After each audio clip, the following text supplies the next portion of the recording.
Alrighty, howdy, welcome. You hear me?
Hello there.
Yo, what's up?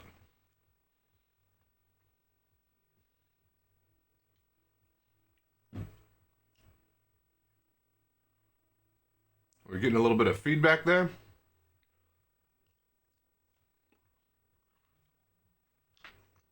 BRB.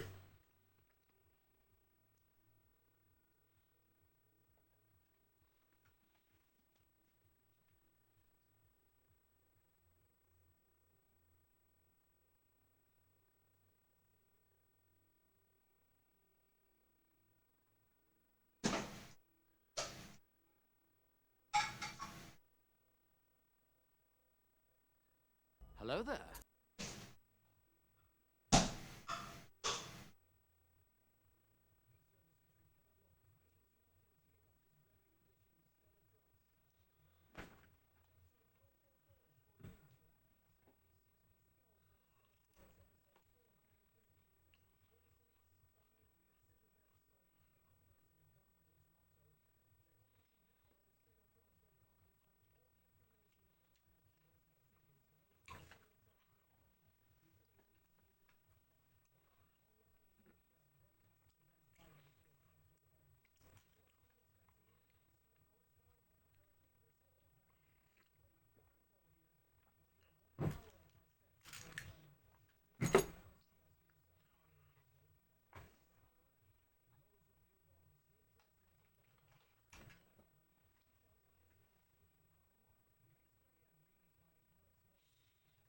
Hello there.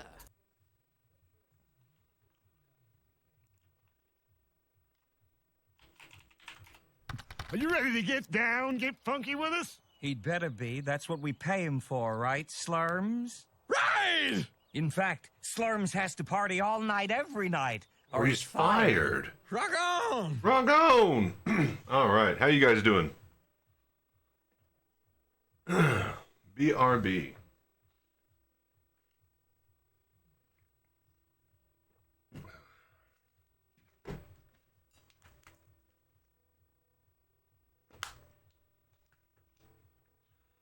All right, we got a lot that we got to do today.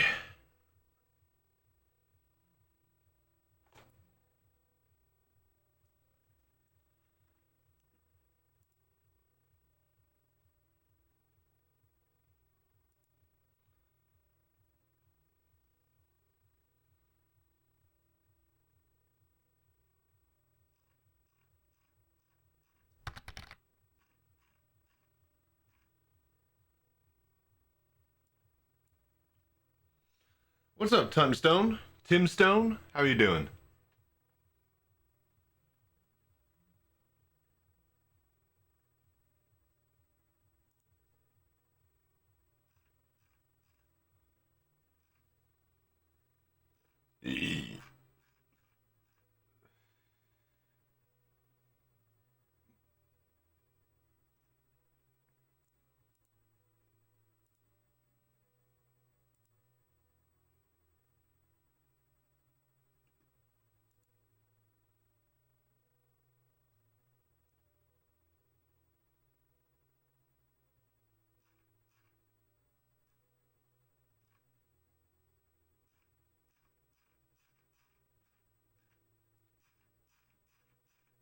Hello there.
Good. Be back after the ads. All right. Thank you. Thank you.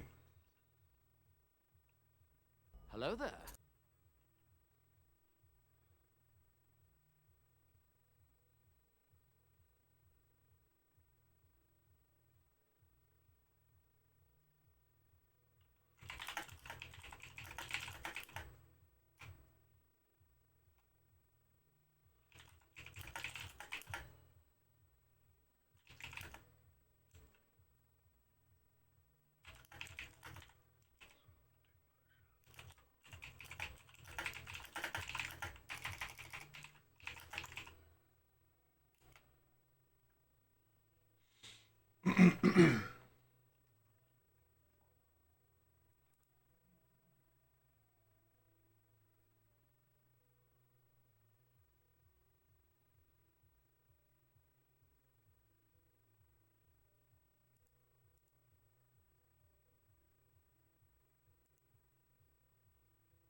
Hello there.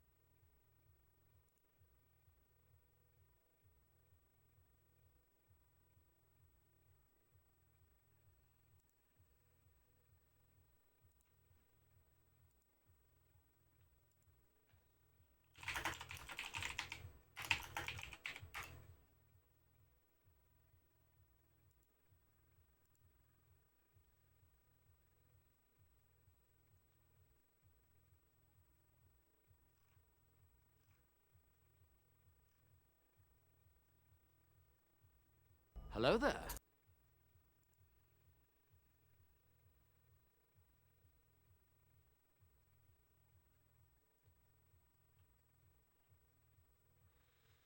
Okay. Hello again. How you doing, Tim? What you been up to, man? I am just getting stuff ready. We got a lot that we got to do and record today. So, but yeah, how are you doing, man? How's things been for you?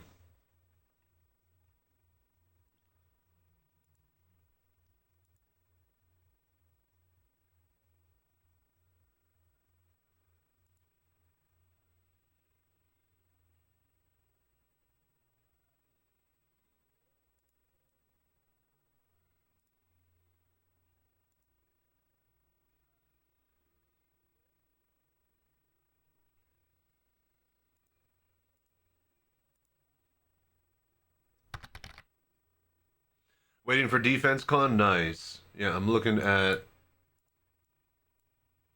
hologram of the Odin, it seems.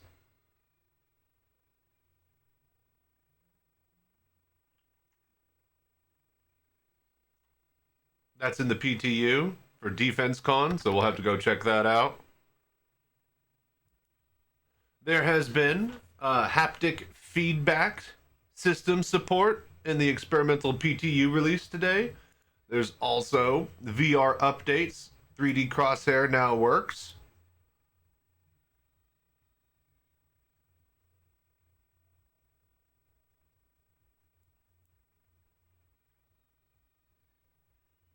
So yeah, very cool stuff.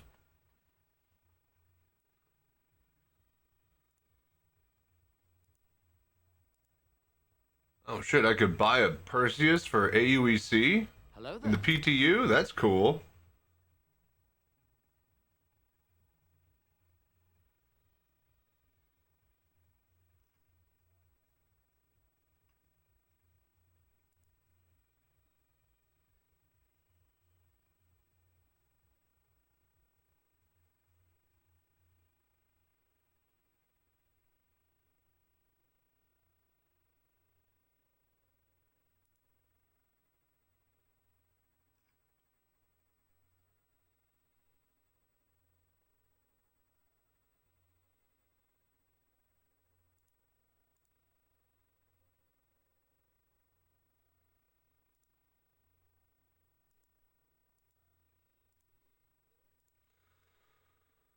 Oh, they got the Odin 3D model.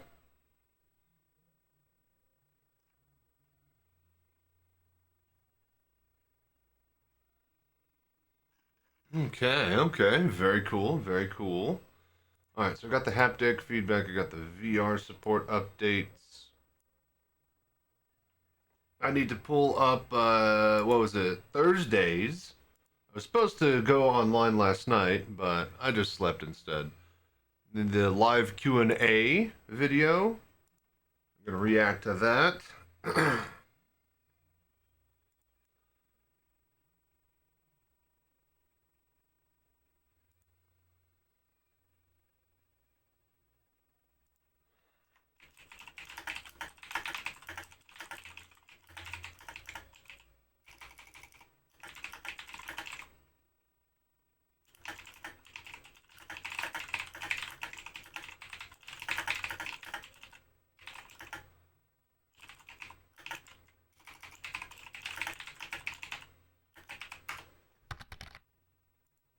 Hey, what's up? So you're waiting for someday you will get to try VR. Well, on that matter, May 30th is the Texas VR Bar Citizen event. Then we will also be having one in June on the 13th and 14th in Austin, Texas. So, yeah, I'll be bringing my VR cockpit to those events, and you might be able to get to try. But thank you so much for dropping by and watching, Tim, while we just kind of chill, hang out, and get things rolling for today. I'm going to try to get to some VRs. I guess I have to play the PTU to at least show footage. Yeah, we'll need to download the PTU. How do you like the odor? It's big. I'm not going to buy it, but it's pretty cool.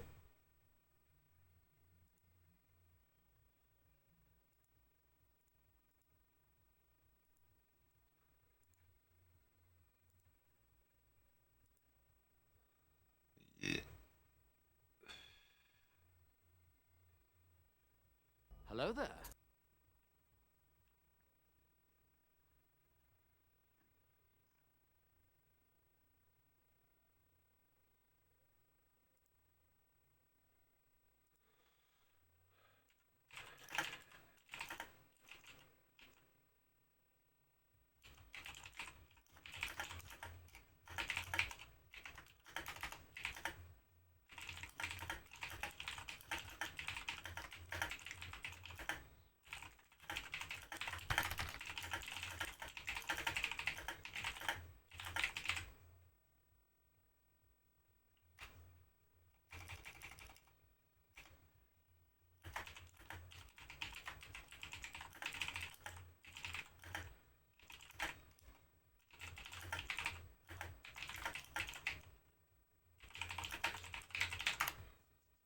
All right. Have you seen the Hollow? Not yet. Not in person. I've seen pictures of it on Reddit.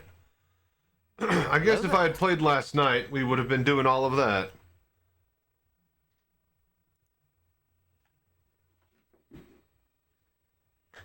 But nah, I was tired last night.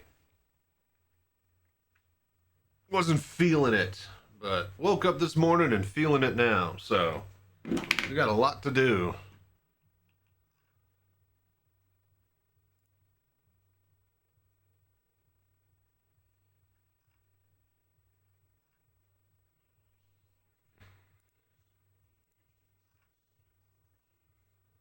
Oh man. Hollow looks cool during the day, but it looks way cooler during the night.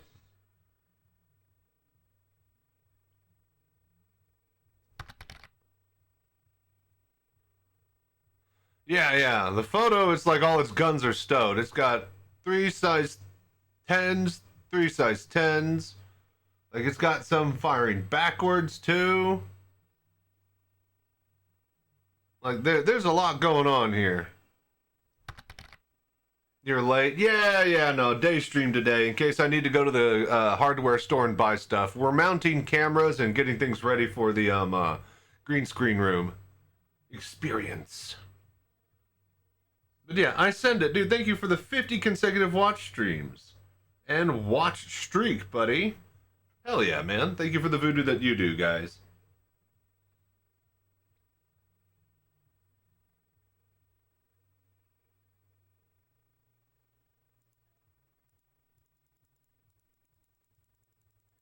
So what do you guys think of the Odin?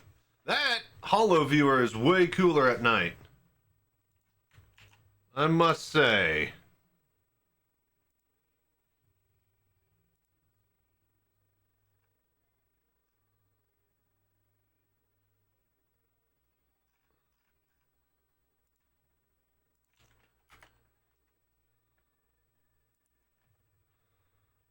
Hollow and area 18 and PTU looks way cooler at night. But yeah, how you doing, Conker? What you up to?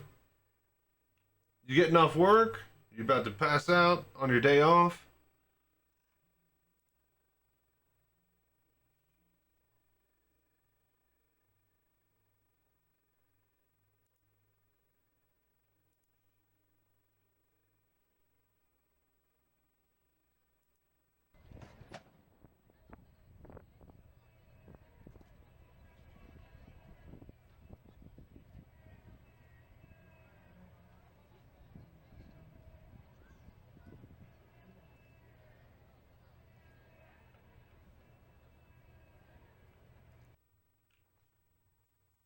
Hello there.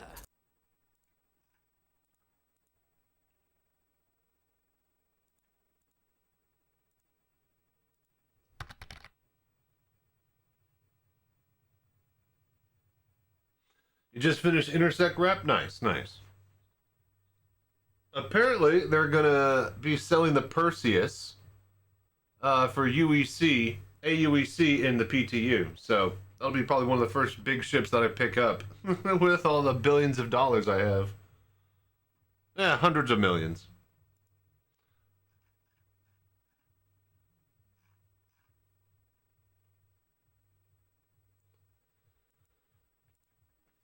All right.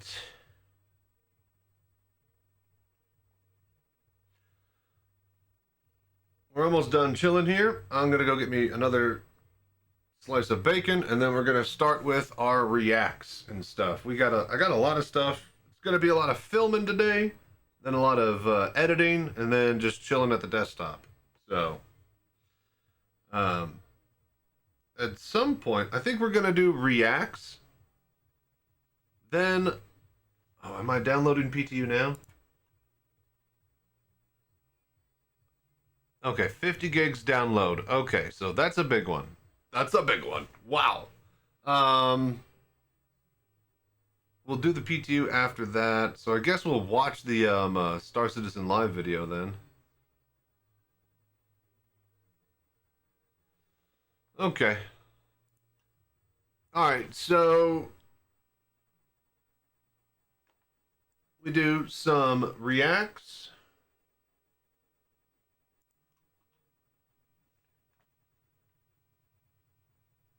Then we check out the PTU. Then probably breakfast.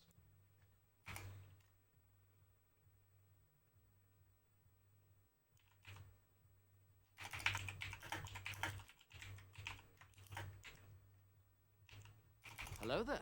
Updates plus.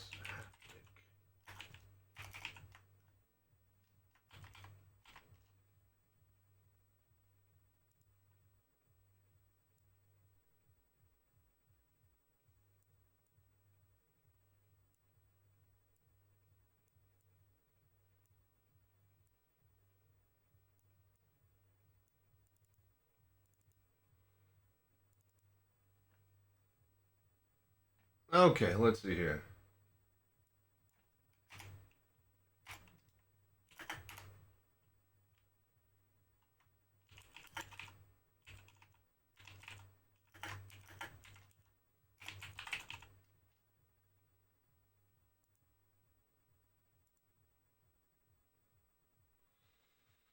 Okay. But yeah, if things go well, I don't know. If I'm streaming all day and we end up going into the night, we might try to do some. I don't know. Sunday, I kind of have just kind of a chill off day, just kind of hanging out for Mother's Day if I do stream at all. Just kind of desktop and chill stuff. So tonight would be the planned night to try to do Rock Breaker before the new patch and before it eventually breaks. So we'll see if we can get a group for that, but that'll be like way later, all the way at the end of the stream. Like, if we're like going that far, we got just a bunch of reactions and stuff to do for now, though. So, okay.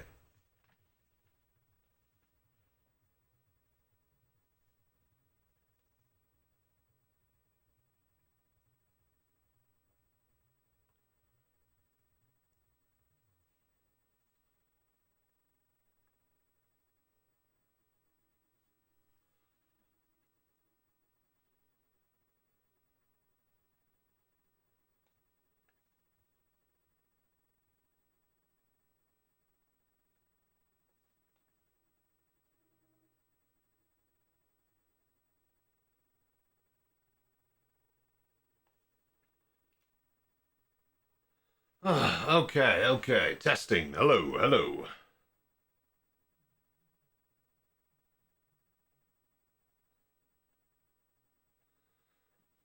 All right. So,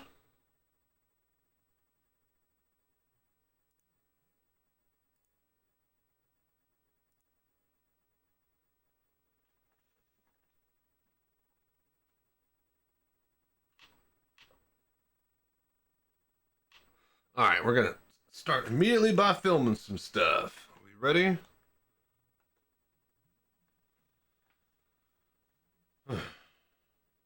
Okay. Well, thank you. Hello and welcome. I'm Chachi Sanchez, and let's Hello get there. straight into the VR voodoo that we do. Like and subscribe. All right, so 4.8 patch. We have some new VR updates. One, F prompts are rendered in world now and no longer in screen space, so they work natively with VR. Very nice, very nice. Adding new 3D FPS crosshairs and hit markers for VR. Rejoice! We're going to start doing bunkers and FPS missions now. A lot more on stream. This is enabled via CVAR, and the console command /CVAR is W_crosshair_3D, which is on by default for VR. So I don't know if you want to turn it off, but there you go. Morning. What's up, Baltio? How you doing? All right, cool. So that's good.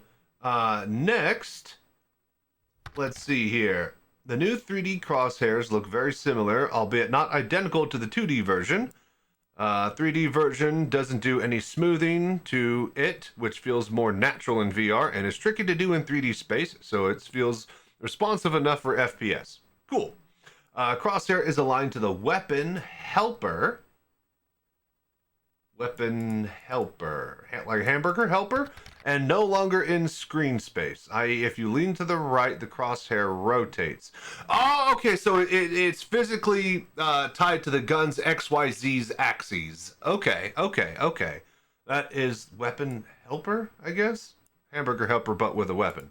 In my IMO, this looks better and has a coolness effect, so I'm keeping this for now. Gotcha. So looks like this might have been a bug. So that basically the crosshair will rotate with you whenever you lean and stuff. So not bad.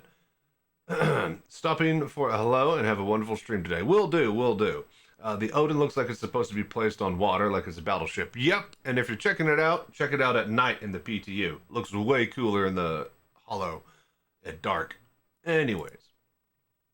All right. So let's see. Fix shadow issues in some cases where the stereo shift wasn't concerned.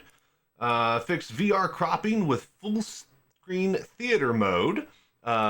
Fix incorrect mouse. Oh, I think this is supposed to be a second dash here. Fix incorrect mouse cofine when changing resolutions due to renderer VARs not yet updated, which the HW mouse was querying. I'm going to read that one more time.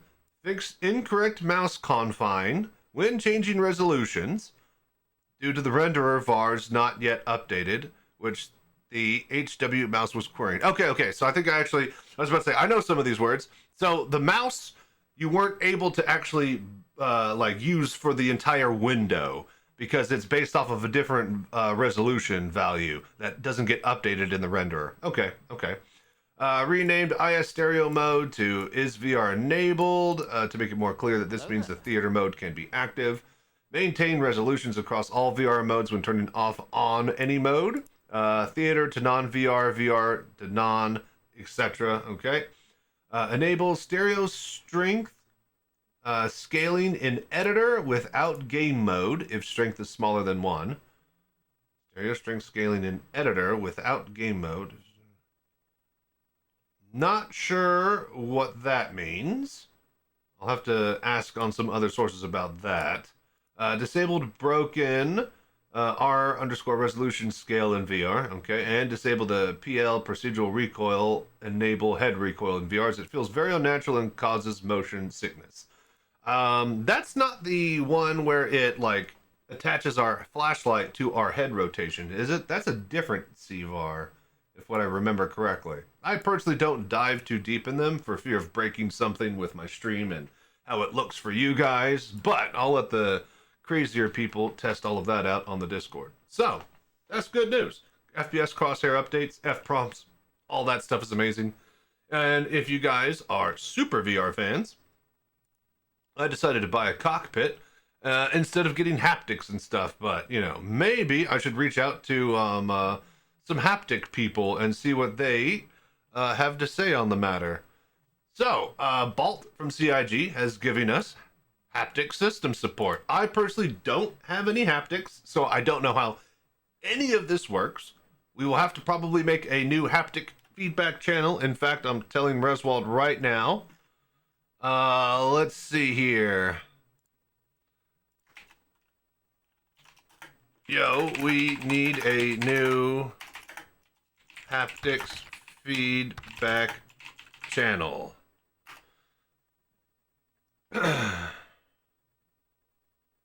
Okay. So let's see here. What is haptics? So haptics is like Nintendo 64, like the vibration controller. It's like you wear a vest and it like like vibrates your chair, like jiggles back and forth and rocks and like buzzes with the bass of the engines and the booms of the explosions. Just haptic feedback. All right, here we go. In fact, all right, I'll read this for everybody. Hi everyone, I am excited to announce the support for D-Box haptic system in Star Citizen game client starting from tonight's 4.8 PTU. A group of passionate developers at CIG got together, yours truly included and fully geeking out, to build our very first integration with the D-Box SDK and enable support for their haptic systems. This is the first in what will be a series of updates to our motion telemetry support, and for the time being it is considered experimental. Star Citizen is a game built around the fantasy of being in a cockpit, and we want the physical experience to match what's on screen or headset. We know our players have been building incredible custom cockpits and sim rig setups of every shape and size, from compact desk rigs to spherical displays and custom physical cockpits all the way to a literal bus. We want the game to be able to leverage that hardware to bring you to the next level of immersion. So, a haptic system is built from motion actuators, which are motion-driven units that mount under your seat. Each actuator can produce two types of output: physical movement, pushing the platform up and down, and haptic rumble, which ranges from subtle, fine vibrations you barely notice to deep reverberations that move the entire rig. A basic 2-actuator setup gives 2 degrees of freedom, roll and pitch, as well as vibrations and textures. 4-actuator configures add more range and precisions with a 3rd degree of freedom added, heave. Higher-end setups, running up to 8 actuators, can support full sway, surge, and yaw on top of that. D-Box is one of the leading manufacturers of these systems, and their technology is what we've integrated with this for release. So, what's supported in this release? We focus on the first pass entirely on the cockpit experience. Everything integrated so far is tuned for space and atmospheric flight. Ship engine rumble, directional G-forces, directional hits, so whenever you get hit by other ships' weapons, with attenuation based on shields versus hull damage, so there'll be different feeling if you have shields or not. That'll actually be incredibly useful for combat. So, missile launches, nice. Countermeasure launches, landing gear to movement, decouple, couple engagement. Oh, so you're supposed to feel that. That's cool. Weapons and gun recoil, of course, nice. Boost and afterburner, obviously. Impacts and explosions, naturally. So, what can we expect? The goal of this integration is to make piloting feel visceral, especially in combat. You'll feel your ship's engine rumble with its rumble scale with its size, so a Pisces hums while a hammerhead growls through your seat. Hitting the afterburner or boost gives you a real kickback. Firing weapons produces recoil that matches the output, and launching missiles or popping countermeasures each have their own reaction. When something hits your ship, the impact is directional and attenuated based on whether your shields absorbed it or punched through to hull. A glancing hit against full shields feels very different from a torpedo connecting with bare armor. Very cool. Very cool. Beyond combat, the platform responds to G-forces your pilot is experiencing, so hard turns, acceleration, and deacceleration all translate to physical movement in your seat. Deploying and retracting landing gear has its own tactile signature, and switching into decouple mode gives you a distinct engagement feel, so you know the moment your flight mode changes. That's actually really, really cool. When it all comes together, your body starts reacting before your brain does. That's when you know the immersion is working. I need to holler at D-Box badly. I've never been interested in haptics before, but I am entirely interested right now. So, this release is focused on the pilot experience. Turret positions have a preliminary pass for fire and weapon movement, but broader multi-crew coverage and FPS EVA are not covered yet and are on our radar for future updates. How do I activate it? If you have a D-Box system, install the motion code for Star Citizen and it will automatically detect the haptic system and start processing telemetry. So, the platform should initialize its up-down cycle. That's it. You can grab the motion code by accessing the Debug Haptic Sync Center. There's no need to configure anything on your game client to activate the integration. Nice. So there's no in-game client menus. It's all with the third-party program, it seems. The D-Box. We're gonna need holler at D-Box.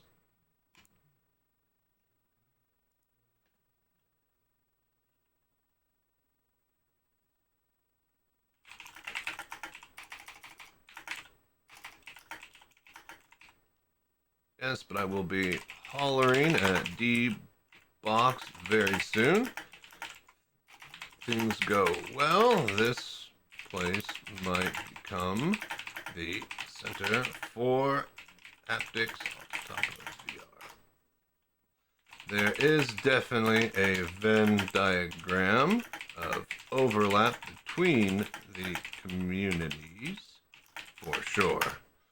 Okay, cool. So here are some pictures. D-Box software. So very cool. Settings for it here. I'll need to get into all of this stuff eventually. Anyways, once installed, the motion code also has a series of options and profiles you can tune to your liking. Most of the settings consist of changing the intensity of each sub signal. So how does it work? What's next? And personal note. Game client, how does it work? Game client transmits real-time telemetry through the SDK at frame rate. This matters because motion processing demands very high update rates and very fast response times to feel enjoyable and genuine. Any lag, stutter, or silence between what you see and feel immediately breaks the illusion. Very true. That's very true of VR as well.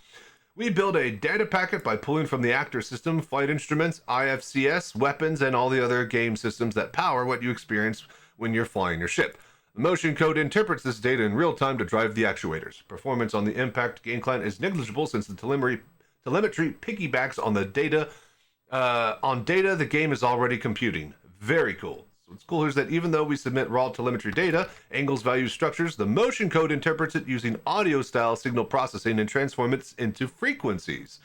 This is actually very, very cool. We worked closely, but even I'm saying this is really cool here.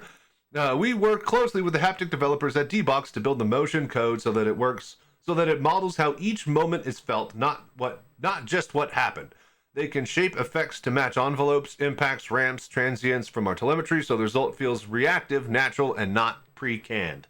This is very, very cool stuff. The great advantage of our integration is that the single integration point can drive systems of any actuator count, from single or dual actuator seats to a larger 4 or 8 actuator systems. We've even seen some giant 6-foot plus full-size cockpits driven by the same integration.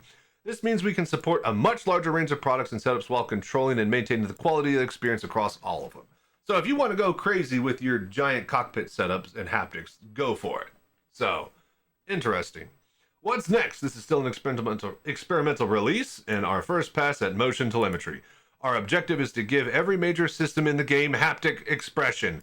Flight, combat, traversal, all of it. We're treating this as a living integration that grows with the game, not a gimmick. Next up is FPS and EVA coverage, gunfire, grenades, footsteps, sprinting, jumping, EVA, push, and boost. We're also experimenting with feeding CIG audio signals directly as data inputs, which would let us cover things like sonic impacts automatically without requiring custom event hookups for each one.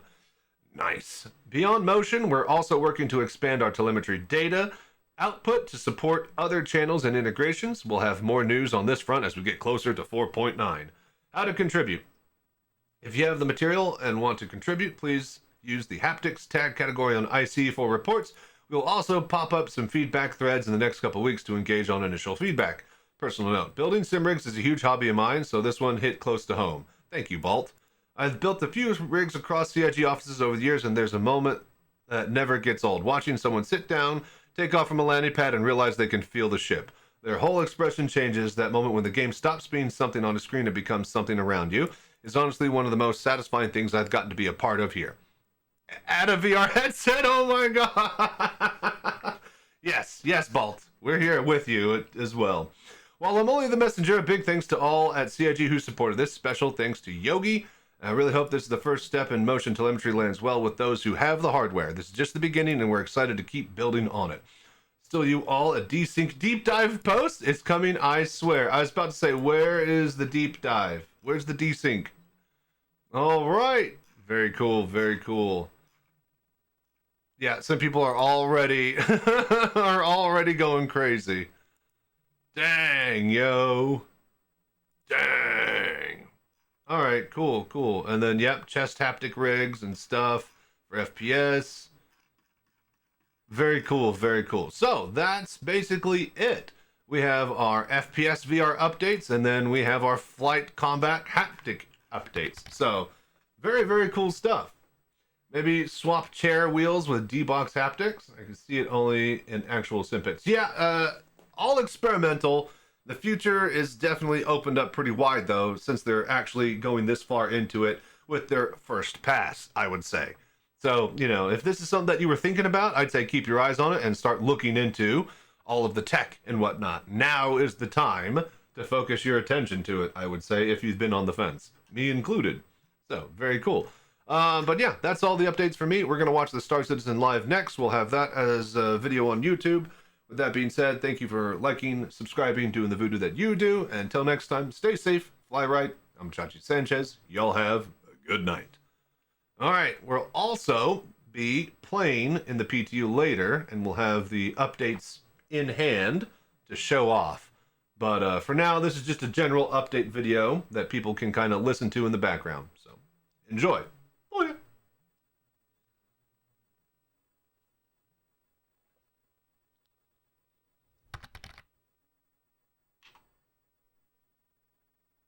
All right, cool, cool. That's good.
Interesting, interesting.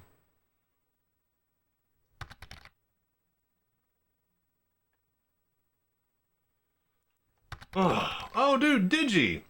With the 22 months in a row, dude. Hell yeah, man. Hi, Chachi and chat. Welcome, Digi. How you doing?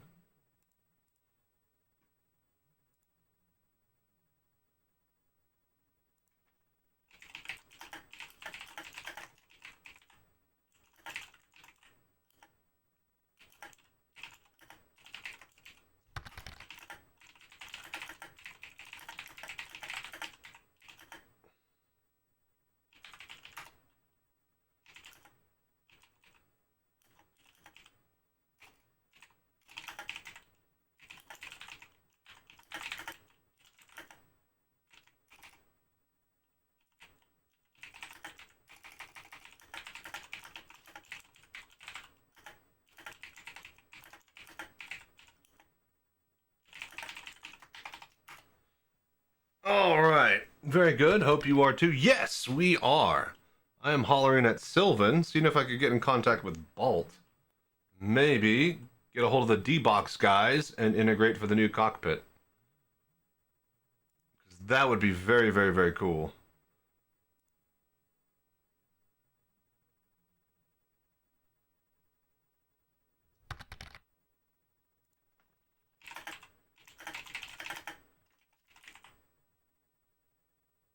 Haptics channel. Hello there.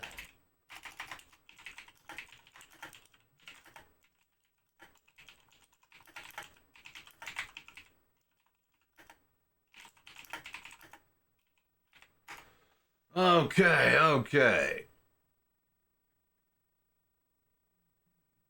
About Verpal's closer to release, but who knows? If Moses Full Metal and better, it may change my mind.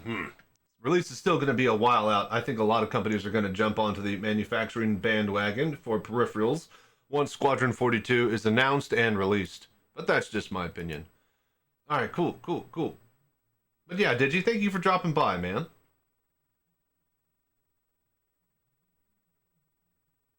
Force feedback joysticks. So that's really interesting on the force feedback joysticks. The last force feedback joysticks I had was like a Microsoft Flight Sidewinder Flight 3D Pro or something from like the mid 90s. And it had force feedback built into it. When you'd shoot, it would rumble, which was cool at first, but then whenever you would try to fly and you'd shoot, it would like screw up however you like aimed and flew. So it was really, really janky and early, adoption type of the tech.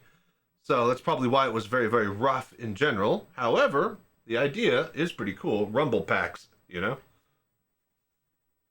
SE will get better and better with every patch. Yep.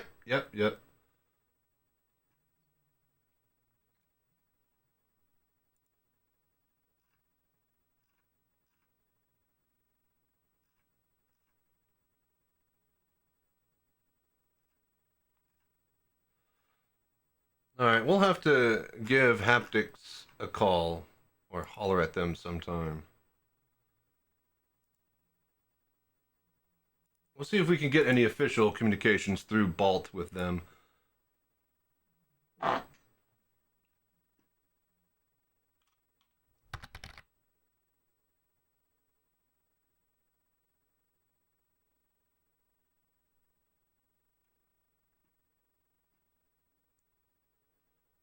All right, so next, ad break is about to start, so I'm just going to run it early. We got the Star Citizen live Q&A that we're going to watch for the next hour or so. Before we start that, I'm going to probably get me a bit of breakfast, and then I will eat while we watch. So it's probably breakfast making time is what we're going to do. Let's see here. SCL.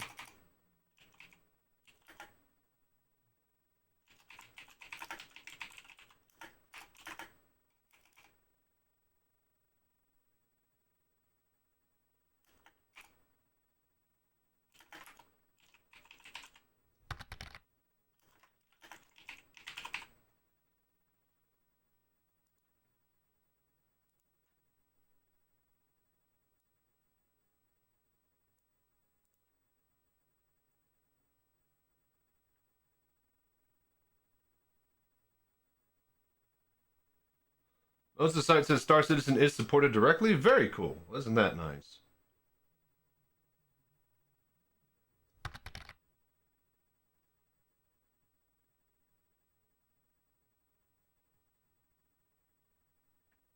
All right, give me just a sec here, folks. I think we're going to make some breakfast.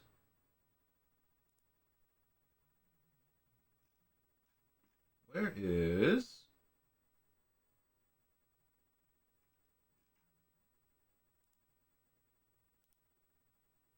Copy. Oh, I do have... Oh, no, wait. Just turn on kitchen there.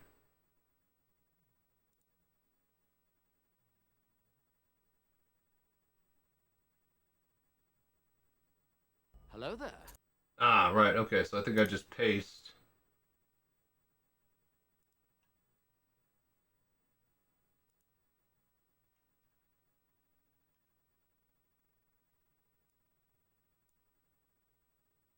All right, cool. Real quickly, I'm going to make me a bit of toast, some eggs. I got some bacon that I got from the store, and then we're going to watch this video.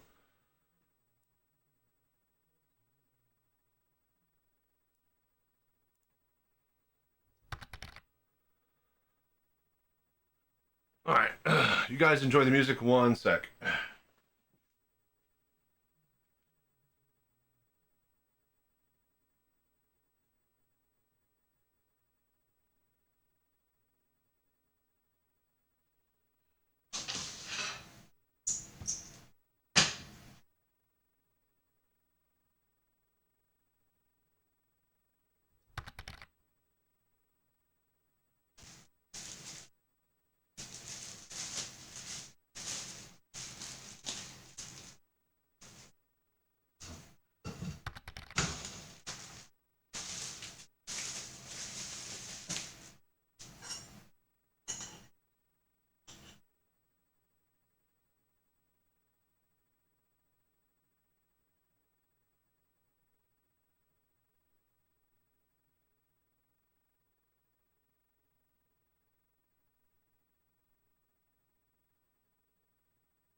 jelly. Hello there.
Hello there.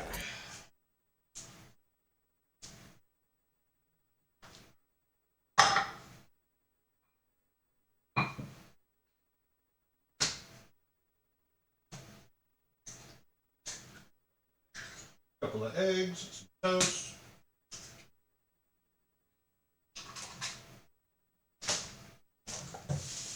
That's breakfast.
Bit of scrambled.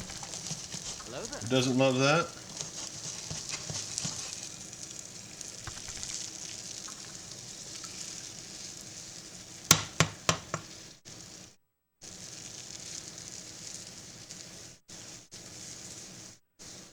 Japanese omelet style.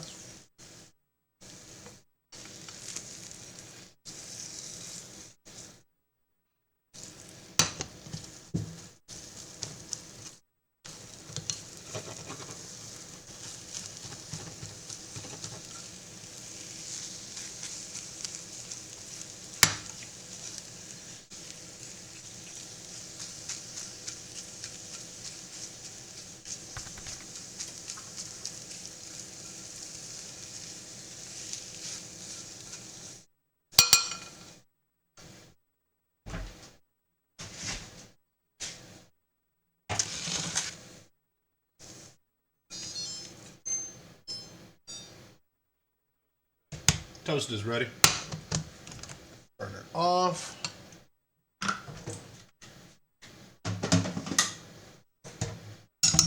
Buttered toast. Egg. Bacon. What's up, Mom? How you doing? Nothing. We are live. You're live. Great. I made eggs for you. Thank you. Pre-Mother's Day eggs.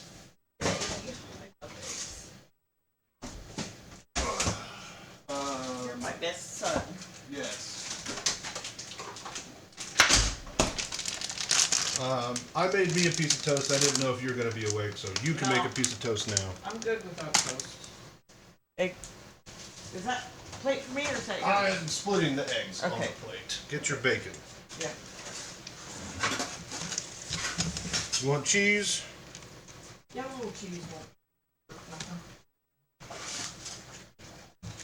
Yeah, that's plenty. So I made 2. Cheese me. Thank you. Uh-huh. Cheese.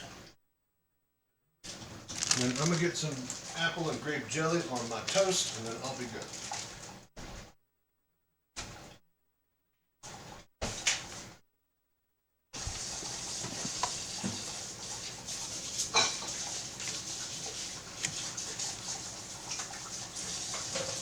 I'm gonna play some Minecraft today. Yeah? Some free Mother's Day Minecraft. Minecraft. I saw you watching some tutorial videos and stuff. You got like a new mod or survival thing you're playing? A new Skyblock. New, I was about to say, it's new Skyblock, isn't it? Yeah. Yeah, that's right, my guys. My mom plays Skyblock, alright? Play Minecraft.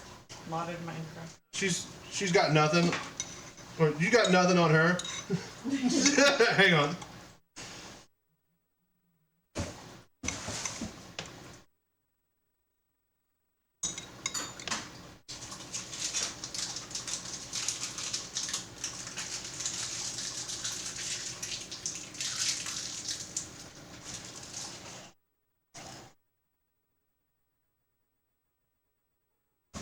I'm also thinking of playing one of the Civ games. I've not played in a long time.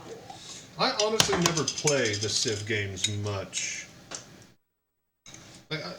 The only type of 4X game like that I like is Total War, where I get to command troops in between the big giant long turns. A bit of grape jelly and then some apple jelly. Grapple. Some grapple. Hello there. Thank you for my pre-breakfast. That's good. And then the fork. And then you could do dishes today before Mother's Day. That way you don't have to do anything at all.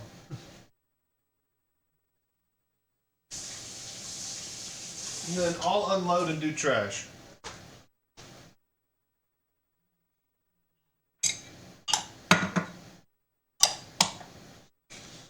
All right. And boom, chat. That's breakfast.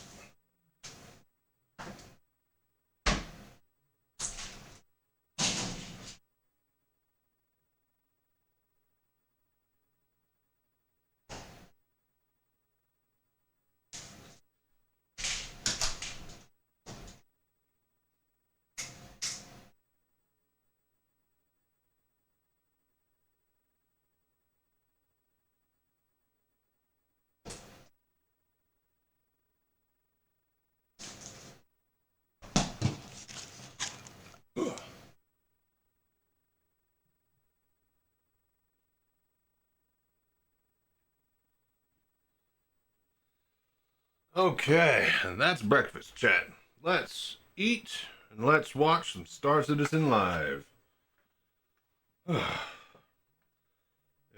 you guys are watching this on YouTube, thank you for doing the voodoo that you do. Like and subscribe. Alright, let's get going. We got a lot to cover. Hello, everybody, and welcome to another episode And I of can't Star hear it. Hang on. That one? Citizen Live. I'm your host, Jared Huckabee. There we go. And this Beautiful. week's show is a special pre-tape show for our friends in Xi'an, China. As we do at this time of year, they have this big, giant, mega event with something like 2,000 people. I don't know. I've never been invited. Me either. But a big event. They submit questions. We go through questions. We pick the ones that we can address on the show. This year, we opened a thread up on Spectrum to the rest of the community to integrate their questions in. So we get questions from all around the world. This is our typical Fleet Week show where we take questions all about spaceships and spaceship gameplay and spaceship design and spaceship balancing and why haven't you made my spaceship the way that I want you to make my spaceship? Why? Why? Why didn't you make my spaceship the way I wanted you to? Don't want to. Fair enough. So we're gonna dive into the questions right now. Fair answer. These were culled from both the list from our friends in China and from Spectrum. And right off the bat, we should introduce people. John, tell everybody who you are and what you do. My name is John Crew. I'm the vehicle director here at CIG, and I look after all the vehicle teams, primarily the content ones. Okay. Torsten, with a new title. Tell everybody who you are. Ni hao, I'm Torsten, assistant design director at this point. And Congrats, I look Torst. after still the system design team, tech design team, AI design team, so a bit more responsibility at this point. And that's the gameplay that Everything. sits at the center of the game. Correct, yes. Yeah. And Rich, certainly, welcome back. We had some confusion about how you got here before the showtime. So, Tell everybody who you are and what you do. yeah. So I'm Richard. I'm the lead designer with the vehicle experience team. So we look after kind of the vehicles, vehicle balance, gameplay, and work very closely with Torsten on just how the vehicles play in the game, basically. So you got the people who make the ships, the people who make the game, the people who help the ships interact with the game, and somewhere in between all three, usually we can find an answer to one of these questions. So right off the bat, in no particular order, this show will probably be a little bit longer than normal, and certainly not better for being pre-taped. I think I we've got proven that my already. food. We want high difficulty PvE content where players can team up for extended sessions. How will Yes. this be expanded Yes. going forward? Well, this seems like a very timely question. We've got the upcoming tactical strike groups. Talk to us about TSG. Well, TSG will be introducing the need for different ships and for multiple players playing together, working together, and basically coordinating themselves and going in with like a big group to resolve the mission. I don't know how else to describe it. Yeah, we have a lot of ships in the game, and they all have very different roles. And TSG finally sort of brings together the requirements for person A in ship archetype 1, person B in ship archetype 2, and they can work together to complete the mission. Because TSG's not like do one thing. You're telling me that there's ships other than light fighters?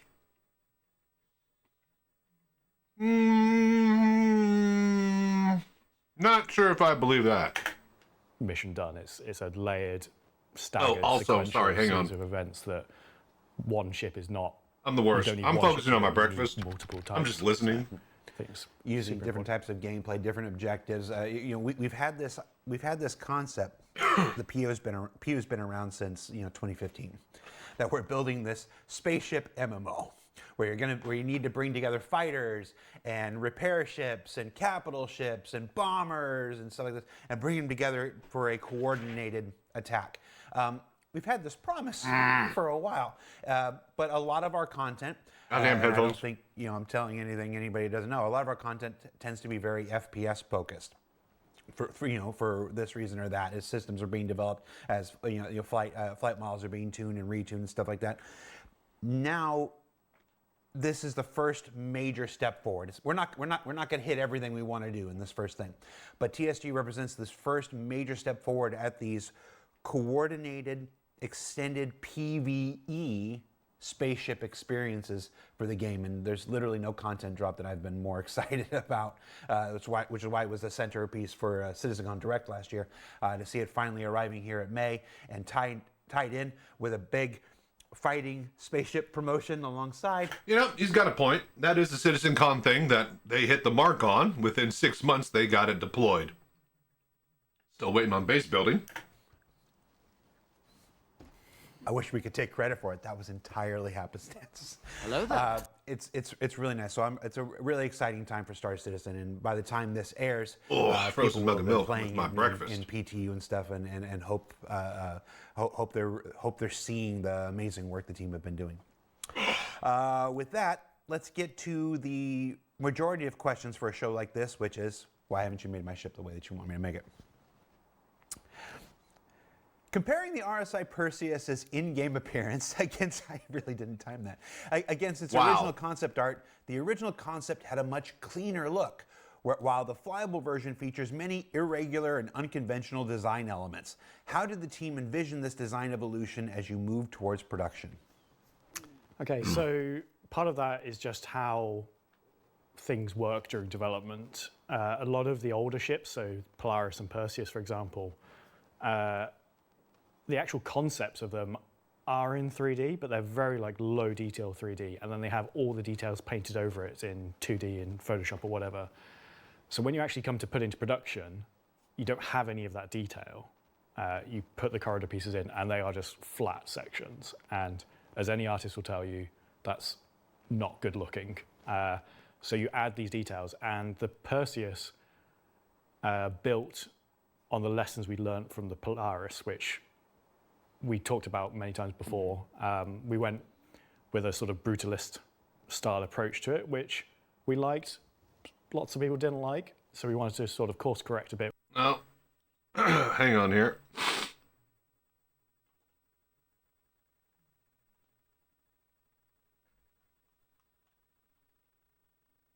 Okay, so I am just the worst. One, we got to start over, because I left that in there. Two, I wasn't recording. And three, I guess I'm done eating breakfast, so that's good. Welcome to Star Citizen Live, you guys. I'm Chachi Sanchez, and yeah, this is vehicle gameplay, design, and balance. So if you're watching this on YouTube, thank you for doing the voodoo that you do. All right, let's go. All right. We only got like 5 minutes into it. Welcome to another episode of Star Citizen We Live. are recording. I'm your host, Jared Huckabee, and this week's show is a special pre-tape show for our friends in Xi'an, China. As we do at this time of year, they have this big, giant, mega event with something like 2,000 people. I don't know. I've never been invited. Yeah, me either. But holler at my Pimax reps. They submit questions. We go through questions. We pick the ones that we can address on the show. This year, we opened a thread up on Spectrum to the rest of the community to integrate their questions in. So we get questions from all around the world. This is our typical Fleet Week show where we take questions all about spaceships and spaceship gameplay and spaceship design and spaceship balancing and why haven't you made my spaceship the way that I want you to make my spaceship? Why? Why didn't you make my spaceship the way I wanted you to? Don't want to. Fair enough. So we're gonna dive into the questions right now. Completely fair. These were culled from both the list from our friends in China and from Spectrum. And right off the bat, we should introduce people. Yeah, before we get into it, who are we? Tell everybody who you are and what you do. My name's John Crew. I'm the vehicle director here at CIG, and I look after all the vehicle teams, primarily the content ones. Okay. Torsten, with a new title. Tell everybody who you are. Ni hao, I'm Torsten, Assistant Design Director at this point. Nice, and, congrats, Torst. Yeah, I look after still the system design team, tech design team, AI design team, so a bit more responsibility at this point. And that's the gameplay that sits at the center of the game. Correct, yes. Yep. And Rich, certainly, welcome back. You know, we had some confusion about how you got here before the showtime. So, tell everybody who you are and what you do. yeah. So I'm Richard. I'm the lead designer with the vehicle experience team. So we look after kind of the vehicles, vehicle balance, vehicle gameplay, and work very closely with us on just how the vehicles play in the game, basically. So you got the people who make the ships, the people who make the game, the people who help the ships interact with the game, and somewhere in between all three, usually we can find an answer to one of these questions. So right off the bat, in no particular order, this show will probably be a little bit longer than normal, and certainly not better for being pre-taped. I think we've proven that already. We want high difficulty PvE content where players can team up for extended sessions. How will this be expanded going forward? Well, this seems like a very timely question. We've got the upcoming tactical strike groups. Talk to us about TSG. Oh, I was actually just about to message you. I'll include it in the thing, but change the here's what I'm thinking, Reswald, for all the haptic news and stuff like that.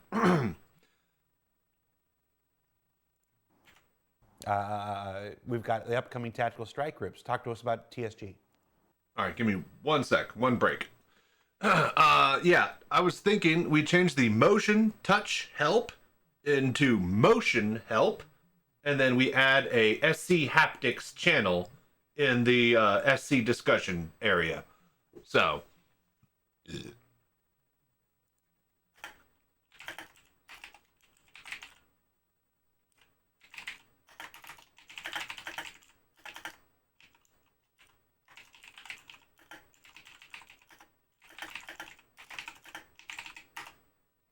All right, cool. But yeah, what's up, Reswald? Yeah, I passed out early last night watching some other stuff. Now we're doing reacts. The VR updates have been fully posted. I gotta make a video about that.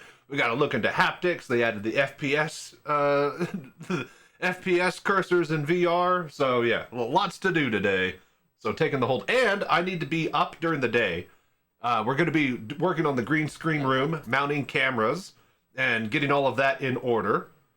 For my 3D modeling guy to make my new newsroom. And if I got to go to the hardware store, I need to be able to go buy stuff for that. Okay, and back from break. Ready, go. Well, TSG will be introducing the need for different ships and for multiple players playing together, working together, and basically coordinating themselves and going in with like a big group to resolve the mission. I don't know how else to describe it. Yeah, we have a lot of ships in the game, and they all have very different roles. And TSG finally sort of brings. Is that a Formula One shirt he's got on? The requirements for person A in ship archetype 1, person B in ship archetype 2, and they can work together to complete the mission. Because TSG's not like do one thing, mission done. It's a layered, staggered, sequential series of events that one ship is not. You don't need one ship to do it. You need multiple types. So things using different types of gameplay, different objectives. We've had this. Expect lots of tactical flight squadrons or TSG tactical flight groups to be done on stream. Drop by my Twitch channel if you guys wanted to be part of that. We will always be looking for turreters. We've had this concept. The PO's been around since 2015. And bombers and torpedo ships and pilots. We're gonna need everything. That we're building this spaceship MMO, where you need to bring together fighters and repair ships and capital ships and bombers and stuff like this, and bring them together for a coordinated attack. We've had this promise for a while, but a lot of our content. And I don't think I'm telling anything anybody doesn't know. A lot of our content tends to be very FPS focused, for this reason or that, as systems are being developed, as flight models are being tuned and retuned and stuff like that. Now, this is the first major step forward. We're not going to hit everything we want to do in this first thing, but TSG represents this first major step forward at these coordinated, extended PvE. Spaceship experiences for the game, and there's literally no content drop that I've been more excited about, which is why it was the centerpiece for Citizencon Direct last year, to see it finally arriving here at May and tied in with a big fighting spaceship promotion alongside.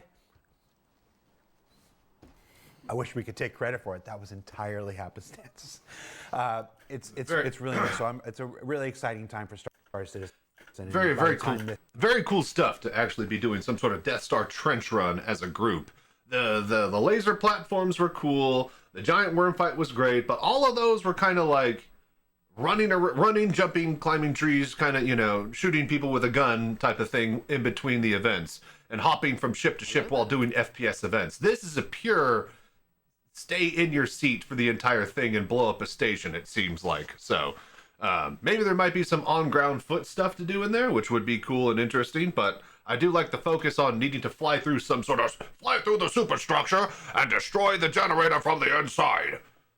drop. Anyways, yeah, fly here, run around, shoot people there. Yeah, space game. And yeah, we're gonna need plenty of slaves. I mean, help with the missions and the events in the next patch. So we're here to slave you. What? I mean, save you. We're gonna save you all. You're all going to be saved. All right. Do we have room for all these slaves? You said it again. I am not. Look, man. We are saving everybody on this planet. Make sure we have a lot of room. Airs, people will have been playing it in PTU and stuff, and hope they're seeing the amazing work the team have been doing. With that, let's get to the majority of questions for a show like this, which is, why haven't you made my ship the way that you want me to make it? Hello there. Yes. Comparing the RSI Perseus's in-game appearance against, I really didn't time that, against its original concept art, the original concept had a much cleaner look, while the flyable version features many irregular and unconventional design elements. How did the team envision this design evolution as you move towards production? Okay, so part of that is just how things work during development. A lot of the older ships, so Polaris and Perseus, for example, the actual concepts of them are in 3D, but they're very low detail 3D, and then they have all the details painted over it in 2D in Photoshop or whatever. So when you actually come to put into production, you don't have any of that detail. You put the corridor pieces in, and they are just flat sections. And as any artist will tell you, that's not good looking. All right, so for the primary reason that he just said right there, and for what Space Asteroid just typed, I'm going to take a little bit, I'm not going to rant too long, but this is a problem with especially things like, let's say, Disney Pixar movies, where they have a 2D, flat, hand-drawn concept art of a character, right? Like he's fat and he's bulbous and he's got like this gut and it's from a front-on view, right? And you can make that all you want, right? But as soon as you rotate that image and try, well, like, how does this butt shaped? How are our hips shaped? How does his side look? A flat 2D representation can never give you the details that you need to create an actual 3D object without filling out the rest of it that isn't there. So the concepts never look like the actual ships that release, because the released ships are full 3D assets and the concepts are just a 2D page image with 90% of the actual volume and image missing. So from that reason alone, I can understand why they change. Now, we could talk about, growth of ships all you want. That's a separate issue with them realizing that we have to have 6-meter tall people walking around and using rooms and having these rooms inside of ships. So everything usually just gets bigger because of that. But as far as it looking different from the initial concept phases, yeah, that makes sense. It's really hard to take a flat image and make it 3D. Without inherently changing, the original concept itself. You add these details, and the Perseus built on the lessons we learned from the Polaris, which we talked about many times before. We went with a sort of brutalist style approach to it, which we liked. Lots of people didn't like, so we wanted to sort of course correct a bit with the RSI style. So the Perseus are a lot more detailed in those corridors, and you'll see more of that evolving in with the Galaxy, although toned down a little because it's not military, it's civilian. So things that were amped up have been toned back down again for the Galaxy, but it's all built from that same kit style. And you sort of need that level of detail to make it look good.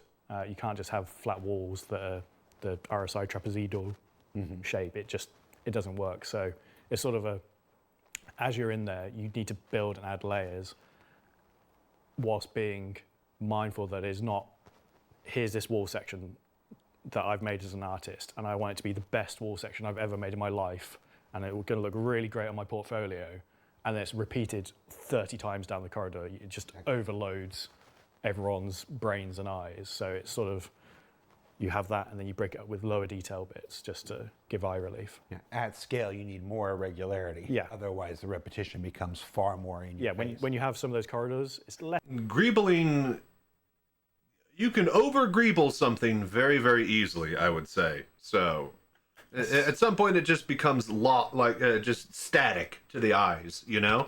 Where it would be fine detail and cool, you know, bits and bobs and structures. Now it's just a bland, just stuff.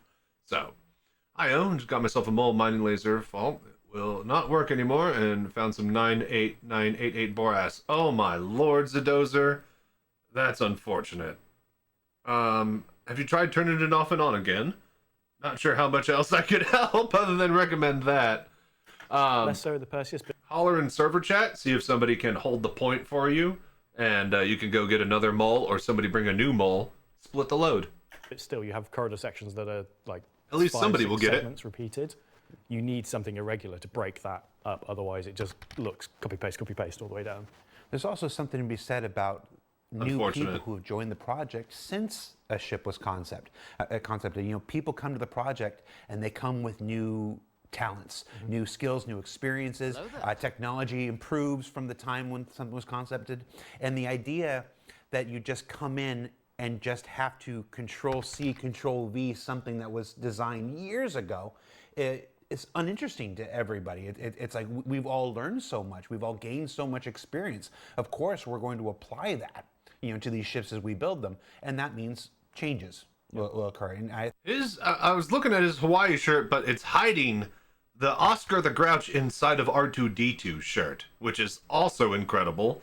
I think anybody, if I'm allowed to have an opinion, I have said this often, the ships today that are made today are better than the ships that were made last year, are better than the ships that were made the year before that. So yes, they may change so much, but which is why I'm glad my Kraken is being made now. Universally for the better. It's one of the few things I'll say are you can kind of just draw a line across. The ships get better every year. So that's a testament to, well, not you, John, but the people who are on your team. The people that do the work. Light fighters. But that's the exact point of a concept, Space Asteroid. Concept changes. It's the idea of something, not the physicalized something itself. So, of course, the concept is going to change. That's why it's called a concept. Medium fighters and heavy fighters currently feel like their roles overlap and their counter relationships are unclear. Yes. Will there be a rework to better differentiate them? Yes, more armor, speed, turning rates, firepower. My answer is, you know, they are relatively close. So, you know, so our light fighters are actually pretty heavy and pretty big, you know, themselves. So it's no surprise that that kind of range of ships, it does blur the lines.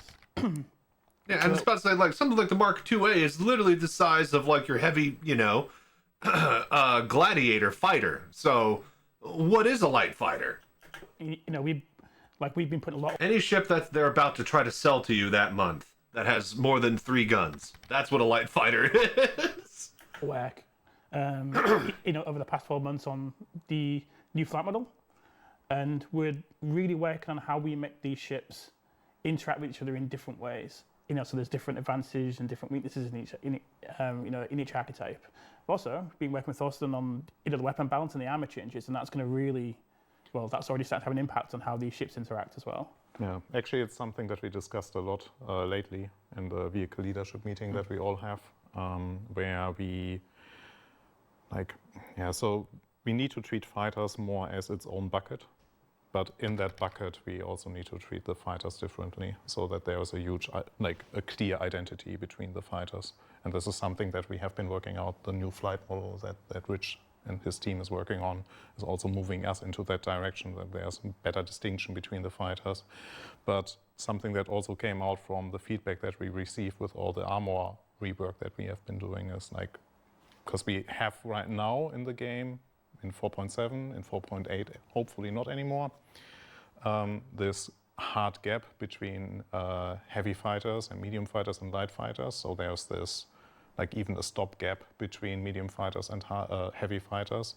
So we decided on that doesn't paint the picture of fighters, because fighters have to fight each other rather than there's one sitting outside that is immune to light fighters. So one consequence of us discussing in there was also bringing that closer together, but still maintaining perceived differences between these fighters. So there's still a meaningful choice that then also plays into all the content that we are doing now for spaceships, where you better bring a heavy fighter, but there are also opportunities for the light fighter. Yeah, it's something we talked about before as well that I want to reiterate is that you don't do like 20 hours of light fighter. I've done light fighter now, so now I'm going to upgrade my role or career into medium fighters and then heavy fighters. They're tools for different jobs. They're not like linear power upgrades. You can obviously upgrade, but it's a choice of how your gameplay is to go from light to medium. You could stay a light fighter for all your game time if you want and have a perfectly great time. You don't need to go up the chain if you don't want to. It just gives you different opportunities and different experiences. Yeah, I think there was this big expectation when the F8C came out that it was just going to be the the I win button, everything, and it's not. It's not intended to be. Yeah, that's like it's something that we have been trying for ages already. That we want to have like each category has its own purpose. Sometimes we are doing like we hit the we hit it, and it's actually working out the way that we intended. But sometimes we have to do slight adjustments, and we are right now in the adjustment phase, especially for the fighter. And they have a focus right now, especially in the new flight model testing. We focus very hard on the fighter. That if it's a game like War Thunder, you have historical references, documents, text, engine numbers, horsepower, turning rates, speed, displacement, all that stuff like that is just written and listed and archived. And you have decades worth of that type of information to fill out for every single one of your different planes and ships to give them all different handling characteristics and make them truly feel unique. Star Citizen doesn't have that. They're pulling it all out of their ass, and they basically have to actually sit down one day and fully flesh out all of this on an exact ship-to-ship-to-ship basis. Because the only reason why early war, like let's say Spitfire, handles completely differently, characteristically wise, and firepower change between a late war Spitfire is because of the advancement of warfare during that time, right? So they need to take a look at the lore, at the history of ships, the release dates, why each was built the way it was meant to be built in Star Citizen, and then they need to make those ships handle like that. Once they do that and actually give each one a unique individual profile to whatever, pull out of their ass, historical accuracy and lore reasons for it, then that will be the reasons why people will pick one ship over the other. But until then, they're just selling the next fighter on the store, and that's the best tuned thing that you get. So PTU is going to be a PTU after all. They feel great and they feel different. And I'm actually looking forward to the future for fighters in our game, because I think we are on a good way there. Hour to go here, we just so need more testing. We got to keep moving. So I have to ask this. This is my own follow-up here. Every time we bring up the new flight model, this is starting to feel after many years now like.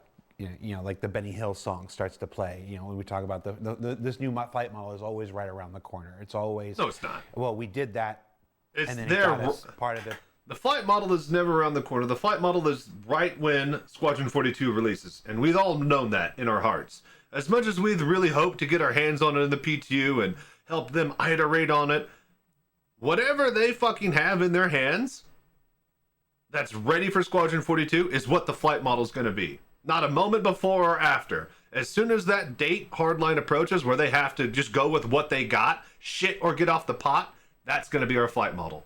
Because if it wasn't, we would have already tested and we would have already iterated on it. So, they're basically, whatever they got is what we're going to get.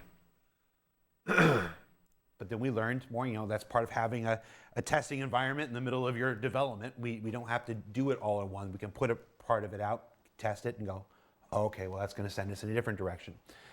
But constantly being sent in different directions, constantly having this conversation about this, and it can start to sound like noise as it covers years. I'm not going to ask when. We're not talking about when. We know that most of this work right before Squadron 42, like I just said. I'm going to ask you how you feel about the flight model right now. Like you're in there, you're playing it. There's a question in here later about whether CIG staff play Star Citizen. You guys are playing it. You guys are working with it. You have to in order to test it. It's in massive testing with Michael Smith's team and that's what. We're approaching that hardline date, is what this means. How are you feeling about it? So in the current game, I think we've got a really good flight model, but it's lacking some of the levers that we want to pull to make the ships feel different. To do the light fighter to heavy fighter, but also not just fighters, to make our large ships feel like massive ships that you're really pulling through, to kind of turn and move the ships around. So, I do think our current flight model is really good, and it's a really good testament to the team. But we've learnt so much since we've introduced it. But I would see the new flight model as not just how the ships fly, but it's the overall flight experience that's going to kind of change drastically. So we aren't going to rush out there and just put out a piece of the new flight model and not have the rest. So we're kind of looking at this as soon as you take off in your ship, that is the flight model starting, and then you go all like the way to the full new kind of quantum experience, and that's going to be the new flight experience, really. So I always forget that the flight model is also the quantum free flight tech that they have been saying that they're going to add in the past few years as well. So it's not just a flight model and how the ship's flight's going to change. It's the entire flight experience is going to come as one kind of package. Yeah, Which Squadron 42 is an that? ingredient, right? Because it's also like the bullet speeds that will change, or the weapon behavior. Let's even describe it more broadly, is what adds a lot to the experience as well there.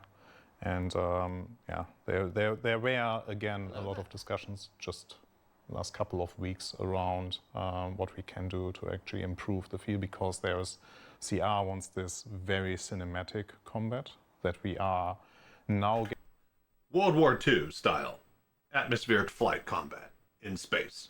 That's what he means by cinematic. He wants old school dogfighting videos which don't exist in this day and age due to missiles and long range technology and stealth. You don't get World War II dogfighting movies with today's technology. You get World War II dogfighting movies with World War II style fighters. We're lucky that Top Gun came out in the exact right time it did for there to be the last little bit of, ship-to-ship combat fighting with mid-range missiles and light gunplay before it all just became super long-range stuff and stealth. getting closer and closer to, and that's the reason. Like, I would even describe this. It's still incredible that, the current Top Gun today is like, yeah, you know what? We need F-18s. Really? Yeah, no, there's really specific reason we need F-18s for the new Top Gun movie, and not an F-22 or a 35 or, any of the other, 30 to 40 plus year newer packages at this point. They still used, and they still used an F-14 in the second one, and they still took it toe to toe with modern stealth ships. Yeah, that's what the people want, right? The older, the better. Chris Robert knows this. This is our red line in our iteration over all the flight experiences, flight combat, and flight changes that we have been doing over the years.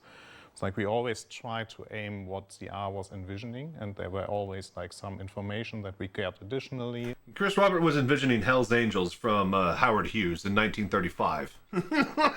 And then we could improve a bit more on what we actually wanted to achieve. And I think we are now getting close to where we would get the CR seal of approval here. And especially we did some tests, was it last week, with some weapon changes that will not make it the way that we tested it in the game, because we are not ready for that yet, but we will do a step in between for that. That is increasing the ranges for weapons and slowing down the bullet speed. It gives already a more cinematic approach to all the battle, or all the fights, and it helps also tremendously with having, even though with lower speeds, it might sound a bit contradicting, but actually with lower speeds you have a more agile combat, because we have to bring closer together. Tighter turn radiuses. You are able to dodge bullets more than you are previously, so there will be some. Or the goal for these changes is to have an agile combat in a closer range, which is exactly what CR wants for this game. And then with all the flight changes that we are working on, we are moving slowly into that direction. And the reason why we have to move slowly, and it's not a negative thing, is it's something that we learned last year when we did all the changes at once for engineering gameplay in a one PTU cycle, and we learned, no, that was a bit too much. So what we are doing right now is we do these increments now to have like, I think we talked about that in some of the other SCRs, we have a very focused view on what we change, and we can iterate or we gather data untinted from all the rest that we did. So we know exactly when we put something out, okay, all the feedback that we receive is around that topic. For the next patch it will be, so we did some armor adjustment based on the feedback on the armor release in the last patch, because we only did release the armor changes. In 4.8 we will do some bullet speed changes, bullet range changes, so we will get feedback on that, and then we can iterate over that, and in the next patch there might be something new for flight behavior, combat behavior. Yeah, they're all, I think it's always around the corner problem is for Star Citizen, it's all interconnected. Like, if you change flight speeds, you have to change projectile speeds, lifetimes, shields, like it all, and there's a lot of ships and there's a lot of content, and you have the PvE side, so you've got to do all the AI side, as well as coping with the player side, which a lot of this work was done in Squadron a long time ago, and compared to, this is Star Citizen Live, not Squadron Live, it's a very constrained scenario set. Like, we know exactly what the player's going to be doing or should be doing against who in what formation, and you can quickly iterate there, but when it comes to bringing that over to Squadron, bring it over to Star Citizen, you're 10, 50, 100 timesing the amount of work there Hello there. to get that same experience at a larger scale. So when you have a limited roster of plays ships, really nicely. it's a lot easier to build a new flight model on top of them. Easier said than done for Star Citizen. You'll still feel like physical bullets should deal armor damage, since lasers would just heat metal up, but the game seems to say lasers can guess metal. I don't think any of that's finalized at all until we see what they do in Squadron 42. Like, No, they can't even get missiles and gels together torpedoes to really work well. properly. But we can't just like piecemeal parts out But of we it know at least a dozen of them or so torpedoes can take out a Vandal capital ship, so at least we know that. without some big drops like we did with engineering. Again, just like the flight model, until, once Squadron 42 is out, that's what we get. And they are scrambling every second of every day, I feel, figuring out exactly what the fuck it still is. Because otherwise we would have been testing it this whole time, I feel. Where it was too much, and then the feedback just goes everywhere, and it's disjointed. So, And I get that he's saying that, yeah, but your feedback wouldn't be good if we gave you all this stuff and blah, blah, blah. But at the same time, like, man, how many years has it been since a missile has ever worked, ever? 0? I don't think a missile has ever worked properly for anybody. I have never been able to use missiles myself personally in about 3 years because of FOV issues with VR. When you adjust FOV, you lose the fucking reticle for lock. What the fuck am I supposed to do if I can't even see I'm locking? it takes a while to roll that out. All right, so on some Origin ships, we can see landing gear with No, it's been hit or miss every patch. It's been missing every patch because they're missiles. Otherwise, they'd be called them hiddles. wheels? I just went into my Count Disco there. Blah, wheels. Yeah, see landing gear with wheels. If the new flight model is implemented in the future and landing gear with atmospheric wheels. flight becomes a fully realized option, would there be any possibility of switching to wheeled landing gear or even cooler ground effect hover landing systems? The wheel side is something we want to do. It's not connected to new flight model in any way. It would be different programmers doing that. But yes, we have a lot of Origin ships. It'll be the ground vehicle team. No! Just rolling down the runway in a straight line, just vibrating all over the place. I think most of them have wheels, as well as some other manufacturers. And in fact, Chris was talking to me about this very subject. Maybe he put this question in there about when can we get proper steering wheels and landing wheels on the Origin ships. Will there be more alien ships with different roles? Currently, most alien ships are dedicated combat types. Yes. So this starts with the Raylan. I was about to say, we got the Raylan cargo. In June.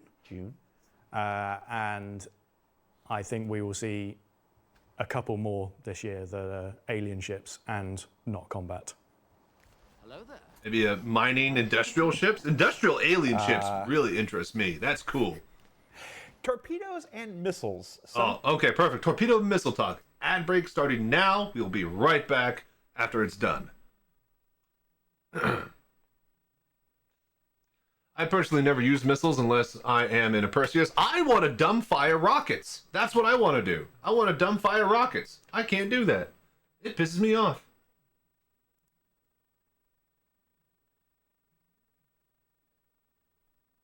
Yeah. All right, BRB.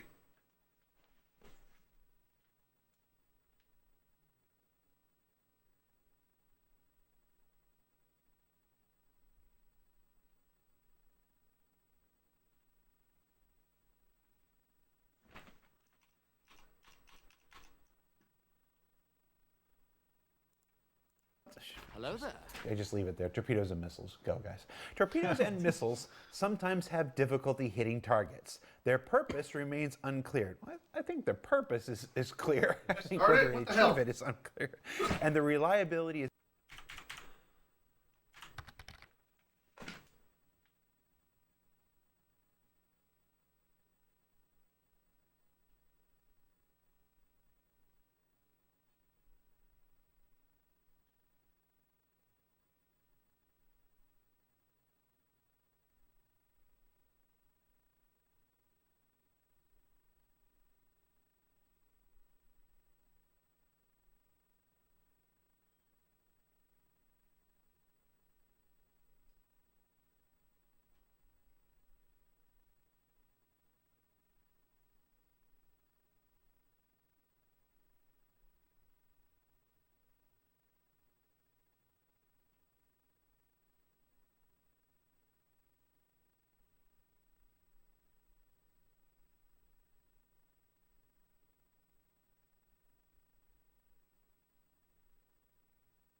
Fighters have flares, understandable to dodge missiles because they're small. A single missile, if it touches a fighter of any size, should just break down or blow up. Yeah, yeah. But, like, you know, your reticle also shows up whenever you try to launch them IRL. At least I hope it does. Alright, are we back?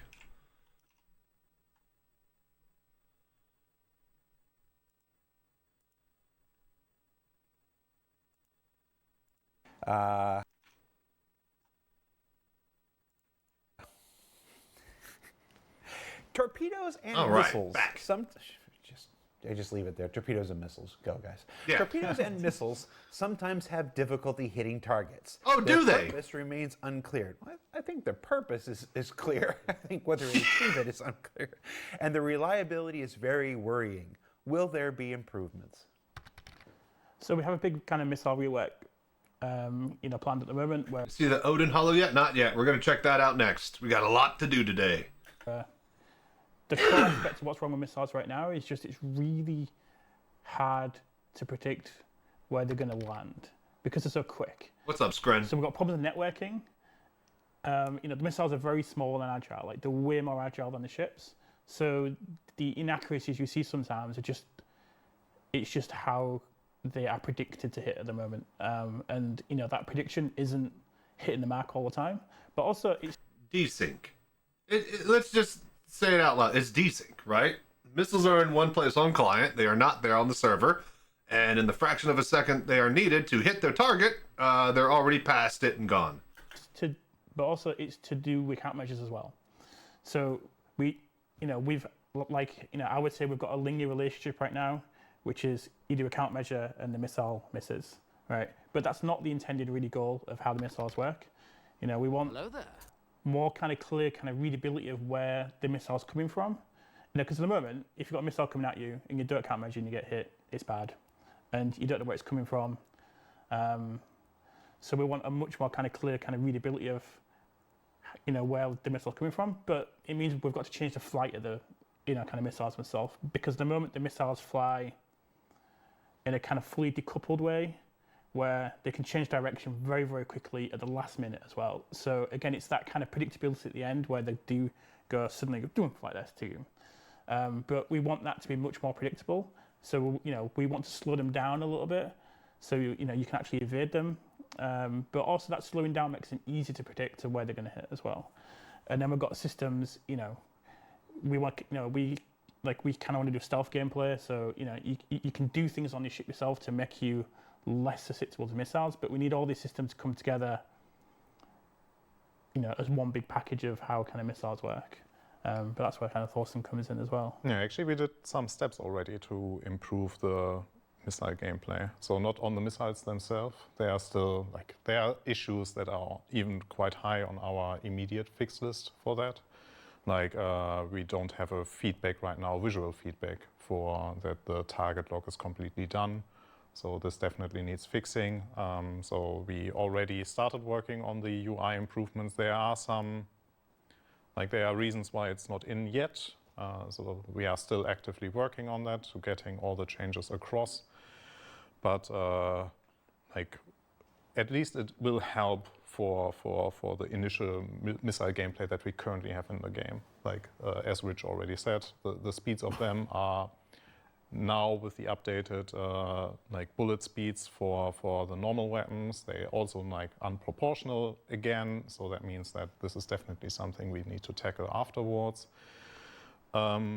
And for the stealth gameplay, actually we did some changes already around that. So engineering gameplay influences the EM signatures. IR signatures are also driven by the cooler functionality. So we already have player decisions impact the signatures. Also with actually a shout out to Michael Smith there. It's basically his doing that we have the cross-section is only detectable now by active ping. So it's actually something that was brought up in our vehicle leadership meeting. Okay, we just acted on it because it works out quite well.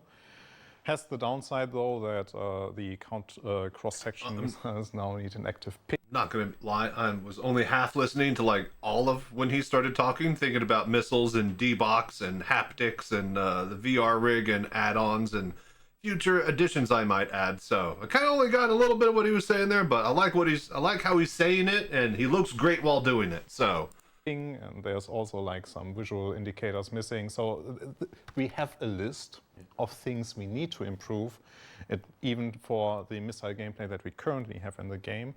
But we also are very aware that the missile gameplay is the gameplay that we can improve a bit more even after these quality of life changes, because we have dedicated missile boats, we have dedicated ships with a lot of missiles on them, and we Give the missile boats rockets! have to make it fun for missiles. It needs to be an exciting gameplay. And Give us rocket pods! I want to fucking launch rockets and not have to be on the turret of the freaking, what do you call it, Warden, that one version of the Warden, or have that stupid combat variant of the Mustang. right now it's more like, and I'm very sorry to be that honest, but it's more like a side thing to do. The benefit though, and I have to advertise it, is missiles ignore the armor checks because they do so much damage. So if you have a small ship and you want to crack the armor, use a missile.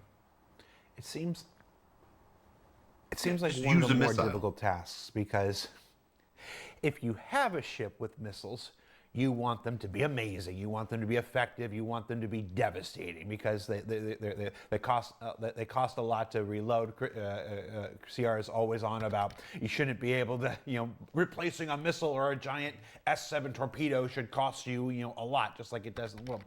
So if it costs you a lot, they have to be effective. But on the flip side, if you're on the other side of that missile or a torpedo, you need to have options to defend yourself, to survive and whatnot. And it's no matter what you do, somebody is going to be like, yes, that's great. And somebody's going to be like, that is the worst change ever. Because there's no, like, it's very hard to find a middle ground there, because Never, ever try to please the people. Build the game that you want to see, and then let everybody play within it. That, God's honest truth, that should be the core idea at play. Obviously, you can't do that. That's in theory. In practice, that never works. But, like, here's the thing, right? Chess players aren't begging, like, the god creator of chess to be like, could, like, the rook have, like, a side diagonal move? Can the knight have, like, an extra, bit of movement to it? Can the queen do this? Can the king have two spaces instead of one? Nobody is going to the creators of chess and saying, we need to change it. Oh my god.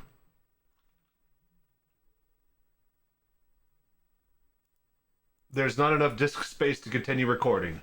Okay, hang on. God damn it. Hold that thought. Hold that thought. Hold that thought. What was it talking about? Fuck. Oh, that really derailed me. Oh yeah. Changing rules of chess to appease its players. Okay. Let me figure this out. Son of a bitch. Alright, I don't technically need any of these. God, 4K videos take up so much space.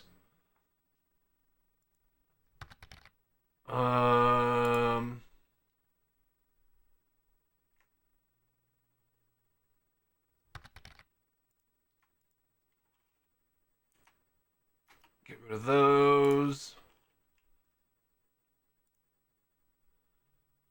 All B footage, we don't need that. Get rid of your Mundi fights. That's like 30 gigs, 20 gigs, 26 gigs, 30 gigs.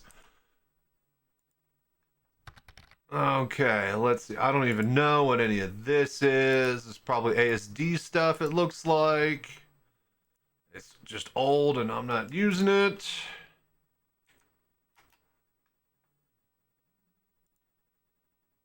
And just get rid of all of this crap.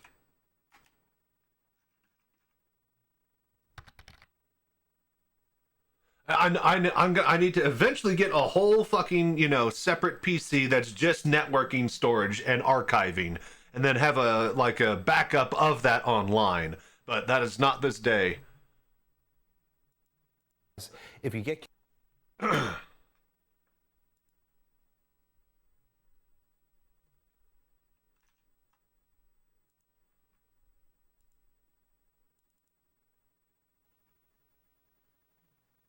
have like a side diagonal move? Can the knight have like an extra, bit of movement to it? Can the queen do this? Can the king have two spaces instead of one? Nobody is going to the creators of chess and saying we need.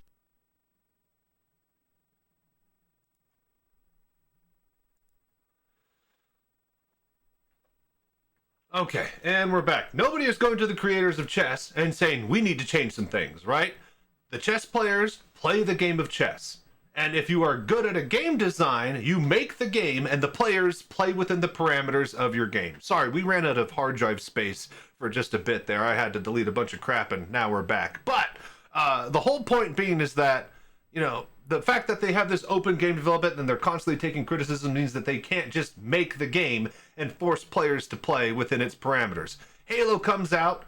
Nobody's asking the creators of Halo, hey man, I want a double jump. Hey man, I don't think the pistol should be able to 3-tap people. Hey man, can we get some better, something a little bit better in between for accuracy besides the sniper rifle and an automatic gun? Nobody came out after Halo 1 came out and said, we need to change Halo 1. Okay? The players took Halo 1 and they played within the parameters of it.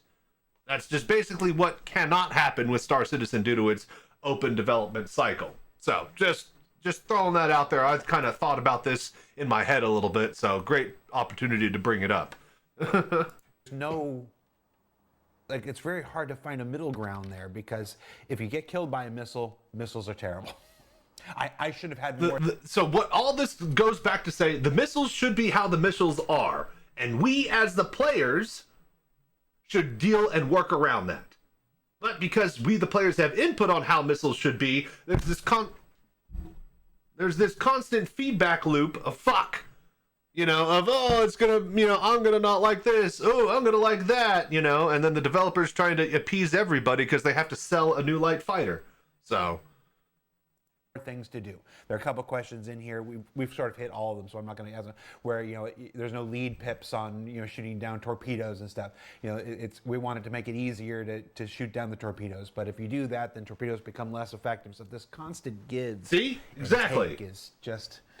If they designed it like, if someone in an office said, this is how torpedoes work, you shouldn't be able to shoot them down, they are effective until you do this or blank and that was the rule, then every single player would have to be on board with that and fight around that. But because there's this constant feedback cycle, you get this. But even with the torpedoes, it's like right now with the lead pips, it's basically impossible because they are traveling so fast. So we have to reduce the speed again so that they feel also correct for a torpedo, because a torpedo should not target a small fighter, because they are meant to everything's interconnected. Yes. If you mess with one thing, there's got to always be this element of chance, like that you can't make it so that you can always shoot them down. Yeah. Because then they were ineffective. And you can't make it so that they always hit and destroy their target. Otherwise, so there's always got to be this gray area of chance. Yeah, and it's a really fine balance, because it's got to make sense for both parties that what happened. If it hit or miss, it's got to make sense to both people that are on either side of it, which is a really difficult thing, because it's a really hard thing to communicate. Because in real life, if you've got a missile coming at you, you have one option: press the button and go, evade. But if you get hit by a missile in real life, that's it. You're gonna go down, right? So. It's just a question of balance, and it is really fine-tuning, because what they're saying is that since 90% of our player base uses light fighters because that's what we sell the most of, we can't have it to where missiles are overpowered and destroy them in one shot, because then 90% of our player base will bitch and moan about missiles are OP. So it requires so many systems to come together. It isn't just a flight; it's the emissions and everything else. But they have flares. It doesn't matter. They also have all these other things that they're not using or thinking about, because they're worried about. They're constantly taking players' feedback on the matter about how they're ineffective or effective over whatever game style play that they want. We find balance, which we instead of just flat out saying this is how they should work. Right, sometimes and we get wrongs. The feedback of players that are on Spectrum. So yeah, bad players. I always say Spectrum is where you go to complain, which is why I don't go there. I don't have anything to complain about. I finally got VR, and I was always patiently waiting because I knew it was a side project, not the main goal. I got it early. I'm super happy. I have nothing to complain about. I don't go on Spectrum. Times. But overall, I would really say, and it feels like I'm repeating myself, with with the decision that we do smaller changes continuously, though. Yeah. We are now way better suited for where we want to go in comparison to where we threw in a lot of changes all at once in comparison to like how we worked a couple of years ago. So by the time this airs for our friends in China, we will have announced the Anvil Odin battlecruiser, our biggest ship that we've ever attempted to put into players' hands. A massive undertaking. It's twice the size by volume of a Javelin. You know, it's just huge. I say this because this next question is right to the efficacy of a ship like that. Currently, it is difficult for pilots and gunners to coordinate effectively. Pilots have a hard time knowing what their gunners are targeting and what firing arcs are available. Gunners also struggle to relay continuous targeting for sustained attacks on a single vessel. Can this be made better? The pilot needs some sort of way of seeing the firing angles on a three-dimensional hologram of the ship in front of them.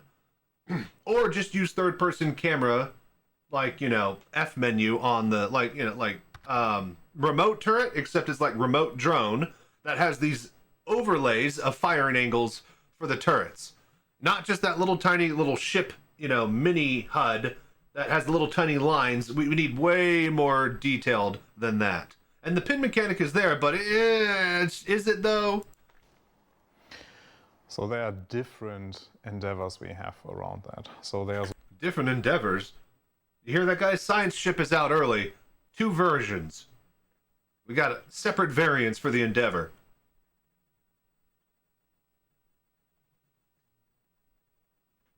one big that is more like globally for the game itself, which is all the social work that is planned to be improved. Because I think we talked even about that, was it last SCL, where it's like, yeah, for an MMO, our social aspects can require some improvements. Yes, the social teams that Benoit's team is working on will be essential to a huge part of social so tools. That will also help a lot with communication on your same ship. So the voice over IP is always a topic that, like, if it works really well, it can be really good, especially on communication in close proximity on the ship.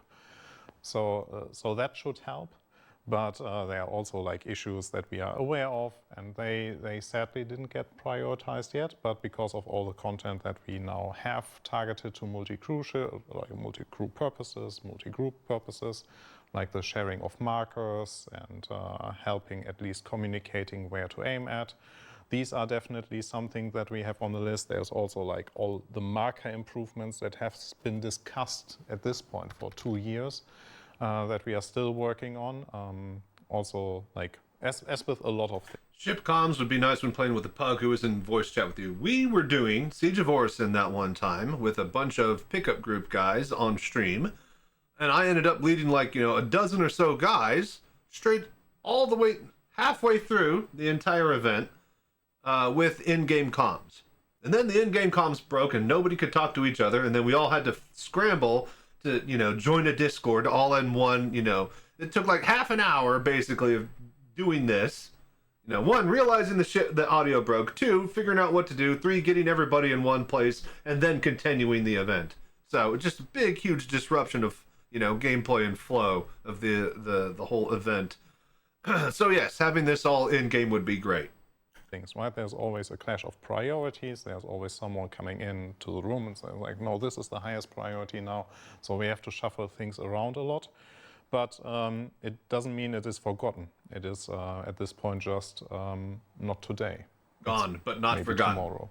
And especially the marker work, I think, will help the most. It's making it easier again to share markers, share targets, having even better visuals of this is the target that is supposed to be the target. And gives, again, someone a role on that ship to be the person.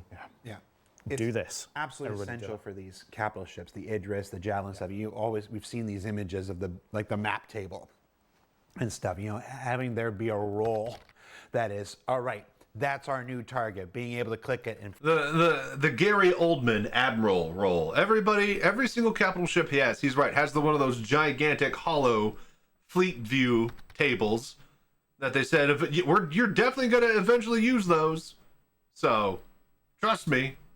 I'm a bit busy, Hudson. I'm trying to film this. We're already like an hour and a half into it, and it's been 30 minutes, so I got to keep rolling. For that to go to every turret, you know, gunner, like this. It's gonna be like a 2-hour video on YouTube by the time we're done. That's who you're doing. It's absolutely essential. There are, for many people, and I'm going to include myself. People always ask, like, what kind of Star Citizen are you? Like, from the moment I learned about the project, I have always wanted to be the capital ship guy. I want to be the guy. I suck at flying, and I suck at shooting and all that stuff. But give me an overview of something, and I can make good decisions. The Admiral. Like, that's where my strong point is. So that role that we're talking about here, being there at the desk and going, okay, it's gunners 1 through 6, your target's this. Gunners 7 through 12, your ship is this, and stuff like that is my dream, which is why something like the Odin Battlecruiser is very exciting to me.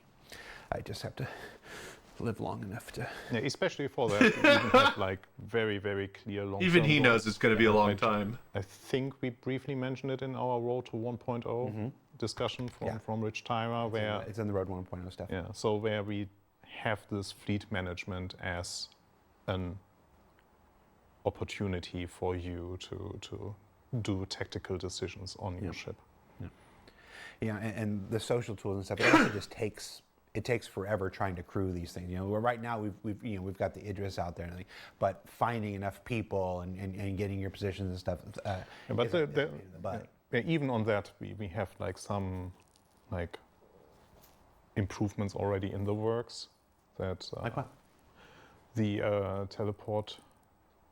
I don't know if we should talk about that though. I saw a Reddit post on this, and I've just been waiting to comment on it because I knew it was in this video. So I've been saying on my stream all the time that players need a way to be able to teleport to their friends, because even with 3-star systems, it's impossible to get going up and running quickly with your buddies. You're telling me that in 4 or 5 years from now, when it's like 10-star systems or however many, and my buddies are on complete opposite ends of the universe, and my buddy logs in over in planet D, and I'm in planet J or whatever, right?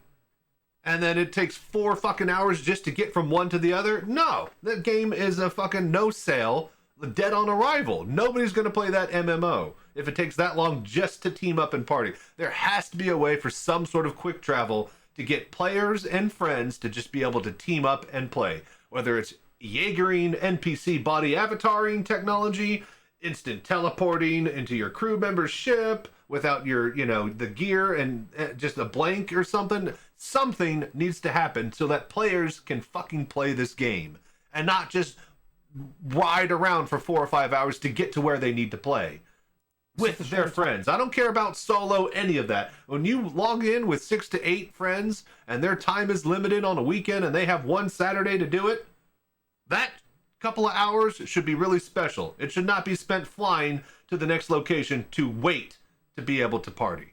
Talk about it, my friend. So we have right now, it's not signed off yet. So they are because we very have passionate to fit about this work into the theme of Star Citizen, and it's like, if I phrase it now the way that I will phrase it, you understand why it is really hard to put it into the framing of what we sell as Star Citizen. But what you sell is an eventual MMO that you want to cater to millions of players. Millions of players aren't going to put up with this shit. So let's just get over what lore implications or whatever you have for teleporting. Sell us and build us that game.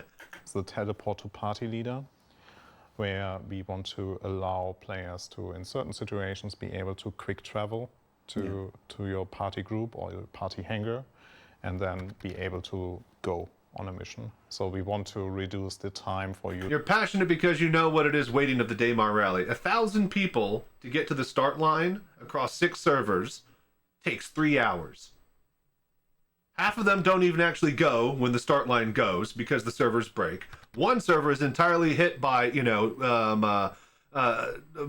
griefers and pirates. Maybe 2 servers out of the 6 have a good flawless start, but it's still a buggy, unloadable mess for the entire hour and a half that everybody is getting to the start line. Yes, it sucks. Together dramatically with this feature. But it's a bit challenging. Yeah, it's challenging. At first glance, it seems against the ethos of Star Correct. Citizen. So, and that's why he's saying it's not a signed-off feature. It's a.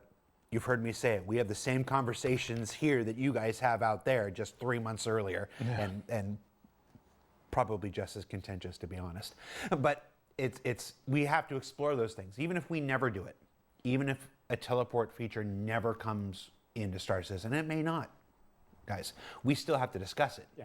We have to discuss it. We have to explore it. We have to build a prototype. We have to do something. We have to try it. We have to try anything that can make the process of getting into the game and playing the game more enjoyable, more effective, has to be considered. That has to be a major priority, especially as we go towards 1.0. As you go towards 1.0, that priority becomes more and more important. Making the game accessible, making it possible for people to get in and do the things that they want to do.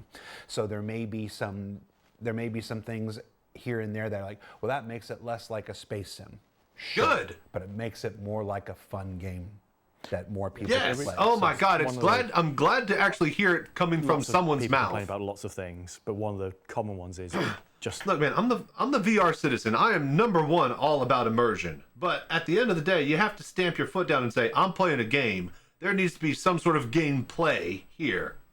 the time it takes for you and your friends to go do something in Star Citizen, and we share that pain as well. So not everyone has 2 or 3 hours to play the game. Some people might only have an hour. You don't want to spend half an hour, 45 minutes of that time getting everyone together. Some people do. Not everyone does. Some people love the logistics. Traveling somewhere. What do you want to say, Torsten? It's a bit more than half an hour. It's a bit more than half an hour, yeah. It's being kind. We recognize some of the challenges, and I think if anything can always be taken away from these shows, it's an acknowledgement that we recognize those challenges and that those conversations that happen out there are happening here, and that the people here are doing their best to reduce those things and make them better. I mean, I was just in a meeting, gosh, last week with Ian and Aaron and Sandy talking about the tutorial, what we can do to improve What tutorial? That. Because you never rest. Yes, we have to make new stuff. We have to make new stuff. New things to do, absolutely. But we also cannot forget that this needs to be a playable and enjoyable experience through and through. And there are quality of life fixes. There are older systems that can be updated that need to be updated to help us. And then there are interesting ideas that at least have to be explored, like the teleport to party leader and stuff. And maybe it's positive me speaking now, but I think we have a good idea of how we can make it fit for Star Citizen. And I think you will still, like, the way that is being discussed is you will have advantages still if you do the travel by yourself, but we are very, very aware that not everyone has 3 hours for a gameplay session. So we want to tailor to those, and happy to talk about it once we are signed off on that, but fair enough. Fair enough. Many key career scenarios. I am glad that it's being talked about. I will put it that way. Many key career scenarios still lack corresponding ship types. Careers. Okay. So, are there plans to fill these gaps? Yes, I mean, it's a very short answer.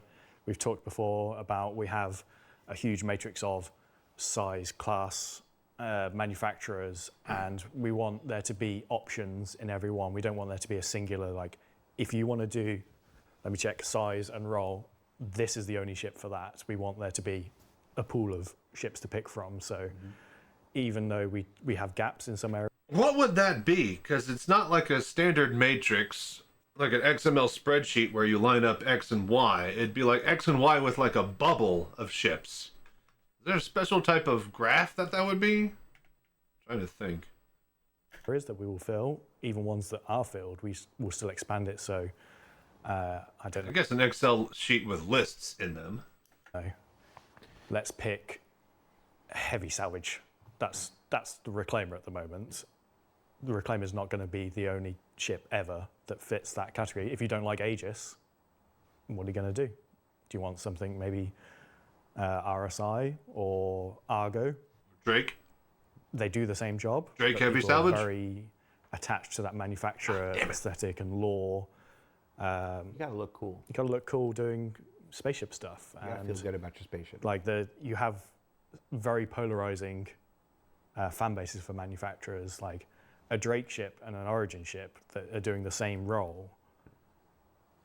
Under the skin of it, are probably doing that role identically, but how you visually perceive them is two very different experiences. Now that's for careers and gameplay that exist, but I think the question was actually sidestepping to careers and gameplay that doesn't exist. There are ships out there, waiting to be Mine developed layer. that don't have the corresponding gameplay features. Hacking. Like we'll just say the Banu Merchantman right now, because there actually is not a Banu Merchantman question in this thing. Oh, really? You guys picked the questions. I didn't pick the questions, but there isn't a Banu Merchantman. But we know Data running. The merchantman needs things like Or the hacking. like player-owned shops. Like you have to be able to get set the up your data? own shop and stuff. Otherwise, what's the point of having a giant merchant ship that you can't merch through? So ships like that are held up less by the tremendous art time, although What's up, it Rain? is a How you tremendous doing, buddy? amount of art Glad to time. see you. That is a holdup. Let's be real, but also by the gameplay requirements. I don't remember where I was going with this. This This is just going to be a long 2-hour video. We're just going to have to just what about the gameplay accept that. roles that That's still very aren't good. developed? Yeah, Just catching up on everything. Any hope Lazy you can give Saturday us off. for the future is without giving dates, stuff like is there an outstanding gameplay role that has a higher priority than others that might come sooner before others maybe? Actually, there's, right, for crafting, we have one element that we have been talking about that it is still missing. I think even in the last episode we were talking about refineries. And that definitely is one that is very high on our list, also because we sold the Expanse. And There are other ships that have refineries built in. yeah, so that there's we've the seen. stuff. Ooh, play refineries has a soon. refinery on it, and it like the benefit of us working on it, it opens up a lot of things, right? So there's also, like we talked about, base building already. So us working on refinery not only finishes or adds another very important element to crafting, it also opens up for ships to be developed with that, and base building allowing us to have refineries at those, and then the station refineries also get more depth. And it's sort of a lot of the ship gameplay loops that we don't have at the moment also tie into base building. Like, we'll go back to the Merchantman example. Needs player-based shops. You need that for base building as well. So you would have I guess a module, but I can't remember what the correct phrase for the individual like building archetypes is. There would be a player shop one, and that will work the same way the shops would work in the ship. So you do one, you get both, and it's the same for refinery. Got to put a good point there. You don't want to overcomplicate things in the most complicated game ever. Star Citizen doesn't like VR on your PC. Reswald, do you think you can get with Rank on the Discord? Give him a hand? If not, I will be available a little bit later. But right now, we're just trying to go through still the other half of this. Jesus, it's 1 hour and 16 long? Yeah, I guess you did say it was going to be a big one. Module on your base.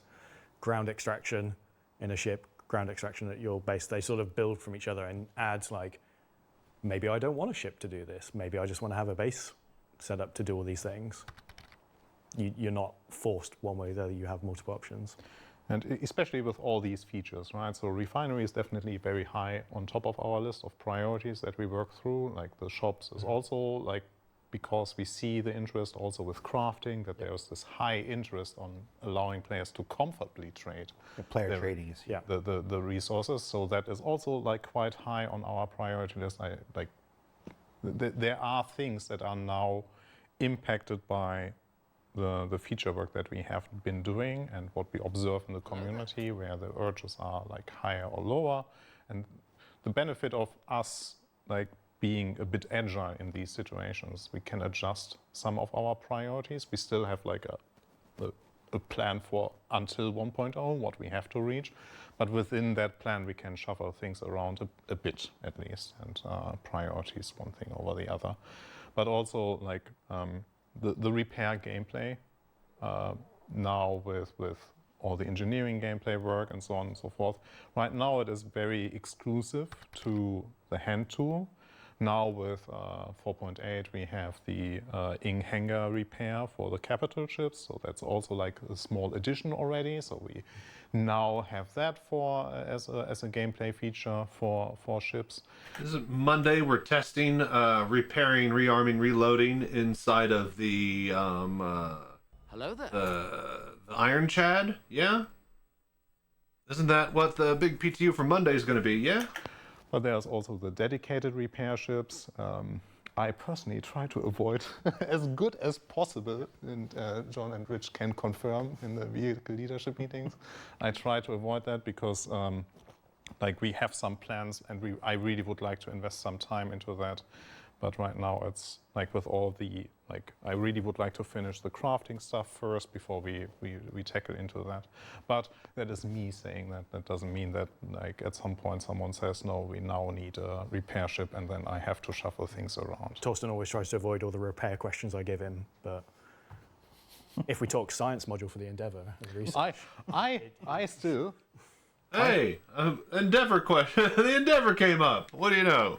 Still want to strike a deal with no one checks what I will do about that science module, and I can go free. that is a deal that I still want to do. I want that science module. Everyone is afraid. That's the sound of 1,000 people melting 1,000 endeavors right now. I want to see that really science room. He really does want to. I want it to be like a Frankenstein-like room. I want it to be insane in there. But the before we get off refining, so obviously you've got mining and you've got salvage and you've got crafting here. Is refining another thing at that level, or is it like a sub-level that just kind of goes across everything? So if you mean it, if it is a full profession, we treat it as a full profession. Okay. So it has the depth as crafting has. Yeah. Well, okay. So there will be people like I'm going to spend today refining, you know, and I'm going to go and those are going to be gameplay and all the things you need to do. There should be a reason for you having a dedicated refining ship in comparison. Okay. So cool. Yeah. All right. Good. Are suit lockers? Just leave it there. Suit lockers. Yeah. Are suit lockers in ships getting any closer to becoming a thing, especially with the upcoming feature of flight suits being necessary to be able to handle more G-forces? Yeah. Yes. So from a vehicle content side, we have. Also, what about escape pods? Don't those exist? Have started the work Drake has an escape pod now. to make sure they are all up to spec in our ships. So we have the prototype for what will hopefully be the initial rollout of functional suit lockers. Obviously, we have suit lockers in all of our ships, but they're just, I think most people use them as temporary jail cells for people at the moment. But again, I don't want to speak on behalf of the feature team doing the work, but we have got our templates there, and we're going through all the ships and checking that the volumes are correct and you can interact with them in a quick and clean manner, because we don't want it to be you go to your suit locker, press button on the door, world's slowest animation of a door opening, you interact, swap your equipment, and it goes back up again. So there's a few ships where the doors need changing or just removing. And hopefully in the initial release of that, which I'm not going to give a date for, there will be a pretty comprehensive selection of ships supported. Not every ship has suit lockers. Not every ship is going to get suit lockers. So it's sort of if your ship has suit lockers now, it's going to support it, hopefully. Raz, do you keep snoozing the ads? I was about to go take a break because I got to go to the bathroom. Hang on. If I'm going to run them. In a ship that doesn't have anywhere, there was probably a reason it didn't have that, and we don't particularly want that level of gameplay there with that ship. It's the whole not every ship is supposed to do everything. Yeah. It's there's supposed to be choices. Yes. There's supposed to be sometimes some hard choices. That's intentional. Yeah. Game design. Speaking of hard choices, will the Caterpillar ever be given the ability to have detachable modules and ability to be outfitted for different scenarios? It's fine. I was planning on doing just. I got it. Or will we be looking at a Mark II version in the future? Again. Okay. fact, right here. And it, will the speaking of hard choices, will the caterpillar? All right, caterpillar question. I'm going to run the ads, and then I'm also going to go to the bathroom while that's going. So BRB.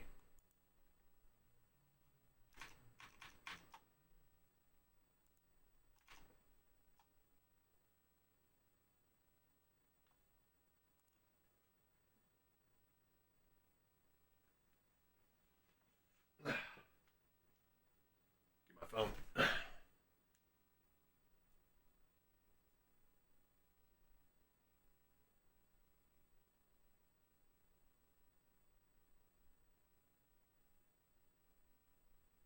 Hello there.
Hello there.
Okay, okay.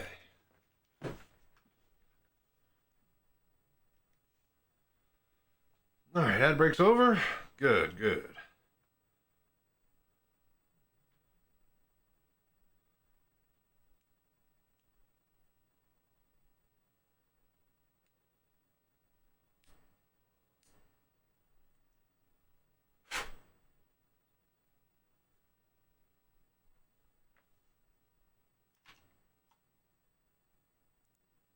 Ever be given the Okay. ability to have detachable modules? All right. Will the Caterpillar ever be given the ability to have detachable modules and ability to be outfitted for different scenarios like it advertises on the website? Or will we be looking at a Mark II version in the future? Again, speaking from my point of view, I don't want to Mark II the Caterpillar. I want to pretty much fully redo it to its current. It's interesting that he's saying, I don't want to Mark II this, I don't want to Mark II that, but yet Marketing really loves the idea of Mark II. State, not as a Mark II, and give it the modularity. See what I did there? So we've recently been working on the Caterpillar in a very limited scope to support the command module feature, and that sort of highlighted just how old that asset is. Again, like you said, every ship we do, we learn from. Yeah. So going back to something... I was just using the Caterpillar the other day. The freaking railing that goes from front to back, that is not needed. All that does is block cargo and gives you access to an upper deck that literally is only the railing. I guess, yes, it technically goes to the turret access in the front, but that railing could have been a ladder, okay? That railing seriously could be, like, these stairs, like this meeting could have been an email. These ladders could have been stairs. This fucking railing could have been a ladder. You know, like, that type of mentality. At this point, it's probably... I was just going to mention exactly, MYK, exactly. Probably about 10 years old, was quite an experience for some of the artists who worked on it. I'm amazed that they got the 8 SCU box to fit underneath the railing. It's as if they designed how big... Well, okay, they couldn't have designed that because 1 meter box is based off of 1 meter in-game. So they just got, like, either extremely lucky or they had a little bit of precognitive thought of how wide an 8 SCU box is going to be, because it barely fits underneath that railing going into the cat. It's so stupid. And yes, we still want to do modules. The Caterpillar, as you know it and love it, will look broadly the same when we do that, but expect it to be brought up internally to the current standard that you see. Yeah, so a rework. Good. Gold standard pass. Talk about any of the modules you're considering? We never officially disclosed any, I believe, but... That Panda Torst. Broadside. But... Broadside. Broadside. There'll obviously be a cargo one. Broadside. I don't give a crap No. about a broadside. No, nobody gives a shit about cargo. Give me a broadside. Broadside. I want cannons, the doors open. And missiles, and explosions. I want broad, or if it's got to be on one side, and then we got to turn around like an old sailing ship. Like, you know, yes, I would much rather have it only be on one side, pilot side. That way I can look out in VR and have it fire onto the port. Broadside cannons. I'd love to do broadside cannons. Scientific module. You heard it here. You heard it here first, folks. Broadside module for Caterpillar. He committed to it. Yeah. Him wanting to do it is the same as Money in the Bank. Yeah, that's totally the same exact thing. Your physicalized parts upstairs in the C2. Yeah. I mean, there is an elevator to move them, so at least it's not just a fucking little porthole in a ladder. But still, it's stupid and awkward. So here's a good follow-up question. What criteria does a ship need to meet before being selected for a rework or a Mark II? Do we have time? Okay. Are there developers for it? To that. So, obviously, it needs to sort of have reached a point where it just isn't fulfilling its role in the game. And we'll use the Aurora Mark I as the example here, because that had both a gold standard and a Mark II. So the Aurora, one of the first 5 ships in the game. It had changes quite a long time ago, but Star Citizen now as a game compared to where it was, say, 5 years ago is very different. The missions are different, the gameplay is different, and it can't fit a single box to do a box mission easily, so just couldn't be done with what the Mark 1 was without fundamentally changing it. So at that point, might as well just change it. Let's upgrade the Mark 1 to current methodologies of how we build ships, make it look really good, give it as much as we physically can in the space we have available. That's gold standard. You can play the game with it now. You can competently do things. You can't do everything. And again, it's a starship. You don't want it. Not all ships should be able to do everything. It gives you a great taste of the game. Mark II, same ethos, current styling visuals. So Mark IIs are for where the Mark I is fine, but we want to radically change the visuals primarily of a ship. Mark I Hornet to Mark II Hornet, both medium fighters, both have pretty terrifying gun loadouts, visually very different. Aurora's the same, very visually different. As to how and when, primarily that's a resources point of view. There's only so many people that work on ships. They can't do everything all at the same time. We have to pick and choose. We're doing the Kraken at the moment. That's a big investment of time and people. Yay. If we weren't doing that, we could do a lot more smaller things. So again, at the director and executive level, we're deciding almost like a year in advance. I figure all last year up until around December, maybe January or February this year, they were working on all those fighters and getting all this stuff out for this year and last year, you know. And then all teams are focusing on the Kraken now, and that's basically the only thing being worked on. And everything that we get released this year and in the next year and a half, I would say, is all stuff that they've made already, obviously, and so that they can focus on the Kraken, basically. We spend our tokens to develop things. So we have to hit that criteria of there's a valid need for it. Do we have the staff available to do it? And also, is it sort of something the community wants? Not to dismiss some ships over other ones, there's more value to things like the Aurora and the Hornet that have been here a long time, getting a gold standard and a Mark II than a more modern ship. Yeah, it's you say most of the 2027 ship schedule is already set, and so that's how far ahead of time many of these decisions are made. Sometimes we can fudge a little bit. Yeah, here we try very hard. Like when we start a ship, we don't stop it because we try. We try. There are occasions. Banu merchant. I was about to say, don't tell me that. But it can be very disruptive. Those Banu merchantmen owners would be very upset if they could read. Are we releasing this? Are we not releasing this? Are we stopping? Are we starting? So once we start something, we try and see it through all the way to the end. And some of these ships can be 6, 12, 18 months for development. So I could say here today, we're gonna do X ship. You might not hear about that for another year or so. All right.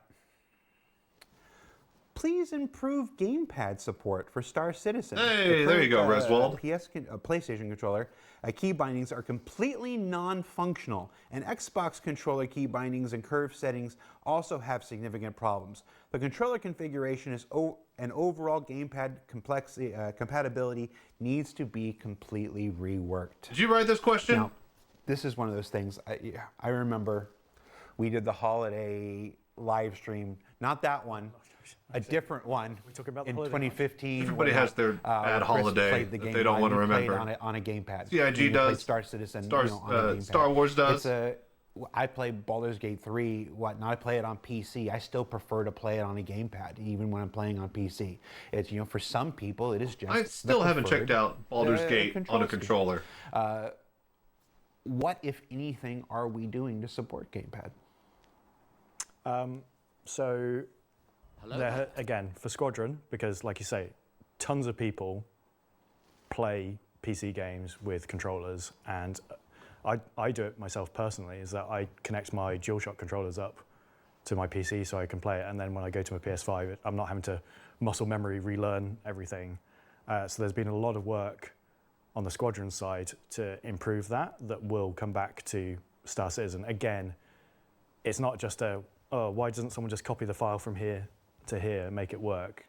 The flight systems are different. The hints are different. It's a very different, tailored experience. So what he's saying is that you're not going to get a controller rework until we get the entire Squadron 42 rework. That's basically what we're saying. So get used to what you got. At least until sometime middle of next year. Obviously, when Squadron 42 comes out, like late this year, we're not going to get all these into the PTU or PU immediately. So, yeah. It won't just like work out the box. So it does need some fine tuning. Again, the flight model is different in Squadron to where it is right now in Star Citizen. The quantum experience is different from where it is right now in Star Citizen. So you can't just copy it over. But a lot of work has been done to make that experience be better. And a lot of work has been done. So it is done. They have done stuff. We're just not going to see it. We're lucky we get to see VR early. I'll put it that way. And for a whole range of other peripherals. Honestly, though, I think that VR was built for Star Citizen, and then after seeing the demo, Chris Roberts was like, yeah, can we put it in the Squadron 42? And Sylvan probably said, yes, I can make that date. And that's why they're committed for that. I don't think it was, we need to test it to make sure it works for Squadron 42 type of thing. I really don't. It doesn't seem that way. It's not just. It's no excuse for the current PTU. But that is for every other system that is horribly shit broken, that's worse off than the controllers, including, like, let's say, the maps, the hangars, the Moby Glass, and, items, and all sorts of stuff in between. So, yeah, you gotta take your turn. The big ones. It's just for...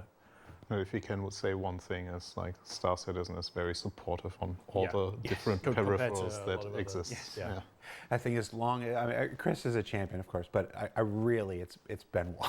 As long as Benoit is here, this man, I've never met anybody that's more engaged by peripherals and any piece of interactive tech, whether it's Tobii or whether it's VR or whatever, it's D-Box and whatnot. It's whatever we can do to allow people to play this game the way that they want to play is going to be a priority from our technical teams and stuff like that. So, and that includes gamepads, but not at the exclusion of full sim rigs and stuff. We want to, maybe we're silly, but we want to do it all, and we believe we can. So, all right, Torsten. Hello there. Now, I want to be clear that I'm just reading the question here. This isn't... Okay. The existing armor mechanics are fundamentally ill-suited for future gameplay. No matter how the numbers are tuned, armor will never behave realistically in actual combat. It amounts to nothing more than a single hit point bar.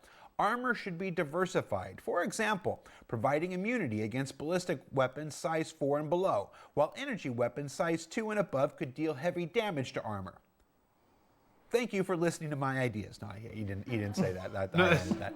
What are your plans? So I too would also like to know what the fuck. So some of the stated ideas in that statement should already be true. So energy weapons are more efficient against armors in comparison to ballistic weapons. Maybe the difference is not that distinctive, so that's something that we have been working on for the 4.8 release. There are some changes coming in for the 4.8 release, as I think we already stated at the beginning of this show, that hopefully fixes some of the major concerns. For example, a very prominent one that just popped into my head is a Scorpius cannot damage a Scorpius. So Scorpius fighting Scorpius is an infinite fight, except using missiles. But really? So what? Who's got a Scorpius? The armor system that we put in is because of the size 3s and the armor values. I get it. Make it right. It is justice, and just is even the wrong word. It's a stopgap filler for Maelstrom. Maelstrom is the system. I was about to say, none of this matters until we get Maelstrom, so I don't see why everybody's all bitching about it. This completely goes out the window when the entire ship can snap in half as you shoot through it on that point. So, to achieve. We have been advertising Maelstrom for ages at this point as the real physicalized material. Which we know is in Squadron 42 and works well from the demo we saw. Full physical damage model rather than a health bar model. So everyone that dislikes health bars, not a thing anymore with Maelstrom. But as long as we are not at that point yet, we at least want to see how the game feels once we get like the full experience of Maelstrom. And one of that feel is the armor. The armor right now is a very binary system, I do agree. It is by intent though, because we wanted to have this clear distinction between certain projectiles will just ricochet off of your armor. And sure, there are things that we have been even discussing in our, like I've been mentioning it a lot, but this is the topic we are talking about in our vehicle leadership group.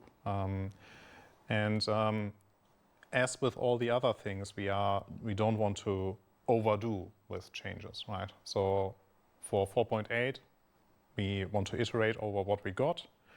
And the iteration is basically fixing all the issues there with the inconsistency between certain fighters not damaging each other, certain weapons not being clear enough as an advantage over the others. But overall, I think at least what this statement said is like, I feel comfortable in saying at least the majority of that statement we will have in a better state in 4.8. They are just things that we cannot do with the armor system that we have right now. Like I've seen, like people reached out to me with a lot of suggestions. They are good suggestions. I don't disagree, but that means we need to invest more time into that. We need to derail some other feature work that we are doing. So there's a lot of considerations, and I think what we have right now is something we can build on, we can improve, and we didn't too much wasted work while you're waiting for Maelstrom. Yeah. Correct. Yeah, that's the big topic. We cannot. You know, every minute you put into this is work that has to be replaced when Maelstrom comes in. So not every minute, but there's going to be some calculus here. At least we try to be smart about some decisions that we take now, so we don't have to. So it's always the problem. I mean, John, you and I have done enough of these shows where it's like we would love to do that, but we know we'd have to replace that afterwards. So rather than do work that you know you have to throw out, let's work on things that we know actually have a chance at staying and continuing. And I was surprised when I saw the armor stuff go in, because I knew, well, I thought we were doing Maelstrom and stuff. But again, it's like there are experiences that can be tested now. There's data that can be gathered now by doing this work with armor today while you're waiting for Maelstrom. Like I said, you wanted to test out how this feels and that feels. You can get that feedback now without having to wait for Maelstrom, and then maybe it would affect certain things with I can already say that some of the observations and some of the feedback that we got definitely ended up on our notes list for Maelstrom once it comes to the PU. So some things that we see that are where the armor system is already a direct copy of how Maelstrom works. It's one thing to say, this is how our armor works. It's another thing entirely how the players will actually say how the armor works. Because they can design it all they want, but as soon as somebody finds like a loophole or a meta that's better, then that's what the players are going to use. So they do need to figure out these little catches and pitfalls now. But then we notice, okay, we have to adjust those. So we already have notes for Maelstrom to be adjusted exactly the way that we are adjusting the armor system. So it helps us in the long run. So we have to spend less time in iterating over the Maelstrom system because we are already doing that in a different system, but it's the same. Yeah.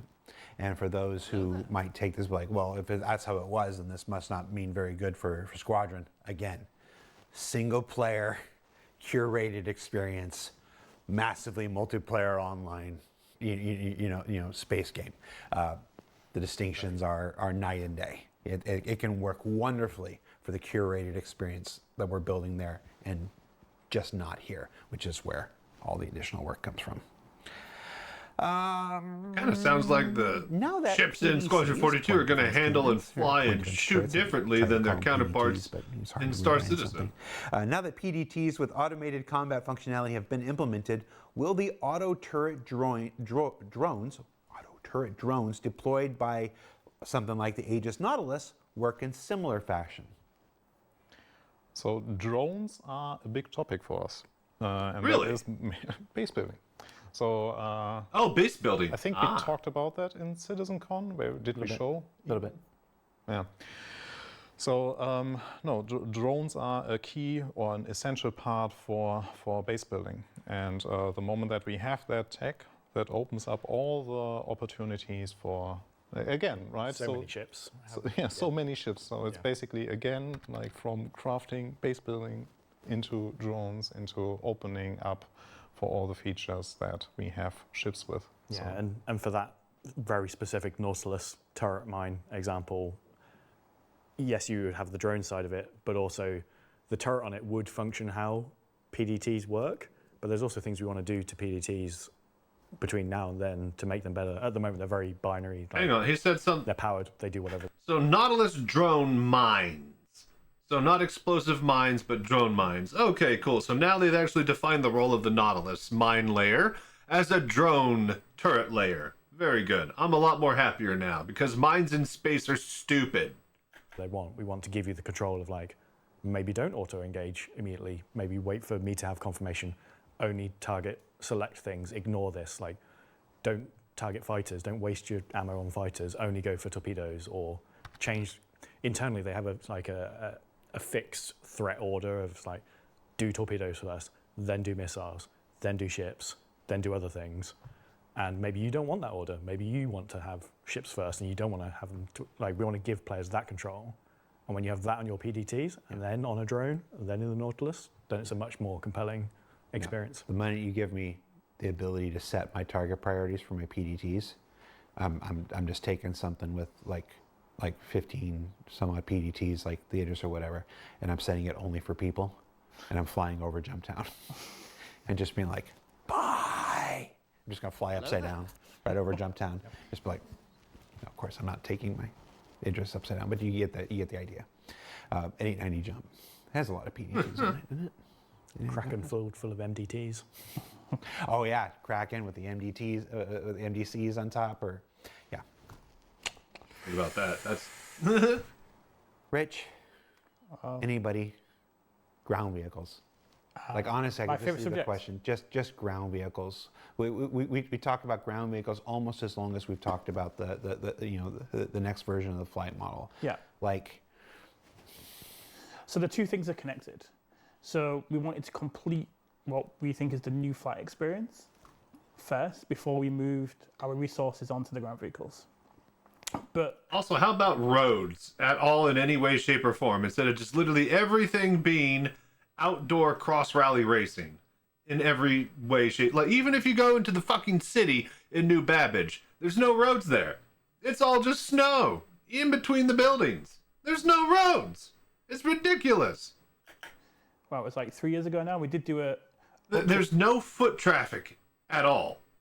There's no place for foot traffic. The city isn't built with foot traffic. Foot traffic is not a thing that exists in these cities. So the cities aren't one-to-one. They're one-to-one. The buildings and the sizes of the rooms and the windows, that's all there. It's just you can't get to any of it. It's not designed in a practical way from a civics standpoint or city design standpoint. They're just there from it looks good on a postcard standpoint, from the spaceport or from the hotel. very limited slot of time we had to introduce a new time model, some new suspension physics, and just generally how they behave. Now, by going this route of how the flight model behaves in terms of going for realism, but accessibility and just the thing feeling good in the game, Hello there. it made the ground vehicles better, but also introduced some of the problems in the ground vehicles because we freed up the physics to react more kind of realistically, which inherently makes them look unrealistic at times because we're hitting solid objects with the bottom of the vehicle or with the suspension kind of funny, and the vehicles would do strange things. And that's just down to the fact that we've got work to do. So we've got a framework of the ground vehicles, and interesting enough, we've got a meeting very, very soon to discuss the kind of ground vehicle 1.0 plan of what we want to achieve with ground vehicles. Because as we do base building, we do combined arms, the ground vehicles are going to become even more important for the universe. So we've got a plan to improve the tire model, the suspension, but just the general way that the vehicles interact with our world. It's when you hit rocks and stuff, the vehicles don't flip over and crash all the time and feel very strange. You feel like they don't have mass because the vehicles do have mass, but the force that is generated is a very hard force. It's a very kind of simple calculation of just you hit objects, force generated, force is applied to the ground vehicle. But we're going to start controlling that so it feels much more natural. So that's why it feels so blocky to drive. The ground vehicles are the exact same systems that the spaceships work on as well. So they'll have an engine, power plant, and everything will work as a normal Star Citizen vehicle does as well. And this overall will have a much more kind of natural feeling ground vehicle in the end. Once we get some time to work on the physics of, just how it interacts with the world, and I'm kind of excited about that, which will hopefully allow us to do more interesting gameplay and for the vehicles to kind of Actually be have a able to do purpose. more. Yeah, just be able to do more in the game and have that purpose where so you can go take your ballista, park it somewhere, and have it in the right spot that you want it, so you can use it for that purpose. Actually, we had, there was this, I forgot the name, the big facilities we have on the ground. Distribution centers. Thank you. Distribution centers. Those were our first intent of making ground vehicles more viable. Yay! I would love to drive around and do deliveries. Those stuff distribution there. centers with very effective turrets, so that you should land further out. Our planet environments weren't built for that. So we had a bumpy road ride. Yeah, one of the biggest problems the ground vehicles have are the very beautiful looking planets that we don't have nice roads on, because part of it is they're not habitable or I can't think of the word. Civilized with infrastructure, so there isn't roads there. And a lot of people underestimate the scale of Star Citizen. Yes. And they're bombing along in their Cyclone, which they don't realise makes a Humvee look small. And they hit what they think is a small rock. But if you stood next to it in real life, it's 2 meters tall. So a vehicle travelling 40 meters a second, hitting something that essentially has infinite mass in how it is in the world. In the real world, you'll just go pancake into it. But our vehicles have mass. That thing doesn't have mass. Like Rich talked about, it was changed to a more realistic model, and then we had to rapidly change it because the physical forces that were being imparted on the vehicles was just insane. So there's lots Interesting. Okay, I'm learning a lot of why it feels like this. It's one of those things like Star Citizens. Is it a spaceship game? Is it an FPS game? It's an Rich Shire will tell you it's an everything game. And that's what we're attempting to do. That has to include ground vehicles. Yeah. I think ground vehicles have been sort of in this unfortunate kind of side shunt over here. They've never really found their purpose in the verse. Besides the Daymar rally. It's we like the idea of vehicles. Trust me. Stormbreaker for the first time. I was excited now that that a big area that doesn't allow you to fly ships in and stuff like this. I'm like, great, do something like that where you can do vehicles, and like imagine the entire patch content was ground vehicle related. You had to do the entire patch content in ground vehicles and stuff like this. And the answer I got back from creative director Ian Leyland was, we'd love to, but playing in ground vehicles right now isn't that great. So if you do an entire patch content that requires everybody to roll around in ground vehicles, you better make sure the ground vehicles are fun and actually work the way. So it's good point. It's a good fucking point. It's just that's another. It's only fun because I have something to compete with the rally. If the rally wasn't a thing, I probably wouldn't do ground vehicles at all. Commanding the field. The second thing is I just love an entire content drop that is ground vehicle related. You can't bring ships. Big fan of tank commander, need fuel rocks, yeah. Maybe to the point where you never even want a ship. You're just content with your base built location, ground vehicles, tooling around, doing all the game loops with ground vehicles. Adding to that, even it's so right now it's also not the most like convenient thing to call your ground AMR vehicle. Rally is a race, So it's that is the something that we have race on our list by also 12. for ages at this point. Find out which more is there. Ground vehicles. Check through out the freight highlights from elevator previous or years. nested spawning of ships with ground vehicles. So good news is we have been working on that, but I was about to say, yeah, we proved it with the Atlas, but the Atlas is Not technically a vehicle. it's technically not a vehicle. No, it has been on our list for quite some time. Because the moment that we allow ground vehicles to be more comfortably stored or pulled up and then being stored in your ship, I think they also will be used naturally more than what they are right now. Because right now it's, pardon my French, it's a bit of a pain. The Atlas is not technically a vehicle. It's a very large person you crawl into. Yes. Yeah, I see those words. That is actually a great point because it doesn't have vehicle controls. You have to mess with FPS controls to mess with stuff like the IT key. You're literally hopping into another person because there's no engine, there's no power, there's no startup sequence. It just walks with you. So it's a power armor, not a vehicle. I think we got time for a couple more here. Refueling, passenger transport, retail, and escort gameplay all have functionality but lack player motivation. How will you make players genuinely want to engage with these? Good news. Refueling. So, for one of those. At least for one of those. Now we are aware that sometimes you need extrinsic motivation to try out gameplay loops in our game, and refueling is one of the few ones that we, like when we released it for the first time, there were a lot of that because it's a new gameplay. People were coming up with their own goals, they organized themselves. We even had a brief moment where the fuel rats came into our game and were distributing fuel. But they left again. Nobody cares because who cares? Just like medical gameplay. There's no point for it. There, but anyway, just blow up your ship or respawn it. So it worked for a short time. Like with all intrinsic urges you have, it's like it's a smaller time frame rather than you get external reward.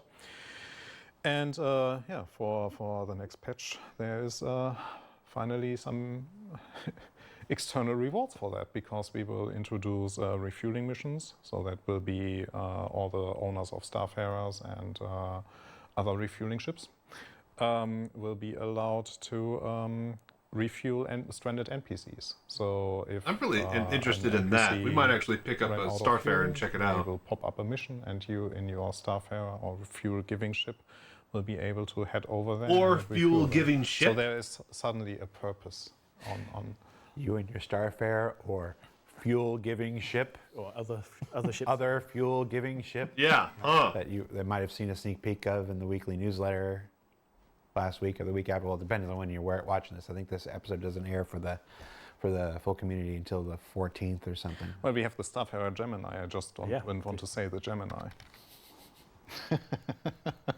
The only time we've ever had a variant produced by a different manufacturer. True. Although I just saw on the website it's still listed under MISC. It's not listed under. might want to refuel versus blow up if it costs you more to claim if you have a custom model. That's why I always go stock, baby. He's not in charge of the website at all. All right, folks. Stock That's it loadouts. for the show. Thank you. Never for go watching. wrong. Thank you for tuning in. If you're the fine folks watching in Xi'an, China, thank you for think that is taking it. the Oh, time we to got take this through it. We're and, done. Localize it with subtitles for the viewers. We always like doing this show for you guys out there. And then if you're watching at home or in your car or wherever later, we hope you have found the information helpful and useful and worthwhile. For the show, I'm Jared. That was John. That's Torsten. That's Rich. Thanks for watching, and we'll be back with another show soon. I think technically it might actually be tomorrow by the time this actually airs. Nice. Calendars. Thanks for watching, guys. Bye. All right, cool. That's it. Star Citizen Live, folks. We did it. Makes sense to balance insurance claims in a way that not need to constantly do it outside of standard bugs. Yeah, but like the standard bugs require you to need it is the thing. You slam into a desynced hangar, all your shit's gone, and as well as your insurance claim. Like, I don't think they should be introducing insurance crap at all until they actually know what the fuck they actually want to do, and they actually fucking have fixed most of the bugs that would require you to use it and just ruin your entire day. So, but that's just another point entirely to be saved for another day. Anyways, that's it. Star Citizen Live, vehicle gameplay, design and balance. Yeah, good stuff there. I'm gonna hop into the PTU, check out the VR changes. I can't check out the haptics, but I could look at the FPS, what do you call it, reticle changes and whatnot. So expect a video on that soon. I'm gonna try to do a deep dive on haptics soon enough and figure out some stuff and maybe even holler at D-Box. So if you're watching this on YouTube, maybe some of that soon. Let me know in the comments if you're excited about any and all of this. And with that being said, till next time, stay safe, fly right. I'm Chachi Sanchez. Y'all have a good night. All right, that was a long one. Oh yeah. All right, Jeebus. Hello there. That's a lot of video. I mean, I know it's like a reaction to an hour, but like every time you pause to just say a little quip or something like that, it just adds and adds and adds. Okay. They removed Headbog from working. So quality of life for... Okay, well, I already filmed the VR updates today from what they posted earlier. So that'll just have to wait for another time. Okay, it is... time to hop in the PTU.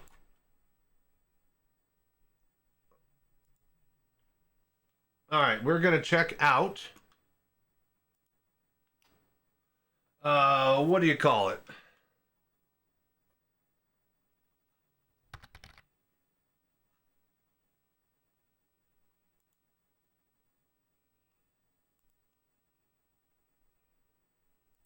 We're going to look at all the stuff. You go in VR? Yes. Didn't even know there were VR updates. Well, I'm the VR citizen. That's all I do. So yeah. That's my big gripe. Punishing players for solving bugs. Yeah, like... I don't think they need to make ammo cost a shitload until missiles work. I don't think they need to make insurance claim have longer than 2 minutes until all the bugs are fixed that destroy your ships. I have plenty of, thoughts and opinions on that. Anyways, I'm going to go to the bathroom again. One of those days. We're just going to sit on the toilet and think, apparently. So once we're done with that, enjoy the music. We're going to hit the PTU, look at the crosshair changes in VR. So... But yeah, how you doing, Bitewell? Glad you could drop by and hang out. Some updated to the posted channel for the PT. Oh my gosh. And then Anvil Odin 3D model. Yep. I saw that post, Hudson, if you're still there, on Reddit.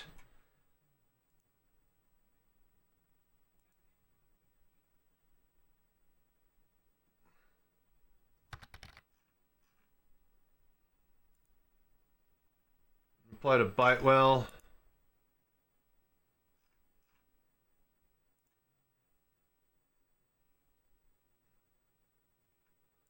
If you're talking about the actual full update post, then I think I've already read through that. If not, just get me a link to it in the chat and I'll check it out in a bit. Ad break is going to start. I'm just going to roll it now. BRB. Lots to do today. Feels like we're just getting started.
Hello there.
Hello there.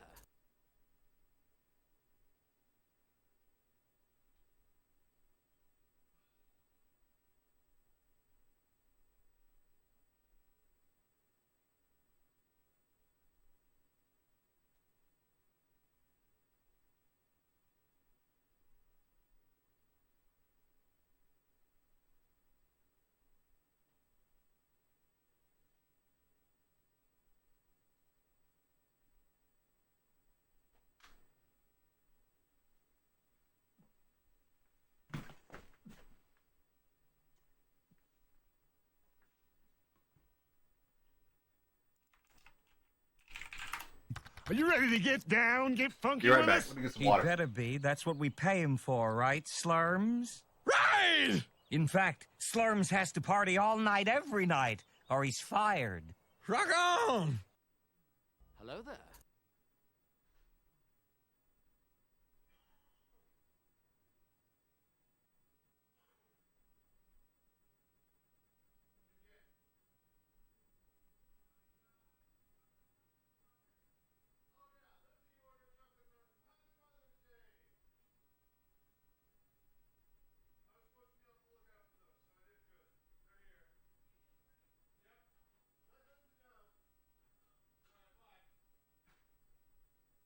I'm waiting, old man. I found it,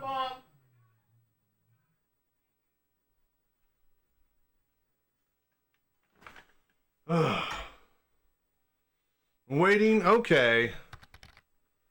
Okay. Had to get some chocolate covered strawberries from my sister for my mom at the door, and get some water. Okay. What are we doing? PTU. Right. First of all, rehydrate.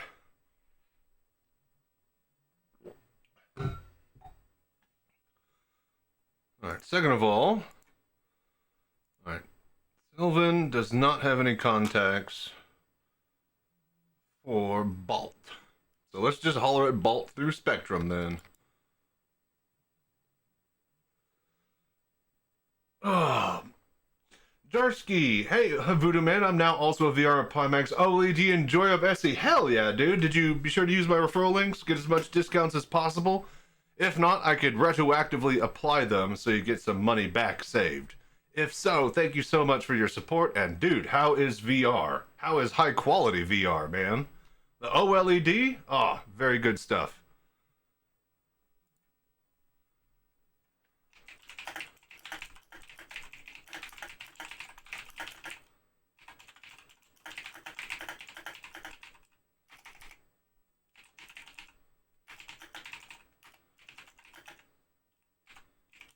Hello there.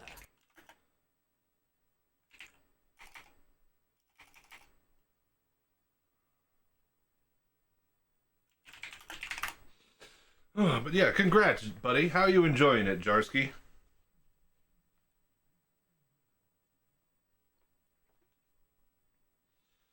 Alright, I gotta holler at Bolt real quick over on Spectrum.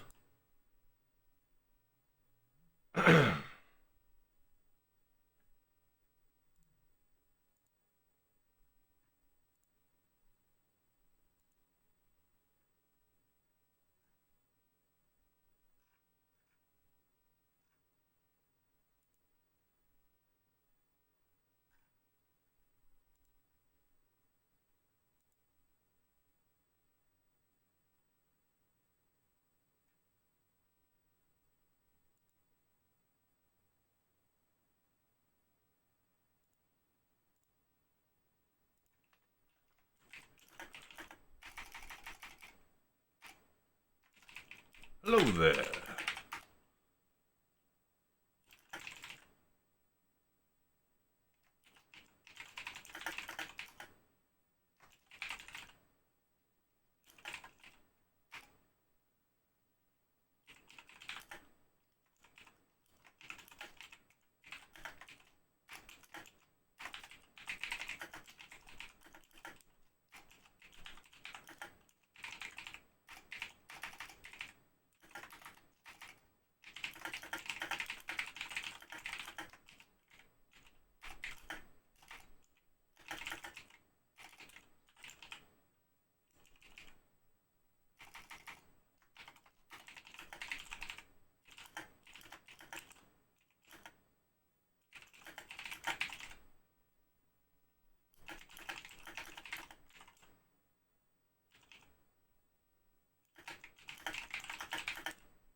VR Cockpit.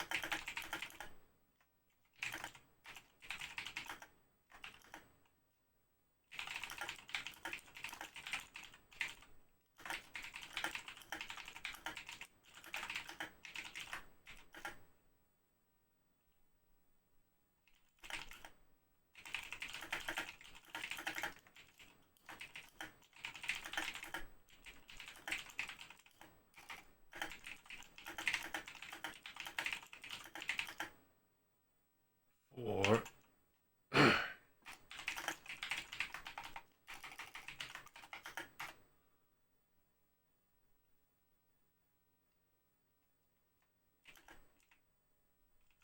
able to.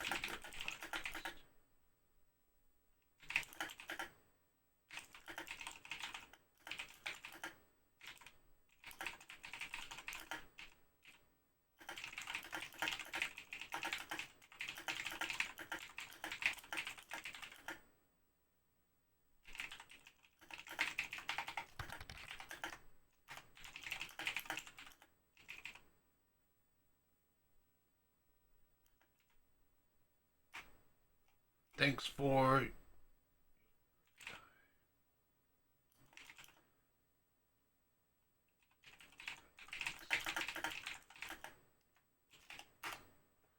all right, cool. All right, I sent a message to Bolt from CIG. No clue if he will answer, but maybe we'll get in contact with the D-Box people through him.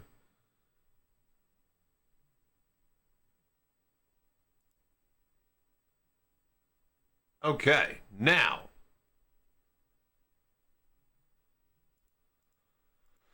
Okay, really quickly. Check, refresh. So I registered my VR Bar Citizen, but it's not showing up yet in the middle of Texas. So I'm gonna have to holler at the Bar Citizen guy about that. He said it should be showing up soon, and that was last night. Okay, now PTU. We need to get like what? Footage of the Odin. Check out the Defense-Con. We need to look at FPS markers, as well as look at the new F menu, right? So start in the hangar, check out F menu, look at FPS markers, then go check out the Holo Viewer, and then swing by Defense-Con. Should be one nice video. Maybe we separate that into two videos with testing out the new VR stuff first. That way it's its own little separate thing. Alright, let's get going. And then after that, I think I'm going to be good for VR Citizen for today. I need to start working on the green screen room and getting camera angles. I've had the Neo Geo, I've had the Neo G9 as a screen, so I had some great view before, but with the Pimax, my Aurora looks so freaking huge. Yeah, I bet. It's so crisp, too. Like, it's so good.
All right, cool. Sorry, just sending all my messages. I don't really do a lot of day streaming. A lot more people awake and active when the daytime is up. Who'd have thunk? All right, are we ready to roll? Yes. Okay, that's good. All right, so let's hop into the Pimax here, and let's get into the PTU.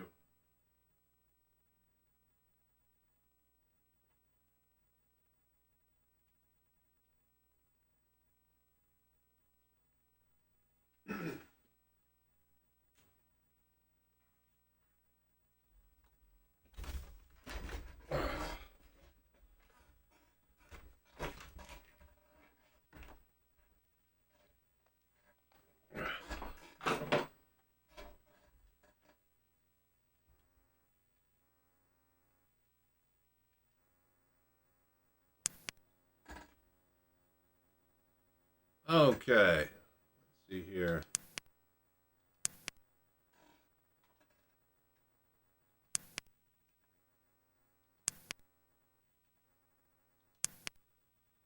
Okay, Steam VR.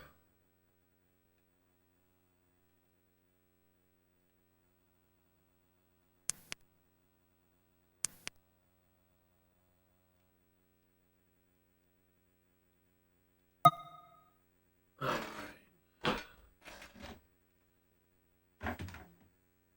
Turn on that.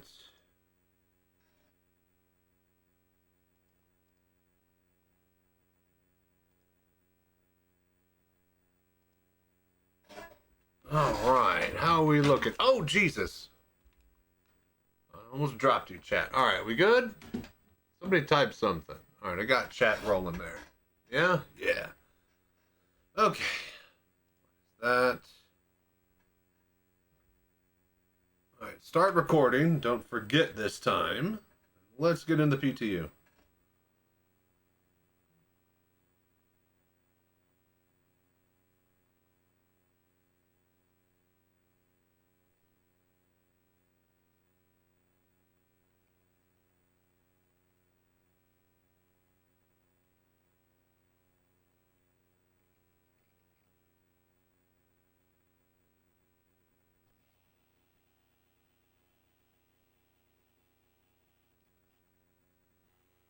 Let's say, oh, it's quartering again. Uh-oh. No, we're good. We're good. Oh, good. We get to optimize shaders. All right. Well, we get 5 minutes to just hang out then. Wonderful. Ugh. All right.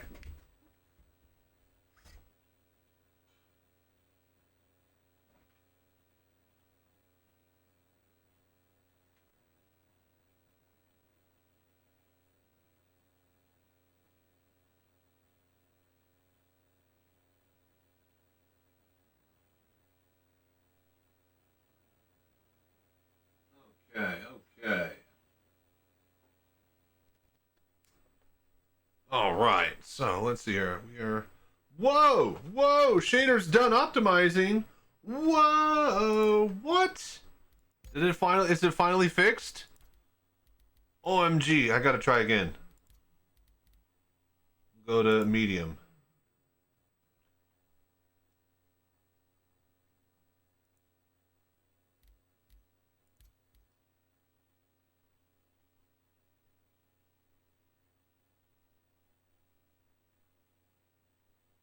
It seems like it's faster. Let's see here. Luckily, I don't get dizzy with the VR headset, probably because I was already into the game with my 5K Super Ultra widescreen and Track IR5 I had before. Nor it's heavy, I can wear it for hours. And that's the thing, like, I don't feel like it's that heavy, but I'm also a fairly big, large guy to begin with. And it's taken a little bit longer with this one. Interesting, though, huh. But yeah, like, I don't really feel the weight of the headset on my head or neck at all. Even after something like the Daymar Rally. Oh, hang on. What I will say is that I can't wait for my Pimax Dream Air, and to be able to test out things like playing pinball in VR and looking down and seeing if my neck starts to ache with one of those. Because it should be a pretty lightweight little headset there. Alright, haptics. Where is the haptics post?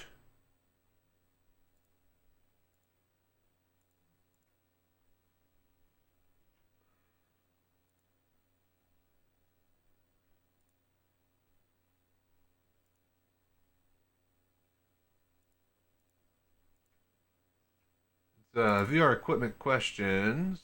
Haptic support. Alright, I'm going to pin this in the Discord channels that we made for haptics.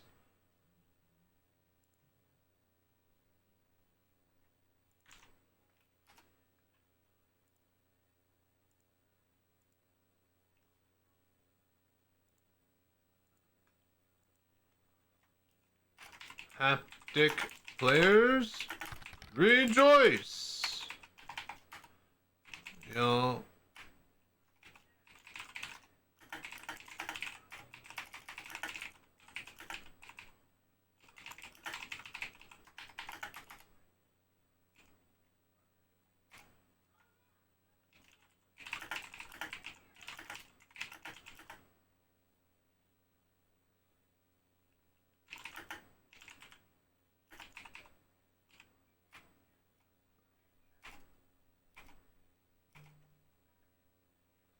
Haptic feedback channel.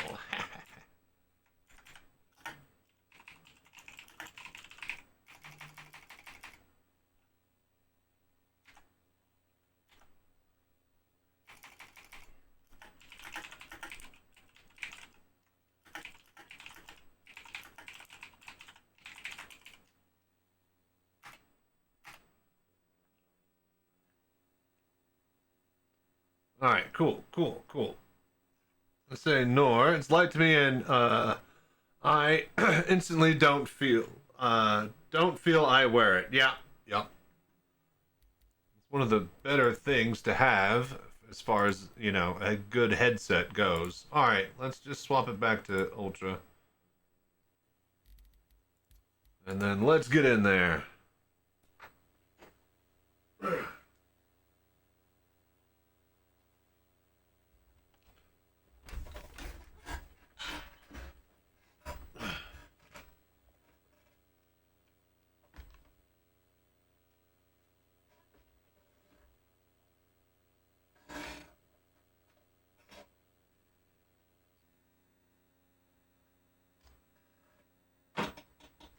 Okay, here we go.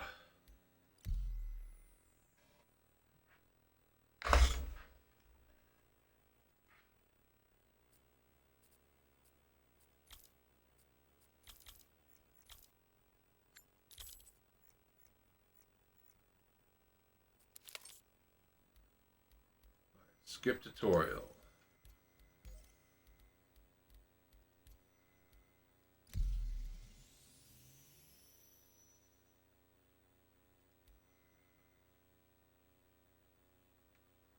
Okay, let's get in there.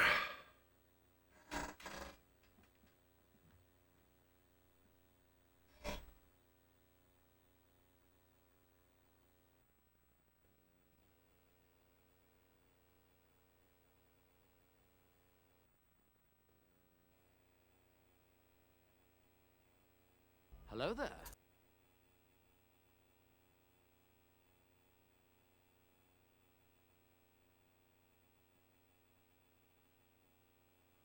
All right, loading in there.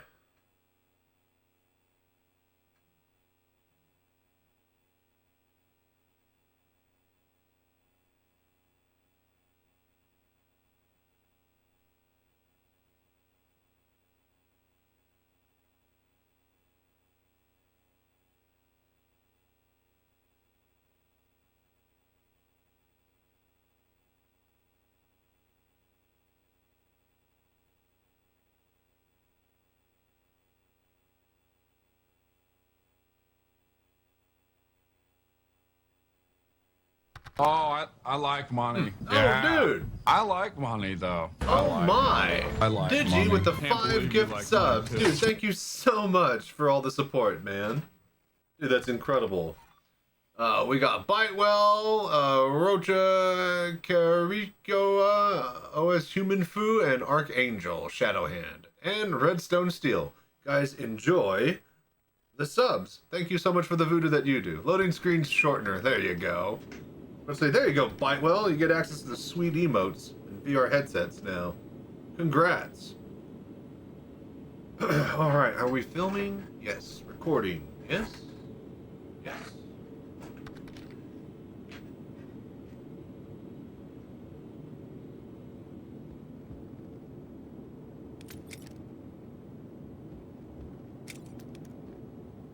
Oh, I need to turn off my Mouse Without Borders program.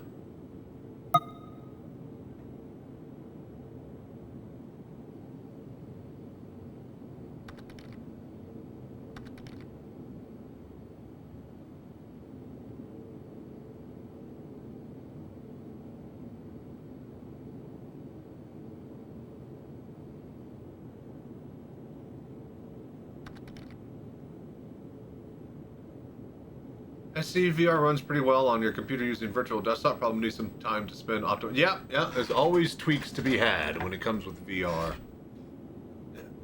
For most people, it should work decently out of the box, but like the more time you take to tweak it and get it just right, and to where it's just, you know, play and set and forget type of thing, the more it's going to be worth it. But anyways, we are here today in the PTU.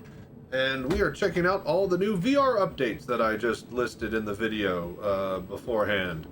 So we have F menu changes to where that is now in the verse. I'm not really sure how that's going to work, so let's grab a couple of things. And then we also got FPS reticle changes. So let's grab a combat helmet, and then let's check that out too. In fact, we're checking that out first, because this is the thing that I'm excited about the most. Surely one of these helmets is combat rated. Would it say if it's combat rated?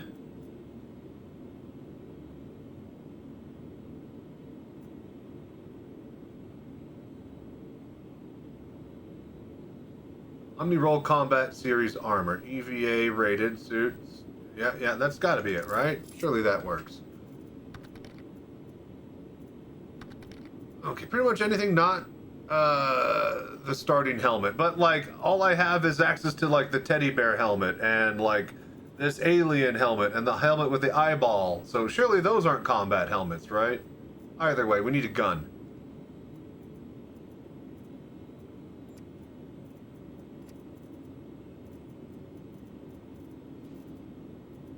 Just a quick P4 AR. 8.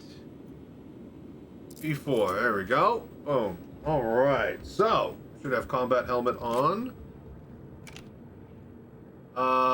It should be on by default. Yeah? This might not be a combat helmet. I know for sure I need a Morozov, but I don't think I have any of them on my PTU account. I know a Morozov will do it.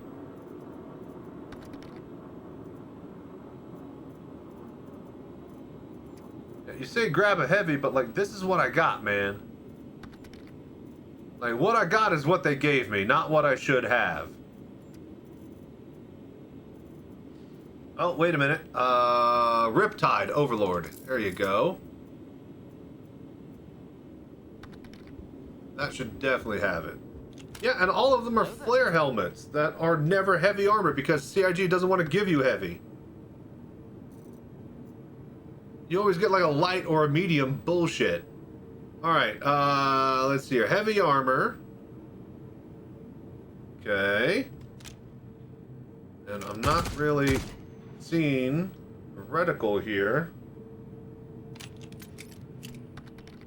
Oh, I like dude, money. smoke! Yeah. I like money, though. I like Who's money. gifting subs here? Can't believe you like money, too. Dude, thank you so much for the voodoo that you do here. Oh, Jarski, I just want to talk to him. with the 10 subs. And Balthio, thank you so much for hanging out and doing the voodoo that you do too. What's up, you guys? Dude, thank you so much for the gift subs, man. Alright, Roswald, it should be on by default though, yeah? I shouldn't need to do anything. We got a sub war going on here. I'm pretty sure there's a hype train going on that I don't know or see about in my headset, but I'm pretty sure there's something there. From the notes, yeah.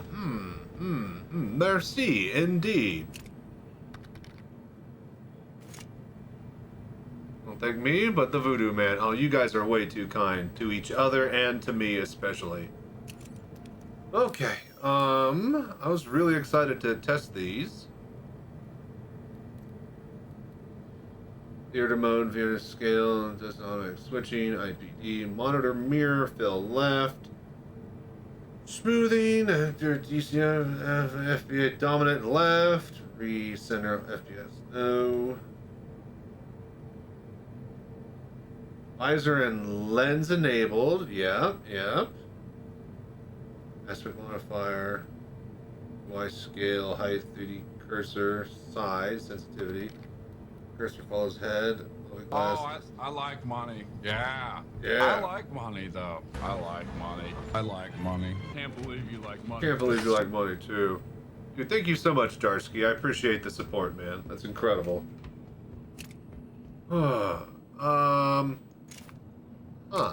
Has anybody hit the PTU and checked out the things yet?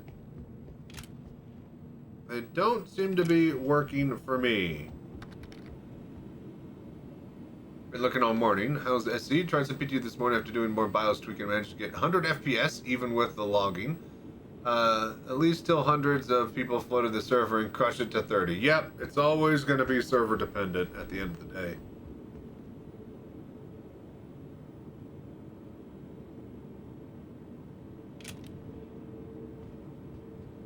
Let me see if anybody is PTU.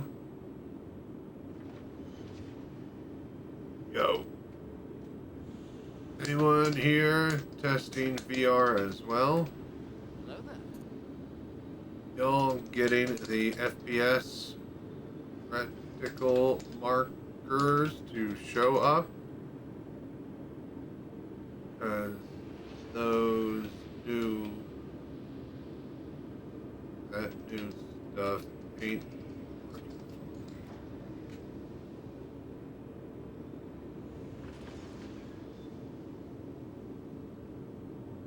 No crosshair. Huh. So this other guy is saying no crosshair in chat as well. Right, thanks, Battlehawk. Battlehawk. So it's not just me. Good to know.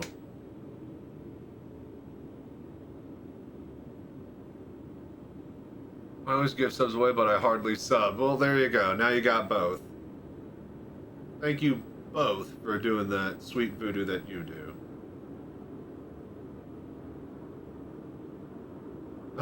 What was the console? Yo, Reswald, can you type in the console command to turn on the reticles? Maybe we need to manually add it.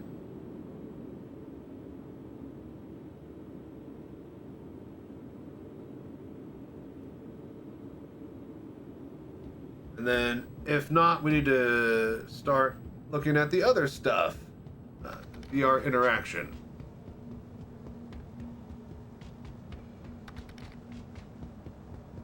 Yeah, I thought it said that they were on by default. You can type it in to see if it's default too. Oh, that's true as well. All right. Hang on. Before we pull up some crates and stuff to F interact menu test, let's see about here. W underscore cross. Oh, what the hell? Crosshair underscore 3D. Let's just hit enter. Nothing. Let's maybe on. Interesting. It's not. Maybe it's not in this PTU, but the next PTU? They said it was in, or they were adding it. W crosshair 3D on. Okay. Yeah, I'm not getting anything with that, so maybe the crosshair isn't in just yet. Well, that's really unfortunate. I wanted to show you guys that because that's something I've been really looking forward to seeing how they implement. So, I will look into this further and give you an update on another video later. But for now, let's look at just F menus and objects in game. Dang, oh man, I'm so excited for that. Get FPS crosshairs, you guys don't even know. I bet you guys are really excited. Alright, let's just pull up a bunch of stuff, and then we'll just F interactive menu. Was posted to the 531 update notes. Is that today's PTU patch, I'm assuming? Oh, dude, Jedi Menace, thank you so much for subscribing. I like money, though. You guys are way too kind. I like money. What we're doing is testing, and not very well at that today. Alright, let's just grab all the containers. Move up. How you doing, Jedi?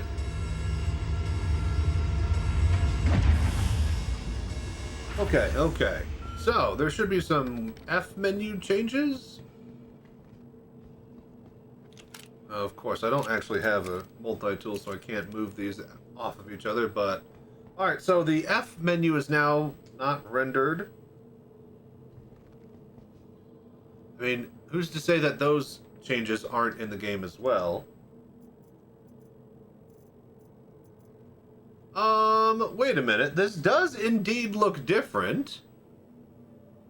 Are you guys watching me look around in this? I don't know how it looks for you guys on the desktop, but I can F, right-click, and bring up the rows, the comma rows F menu, right?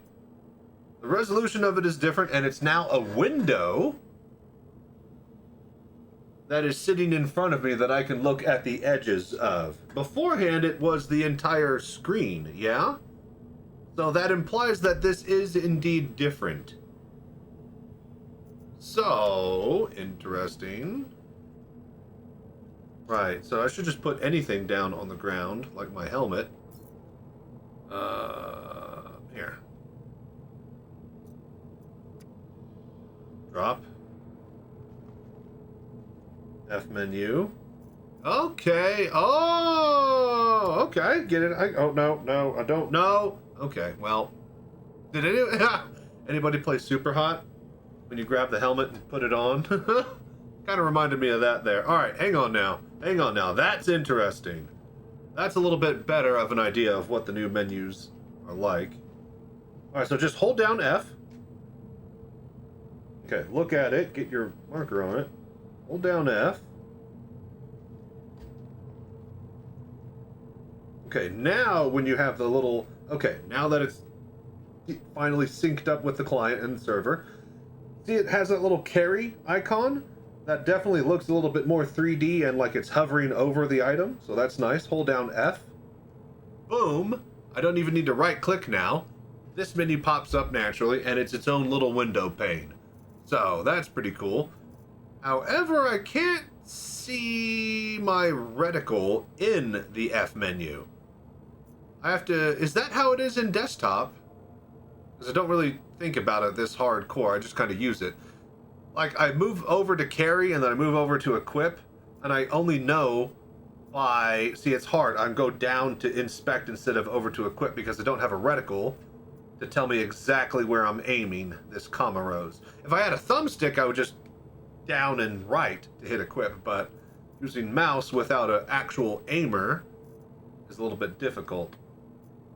Okay, cool. So, yeah, desktop doesn't show the reticle in desktop. Okay. So, yeah, I don't even know if you guys will even see this stuff on the desktop while I'm in VR, and either way, you can see me reacting to it, and I can explain and describe it in detail, but it's basically a flat plane now that's sitting in front of you instead of taking up the entire, you know, view in front of you. It's very annoying. Yeah, okay.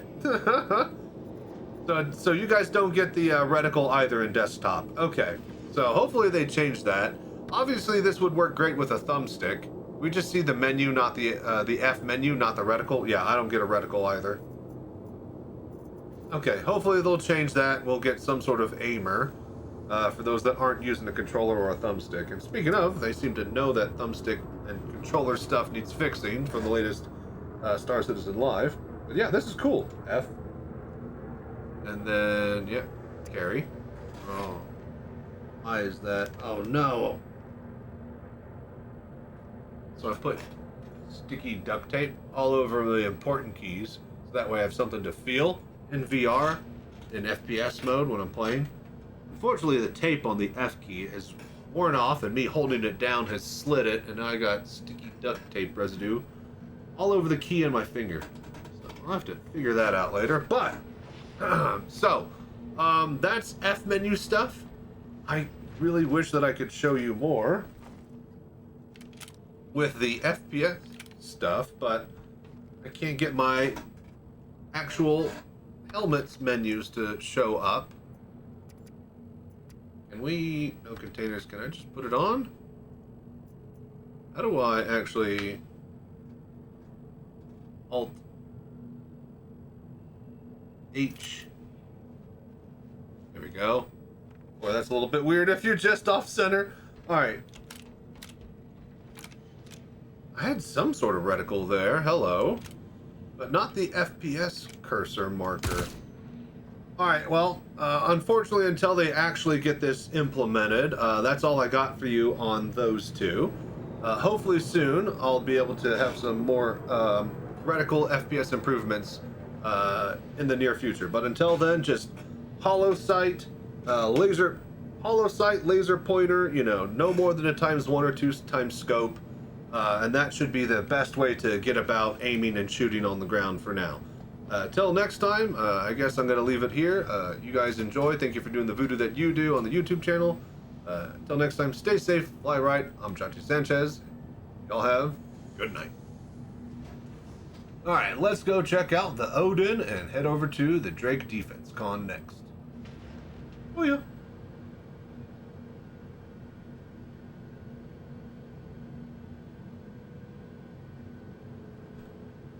Okay. So. Alright, so. Earbud in there. Alright, so. No crosshairs that are working. That's unfortunate. However, there's still something cool that we can go see. Let's go grab our... Wait, do we have our Drake Cutlass Best in Show? No, they don't have my best. But my Best in Show is gone. I was gonna fly to the expo in style. All right, well, whatever. We'll just go in a regular one. I'm Chachi Sanchez. Welcome to VR Citizen. It's the PTU. we just checked out the new VR tech that they added, including the F menus and the FPS reticles. FPS reticles don't seem to work too well. The new F menus are very cool. And now it's time to check out Drake Defense Con and go do an Odin flyby. Hopefully, we hit the Area 18 ArcCorp area at night, and the holo viewer is that much more bright and vivid. I saw screenshots on Reddit. Odin holo viewer at night, definitely a lot cooler than during the day.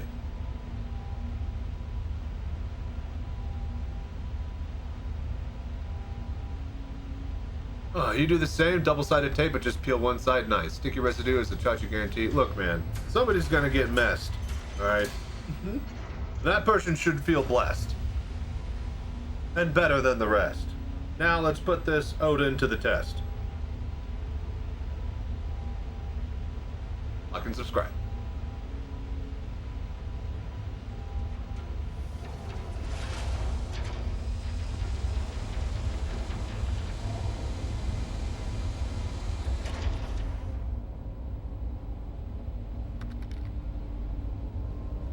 They brought a poet and they didn't know it.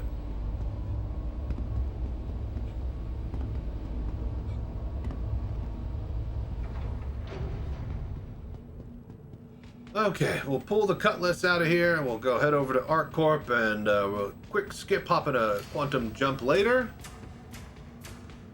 And yeah, we'll be over Area 18 checking out the Odin. And then we'll check out Drake Defense Con itself. That being said, I'd like to take this time to thank you for doing the voodoo that you do. And remind everybody that we have some upcoming live VR Bar Citizen events. One on May 30th in Abilene, Texas, and one on June 13th and 14th in Austin, Texas. So, more information on the Discord, and I'm compiling a post on the Bar Citizen website about all of that now. So, thank you for support and all the voodoo that you do there. Be sure to donate to the GoFundMe project links to help me bring VR Citizen to more people than ever before this year, especially now that we don't have a chance to do so at Citizencon. All right, let's get out of here. You're all set to go. Oh boy, double hangers. Gotta love that. There we go. Okay. And rolling. Landing gear up.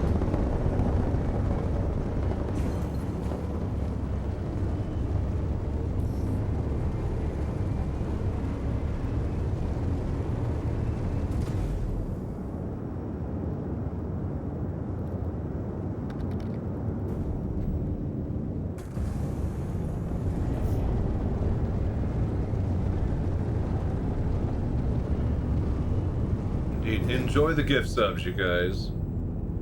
Thank you all for being such an amazing community to each other.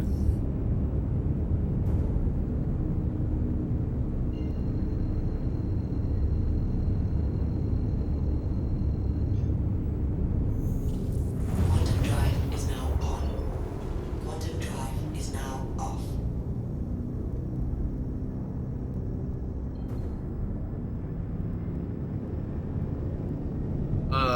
Let's see here. ArcCorp.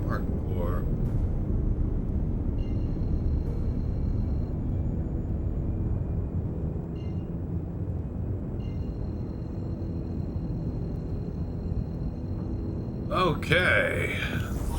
New ArcCorp, and away we go. Oh, my other Cutlass looks so much better. Alright, well, my Microtech. Hello, ArcCorp. Let's go.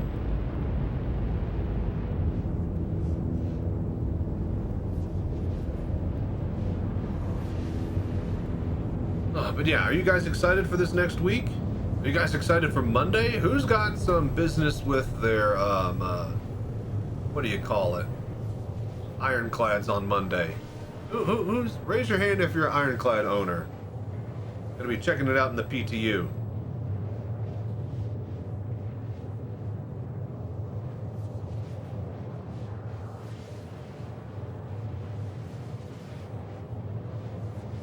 I wonder if it says all owners, it doesn't say loners. While it is crying, at least my Ironclad and Fatapillar will comfort me. There you go. Yeah, I have a Kraken, and I should get one, according to the updated ship matrix, for a loner, I believe. Well, I don't know if they updated it, but I believe they said somebody... It only makes sense that Kraken owners get an Ironclad as a loner. But we'll have to see. Hopefully they do update it. But yeah, I'm very excited to check it out when I can get my hands on one.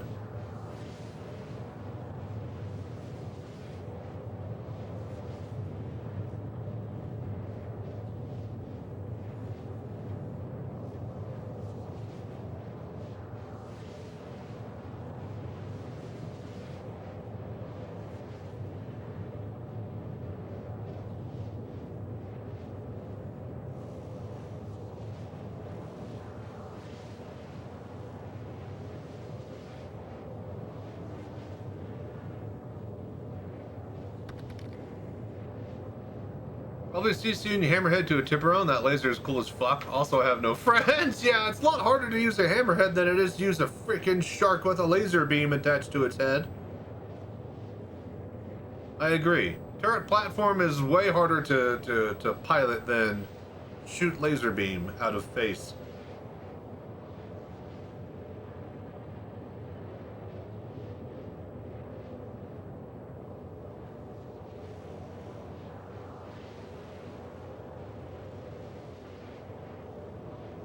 I do need to check out a Tiburon.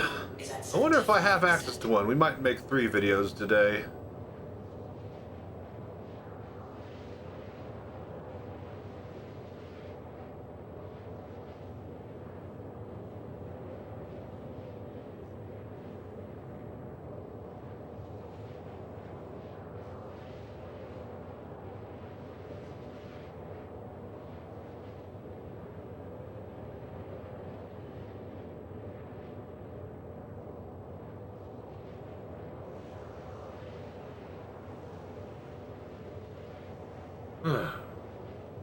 But yeah, that Tiburon definitely seems pretty interesting. Wonder how armor values stack up to a giant laser. And is that laser, do lasers like that have a size? I know they're bespoke, but like, compared to like, let's say the Idris laser, is that like the same laser itself? Are they like the same size 10 profile, or are they just always bespoke per ship?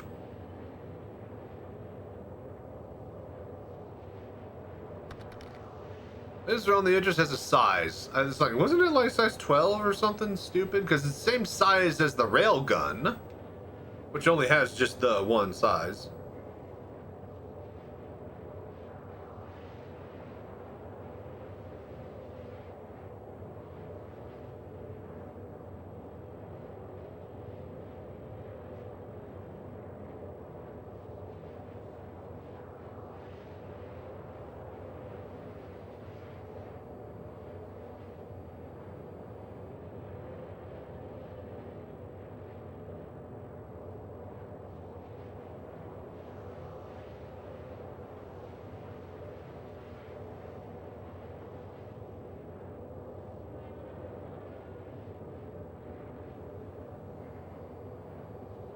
Alright, almost to ArcCorp.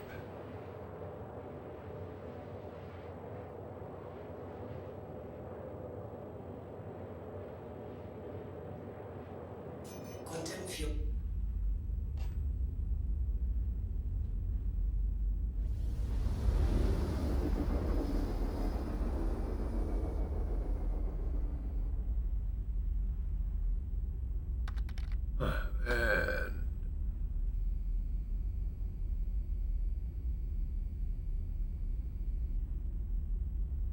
And hello, ArcCorp. We'll see how well I can edit that. All right, we are here. Let's get to Area 18. Is now off. Where is she? Oh, the clouds look great here, let me tell you.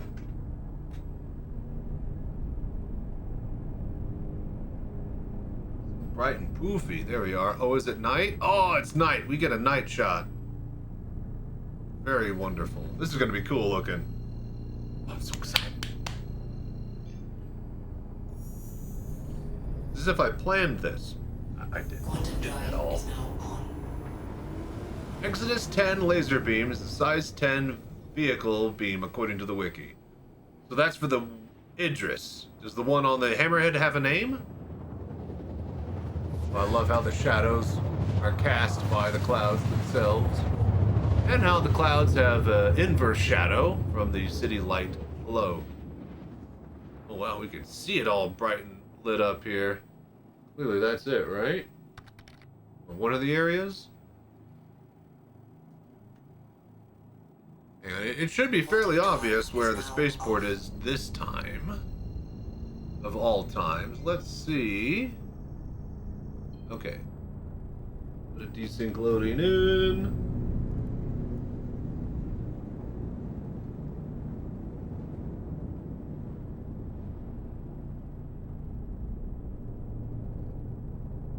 Oh man, performance definitely took a dive over here.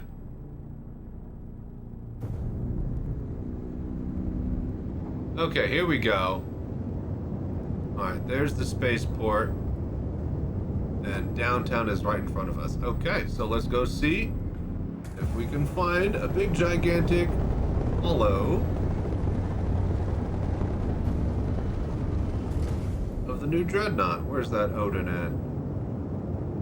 Is it over the spaceport or is it over downtown?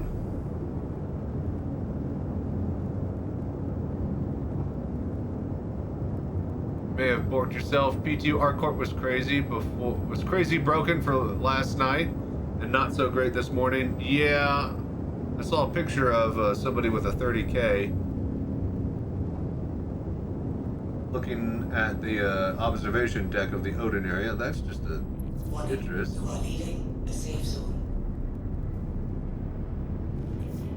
They get rid of the flyby. Oh, no, they got rid of me. Okay, well then. Huh. Okay, so that might be, doesn't it render outside or do you have to enter the top tower? I don't know. I have no clue. You should at least be able to, like, fly and look at it from your window, I thought, but it looks like the entire downtown area is a no-fly zone now. So, where is the tower entrance? Let's see here. Drake defense gone this way. Elevators despawning and sending players to their doom. Elevators breaking in general. NPC spazzing. Desync. So, General Star Citizen Affair, huh? Top of admin building. Tower entrance is in ArcCorp Tower. Okay, so not over here. This is where they had Defense Con last year. Alright, then let's go to the ArcCorp Tower. See if we can get in over there. And then we'll head to Drake Defense Con. So hopefully by the time this PTU gets into live, all of this will be a lot smoother for you guys at home. But I'll power through the slideshow for now. Test things out for you guys. Like and subscribe. Oh, whoa! Oh man, that looks so good. Look at that. Oh man, that's so sharp looking. Especially with the gold trim around the neck laces. Or the neck thing, whatever that is. Yeah. That's the journey, I guess. Stand clear. That thing from that... Now closing. Wait. They get on the right tram?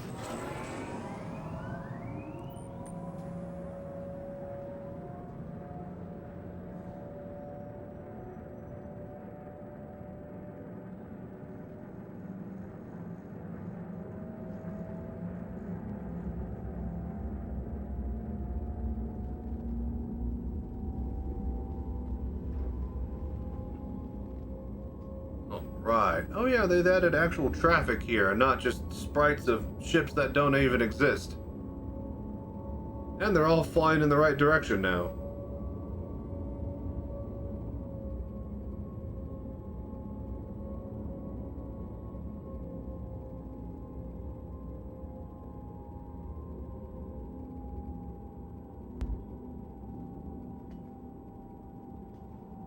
I'm pretty sure this one's going to the expo, so I guess we're gonna check that out first.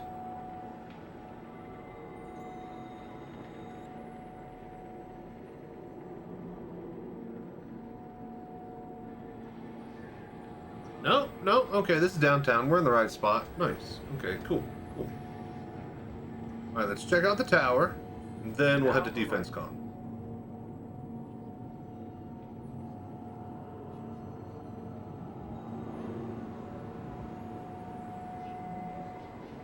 Ah, Calypsia. Hello, my favorite VR Star Citizen streamer. You mean the only?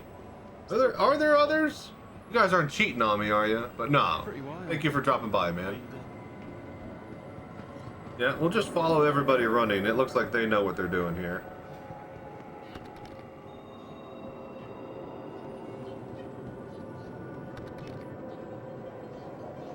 Maybe if you get it working, good luck. As I always say, never stream in VR, kids. What did that sign say? Hang on. Shake the heavens? Shake the heavens with this Defense-Con. Witness the might of Anvil Aerospace's next generation battlecruiser with a unique holographic experience. Okay, this way.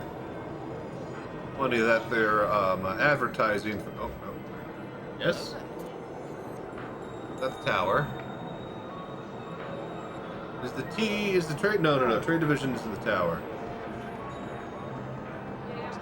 There we go. North Tower. Ah. Interesting that, yeah, Drake Defense-Con is pitching his sales for, what you call it?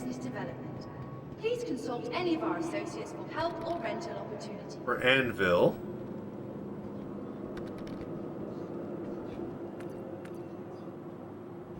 Mile High Club doesn't work.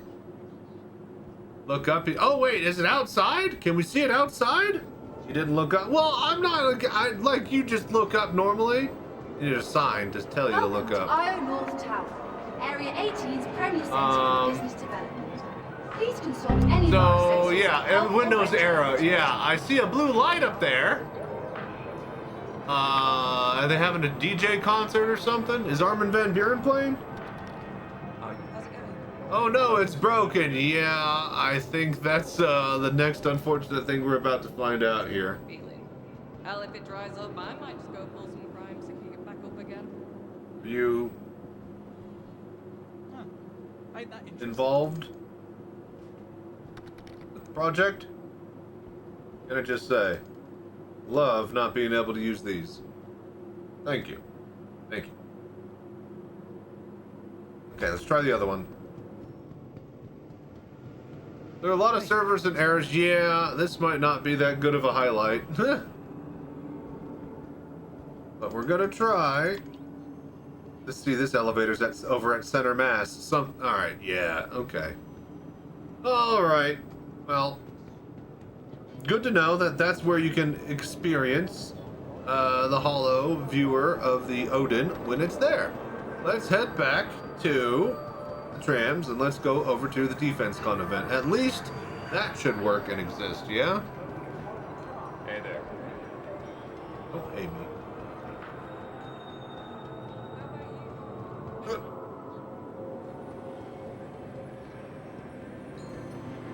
Tried this morning, the servers were the most on fire. Later morning it worked, but now in the afternoon the crowd is coming in the hundreds. Yeah, I'm not sure if we'll be able to check out the Odin. I don't think I need to go to the other one, right? Hey. Hey, what's up? You going to Teller's funeral? Can't decide. Surely it'll work. And you went back in live and you played with your new Aurora Mark II that I just got. Hell yeah. At least something worked. Let's go to this one. This one that I came off of will take me to the next area. Hey there. How's it going? The circle. I tell you, Ah. crime in this system got drowned. The cops and Just wow. wow. I'm not gonna roll. Okay, here we go. Here we go. Alright, defense. Oh, see? Now look at this guy. He is ready for the party. And I am just tardy for it. Oh, look. We got the guy who's all emo. Dressed up like the Crow. Anybody else dressed up like the Crow? Alright, is immediately getting, getting banned. Alright. Meanwhile, I come dressed as the Crow. I haven't been to the convention center. I gave up trying to get there in the PTU. The convention center should be easy. You just take the tram and you're there. That's always open. There's the new thing, the Odin Hollow Viewer. Of course, that's broken. Like, why would that work? You see an Idris over it, though. Would have been for scale.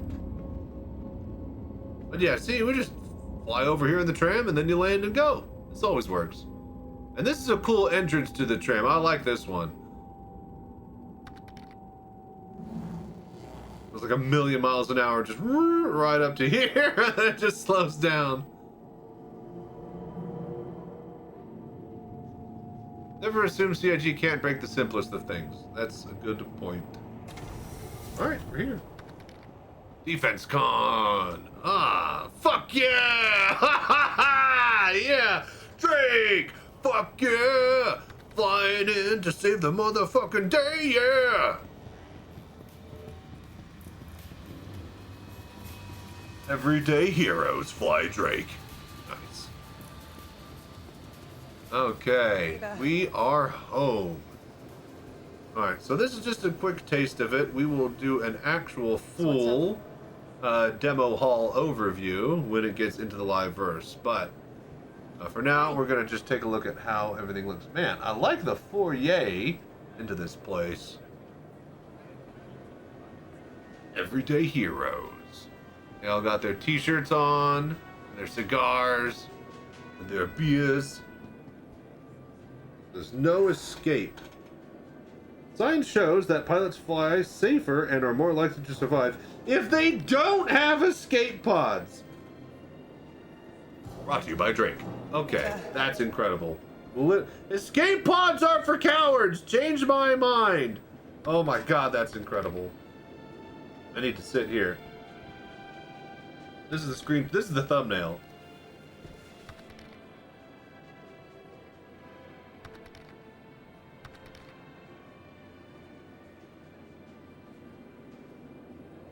This is the thumbnail, you guys. Oh, hang on.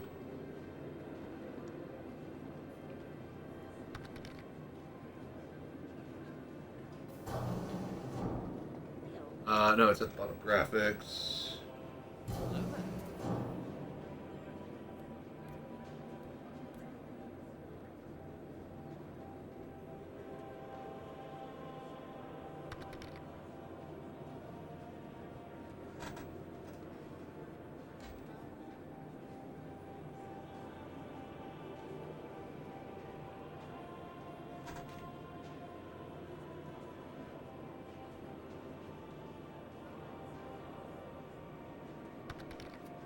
Uh-oh. Hello. Hello. Oh, that sign gets in the way. Interesting.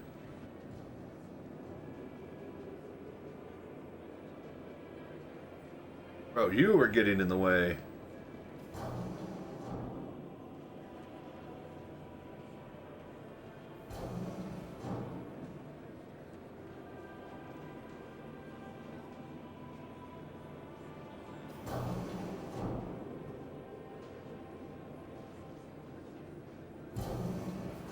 Alright, cool.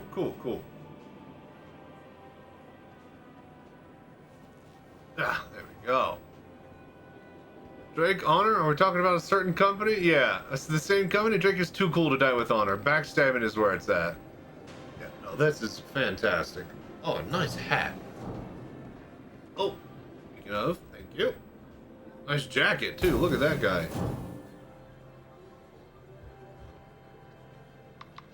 Alright, convention hall. Let's go.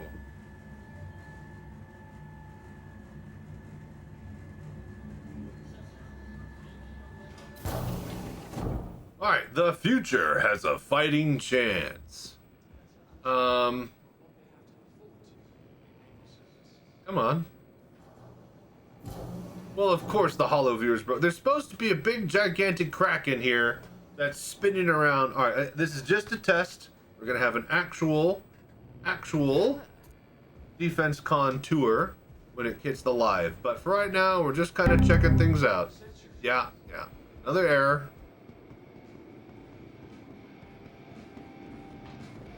Here's the thing, I didn't even hear that one, but I know that it played, so isn't that wonderful?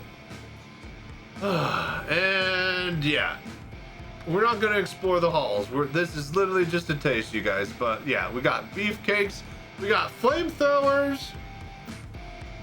We got Defense-Con 2956 flamethrowers on the floor. We have beefcakes dancing.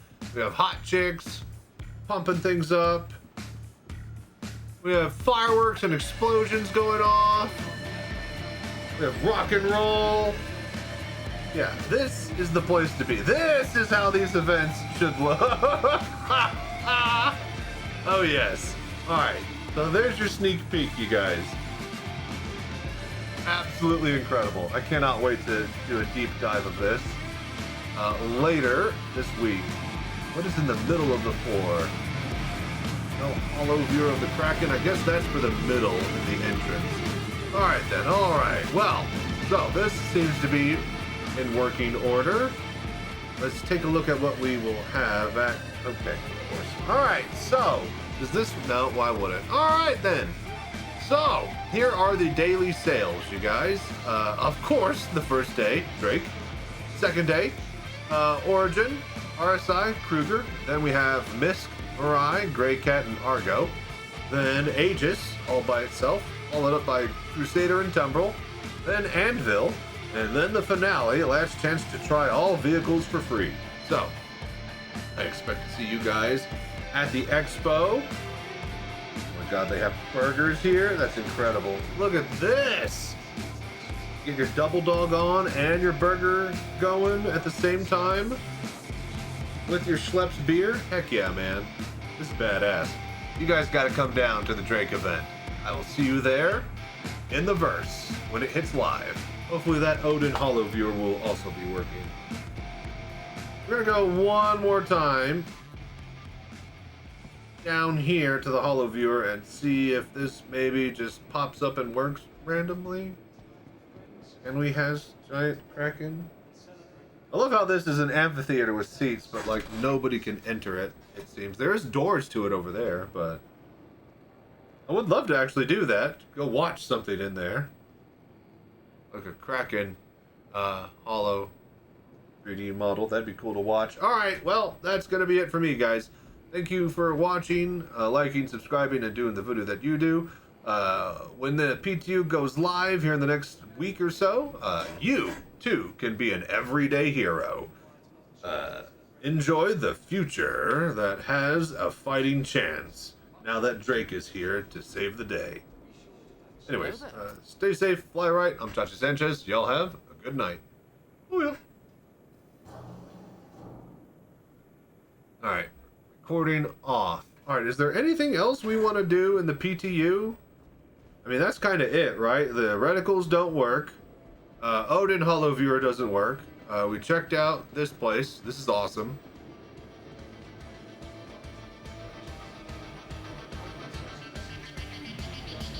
The music is great. I love that you can't hear it from the entrance. It just kind of gradually comes into it. This place is incredible in VR. This is wild to just see. Oh my gosh.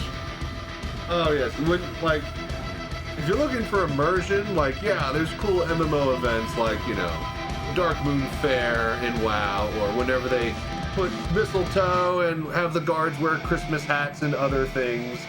But like, the spectacle that you can get and achieve in Star Citizen is just beyond comprehension. Look at this. Just look at this. They got beefcakes holding weapons and demoing heavy LMGs. Eat your heart out. Drake, fuck yeah! Drake, fuck yeah.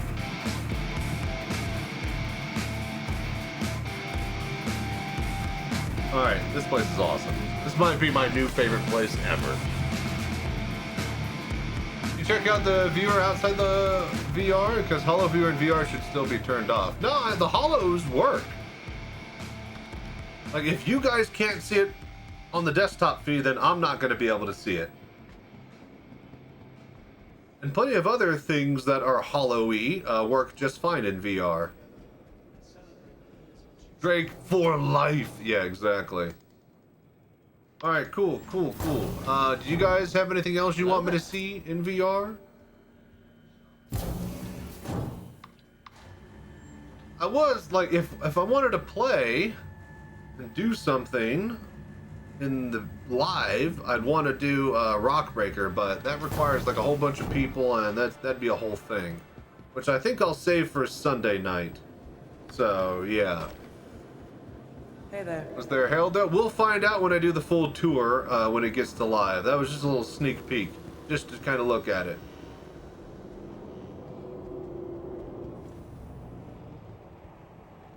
All right. With convenient connection trams across all major commercial areas of our Fly whatever if you like. You have no brand loyalty. I mean, you know, the same, but most of the time I'm feeling a Drake.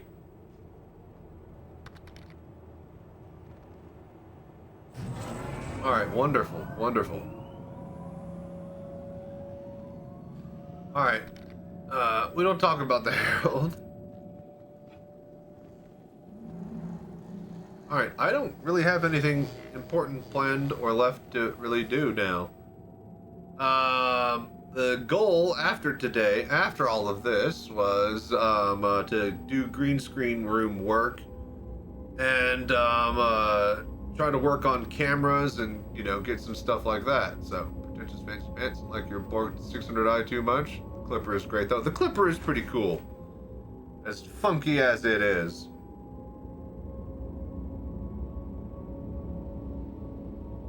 Alright, here we are back at the spaceport.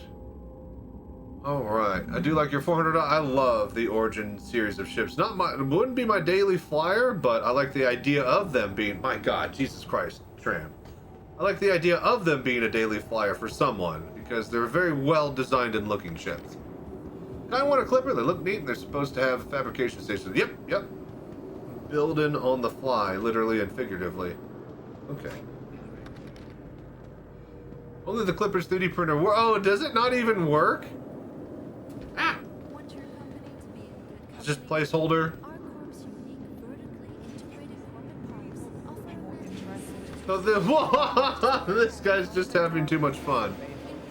Okay, yeah, he's working on it, you guys. He's very, very busy, making sure the smoke stays in the ceiling. As you can see, we got a smoke leak here. Hi. Look, he's even got the hat and the thing. I love it. Okay, thank you. Thank you. Thank you. I appreciate your help. Your service to us all. Yes, thank you. Thank you. Yes. Enjoy the dance of my people. The ASD bib really makes the whole look. I guess he's decontaminating all of us because we're filthy verse goers before the defense con. Alright, wonderful. Dude, you have that out? Dude, that's a great little outfit. Alright, cool. Main menu. I think that's all I got. I think we're gonna head to the desktop, chill there for a little bit, and then I need to do green screen work, but don't know if I'm motivated to actually be doing that just yet. Let's play a little bit of maybe some Beyond All Reason. Maybe we'll hit up some Heroes of Might and Magic for a bit and see how I feel, but either way, I need to do a little bit of green screen work and mount cameras and get measurements for how high and tall the cameras are going to be, so that my 3D modeling guy can make my new newsroom, and we could use that next week and start doing news stuff. But yeah, I'm gonna head to the desktop. Thank y'all for watching.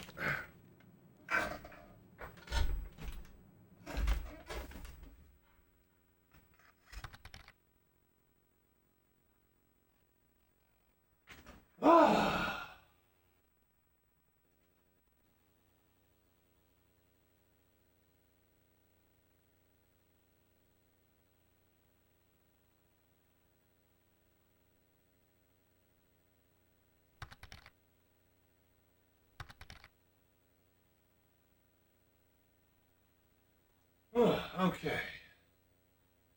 Yeah, that did take a long time to get back there.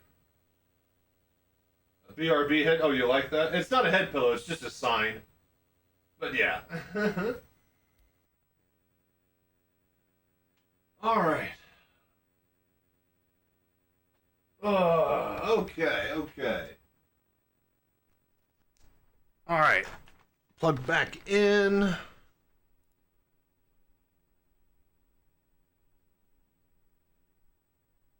Wouldn't be a bad idea to sell a BRB pillow. Because that wouldn't work just for streamers, but, you know, for people who just use webcams a lot, too. Alright, we're going to hop out of VR. Alright, we are at the desktop now. So what do we want to do?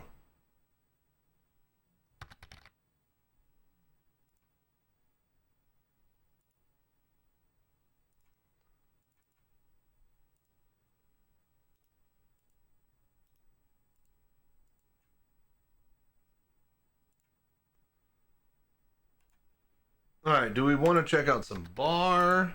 Does anybody have any particular thing they want me to show off?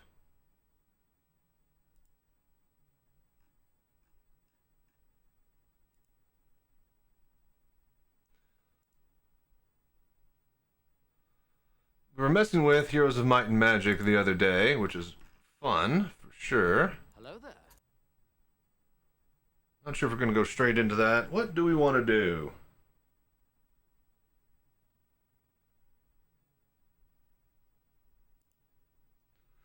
Let's play a bit of bar, shall we? Just do a bit of RTS, turn off the brain for a bit.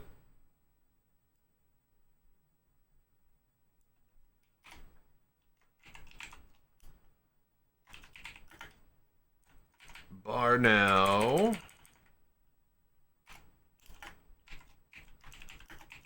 Hum later.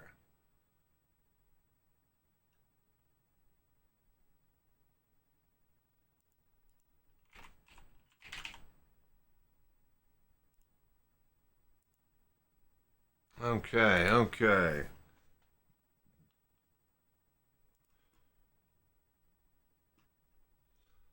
Oh, hang on.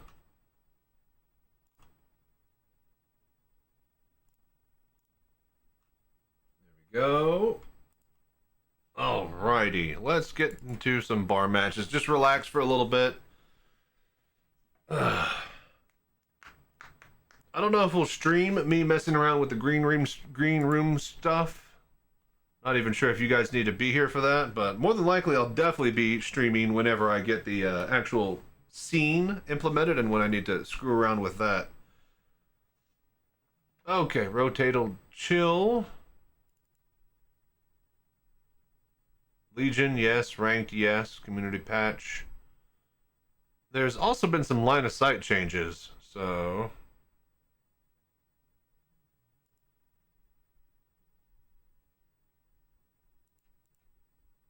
Damn, that's a long join queue. Might not make it into this one. We'll see here. No, they're starting. Alright.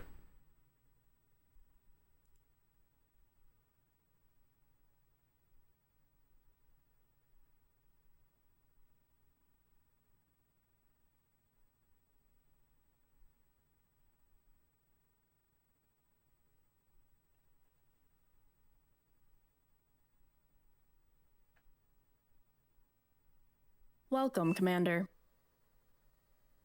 Oh, River one. Oof. Big titty glitty noobs. Max 22. That might be the one.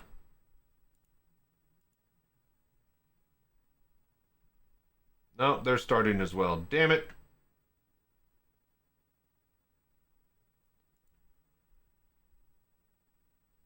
Noobs only 4v4. Max 20. Nah. Full Metal Raptors.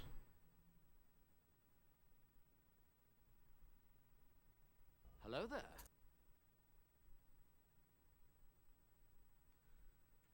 Let's just type, let's see. So this is the problem with, I like the idea of playing bar. Unranked, no. Max 40, oof.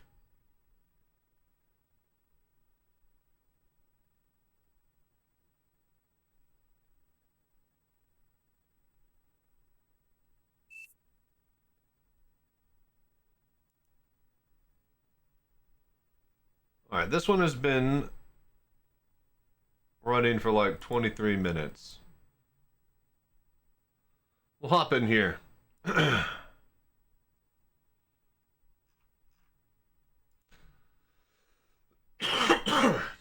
See if we can watch the end of this out and play a round or two. Welcome, Commander. Battle started.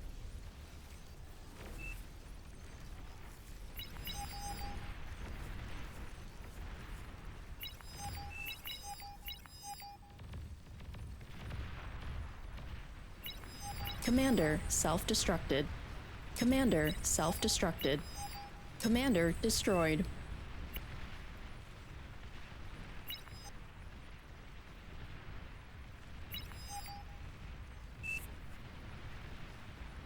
Commander destroyed. Commander destroyed. All right, cool. Commander destroyed.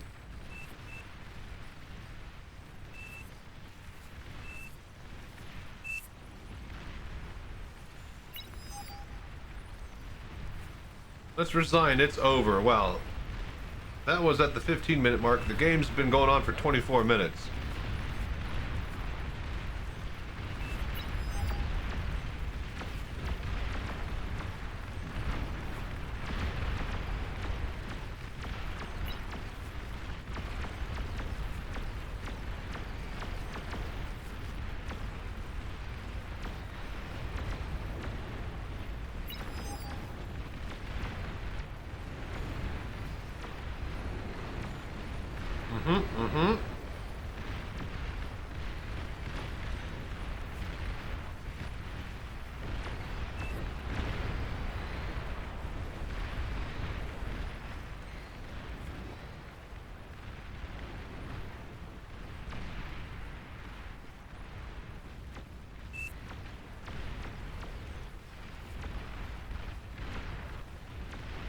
Yeah, it looks like it's going to be over soon. Your IB. Commander destroyed.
Battle ended.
Okay, okay.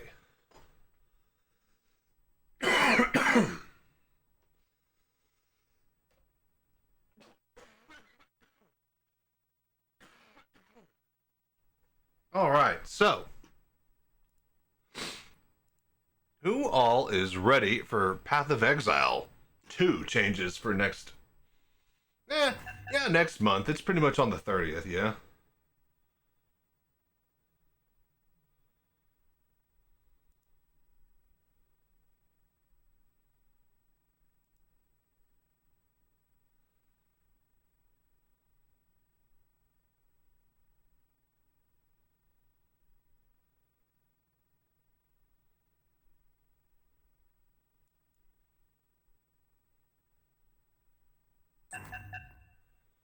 All right, here we go. Kind of fresh hell will this game bring?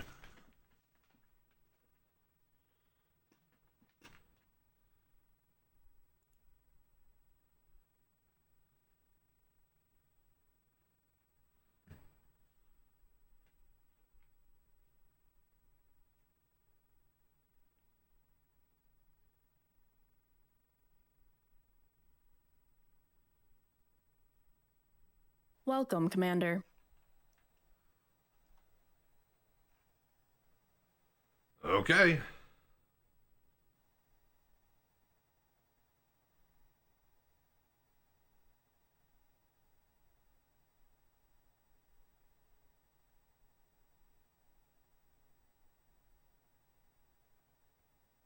Hello there.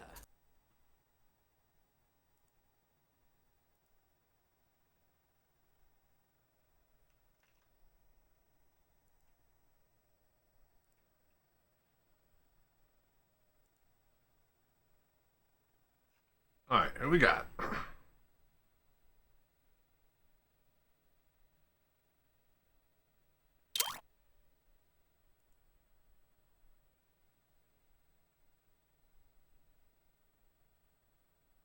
Please choose your starting location.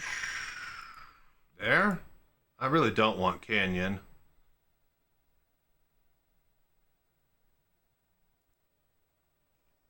I'll just do that.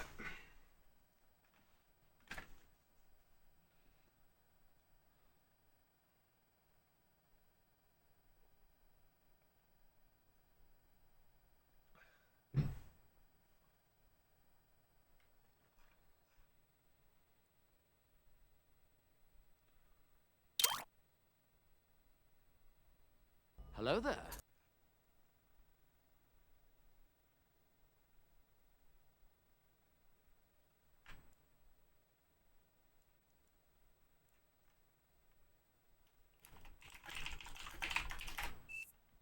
We missing one?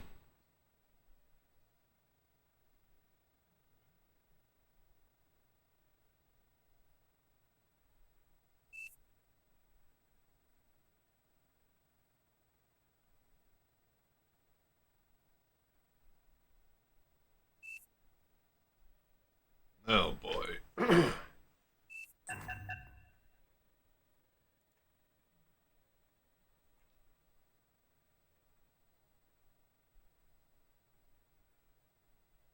Oh, he's here. Never mind. Yep, vote canceled. Here we go. Bye, Chachi and chat. Have a nice day. Dude, thank you, Digi, for dropping by. I'll be back tomorrow night, I believe. Regular schedule, and I think we'll be doing some Rock Breaker. So, see you then. Thank you so much for the subs and the support, man. I appreciate the voodoo that you do.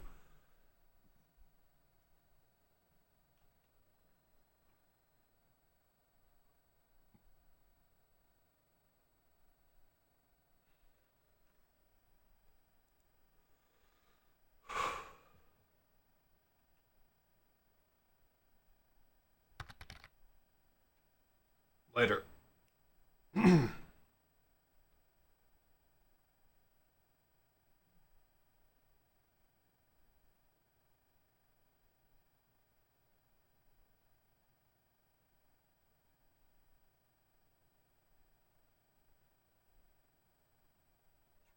Here we go.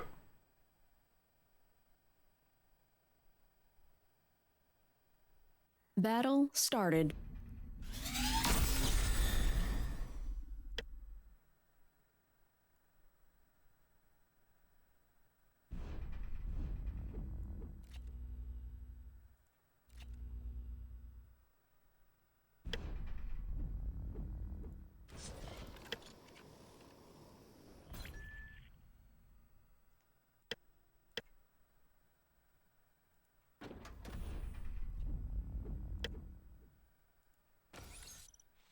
Get my little Sim City going here.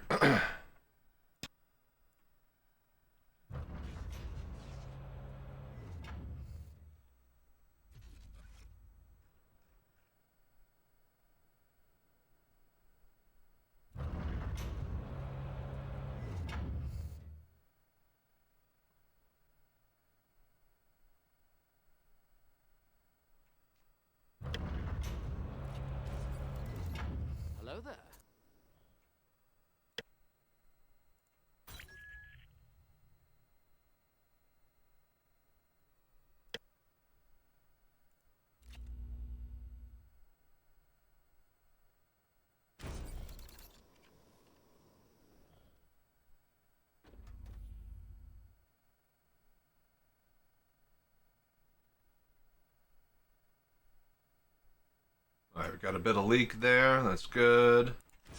Shit.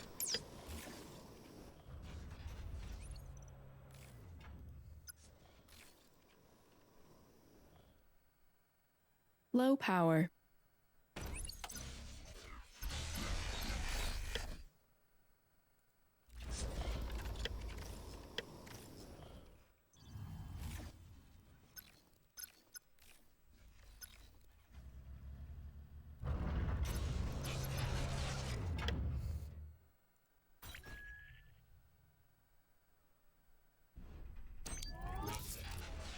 Enemy units spotted.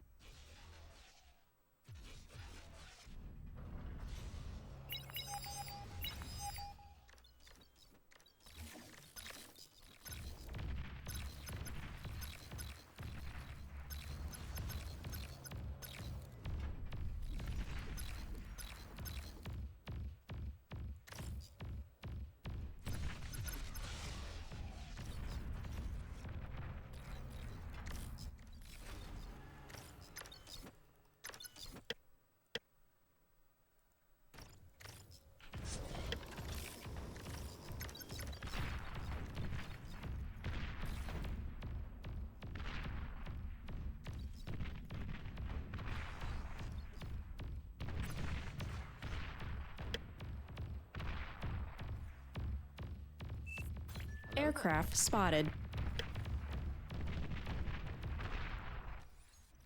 What the fuck is going on back there?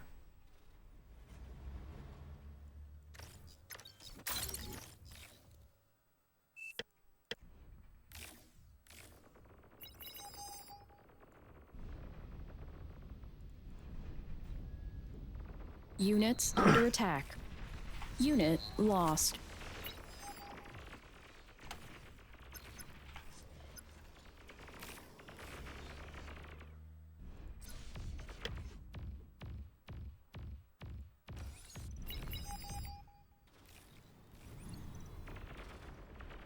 Battle paused.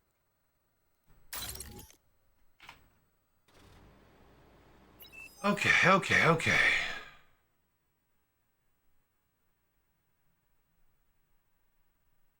Oh, great, we got an AFK guy.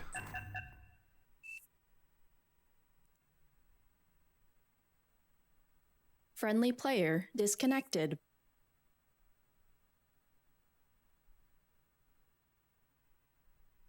And we get to remake. Wonderful!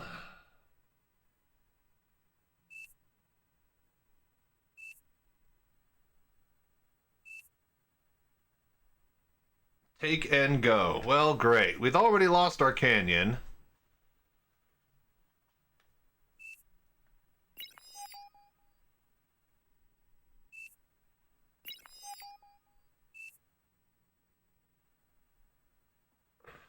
I think we remake.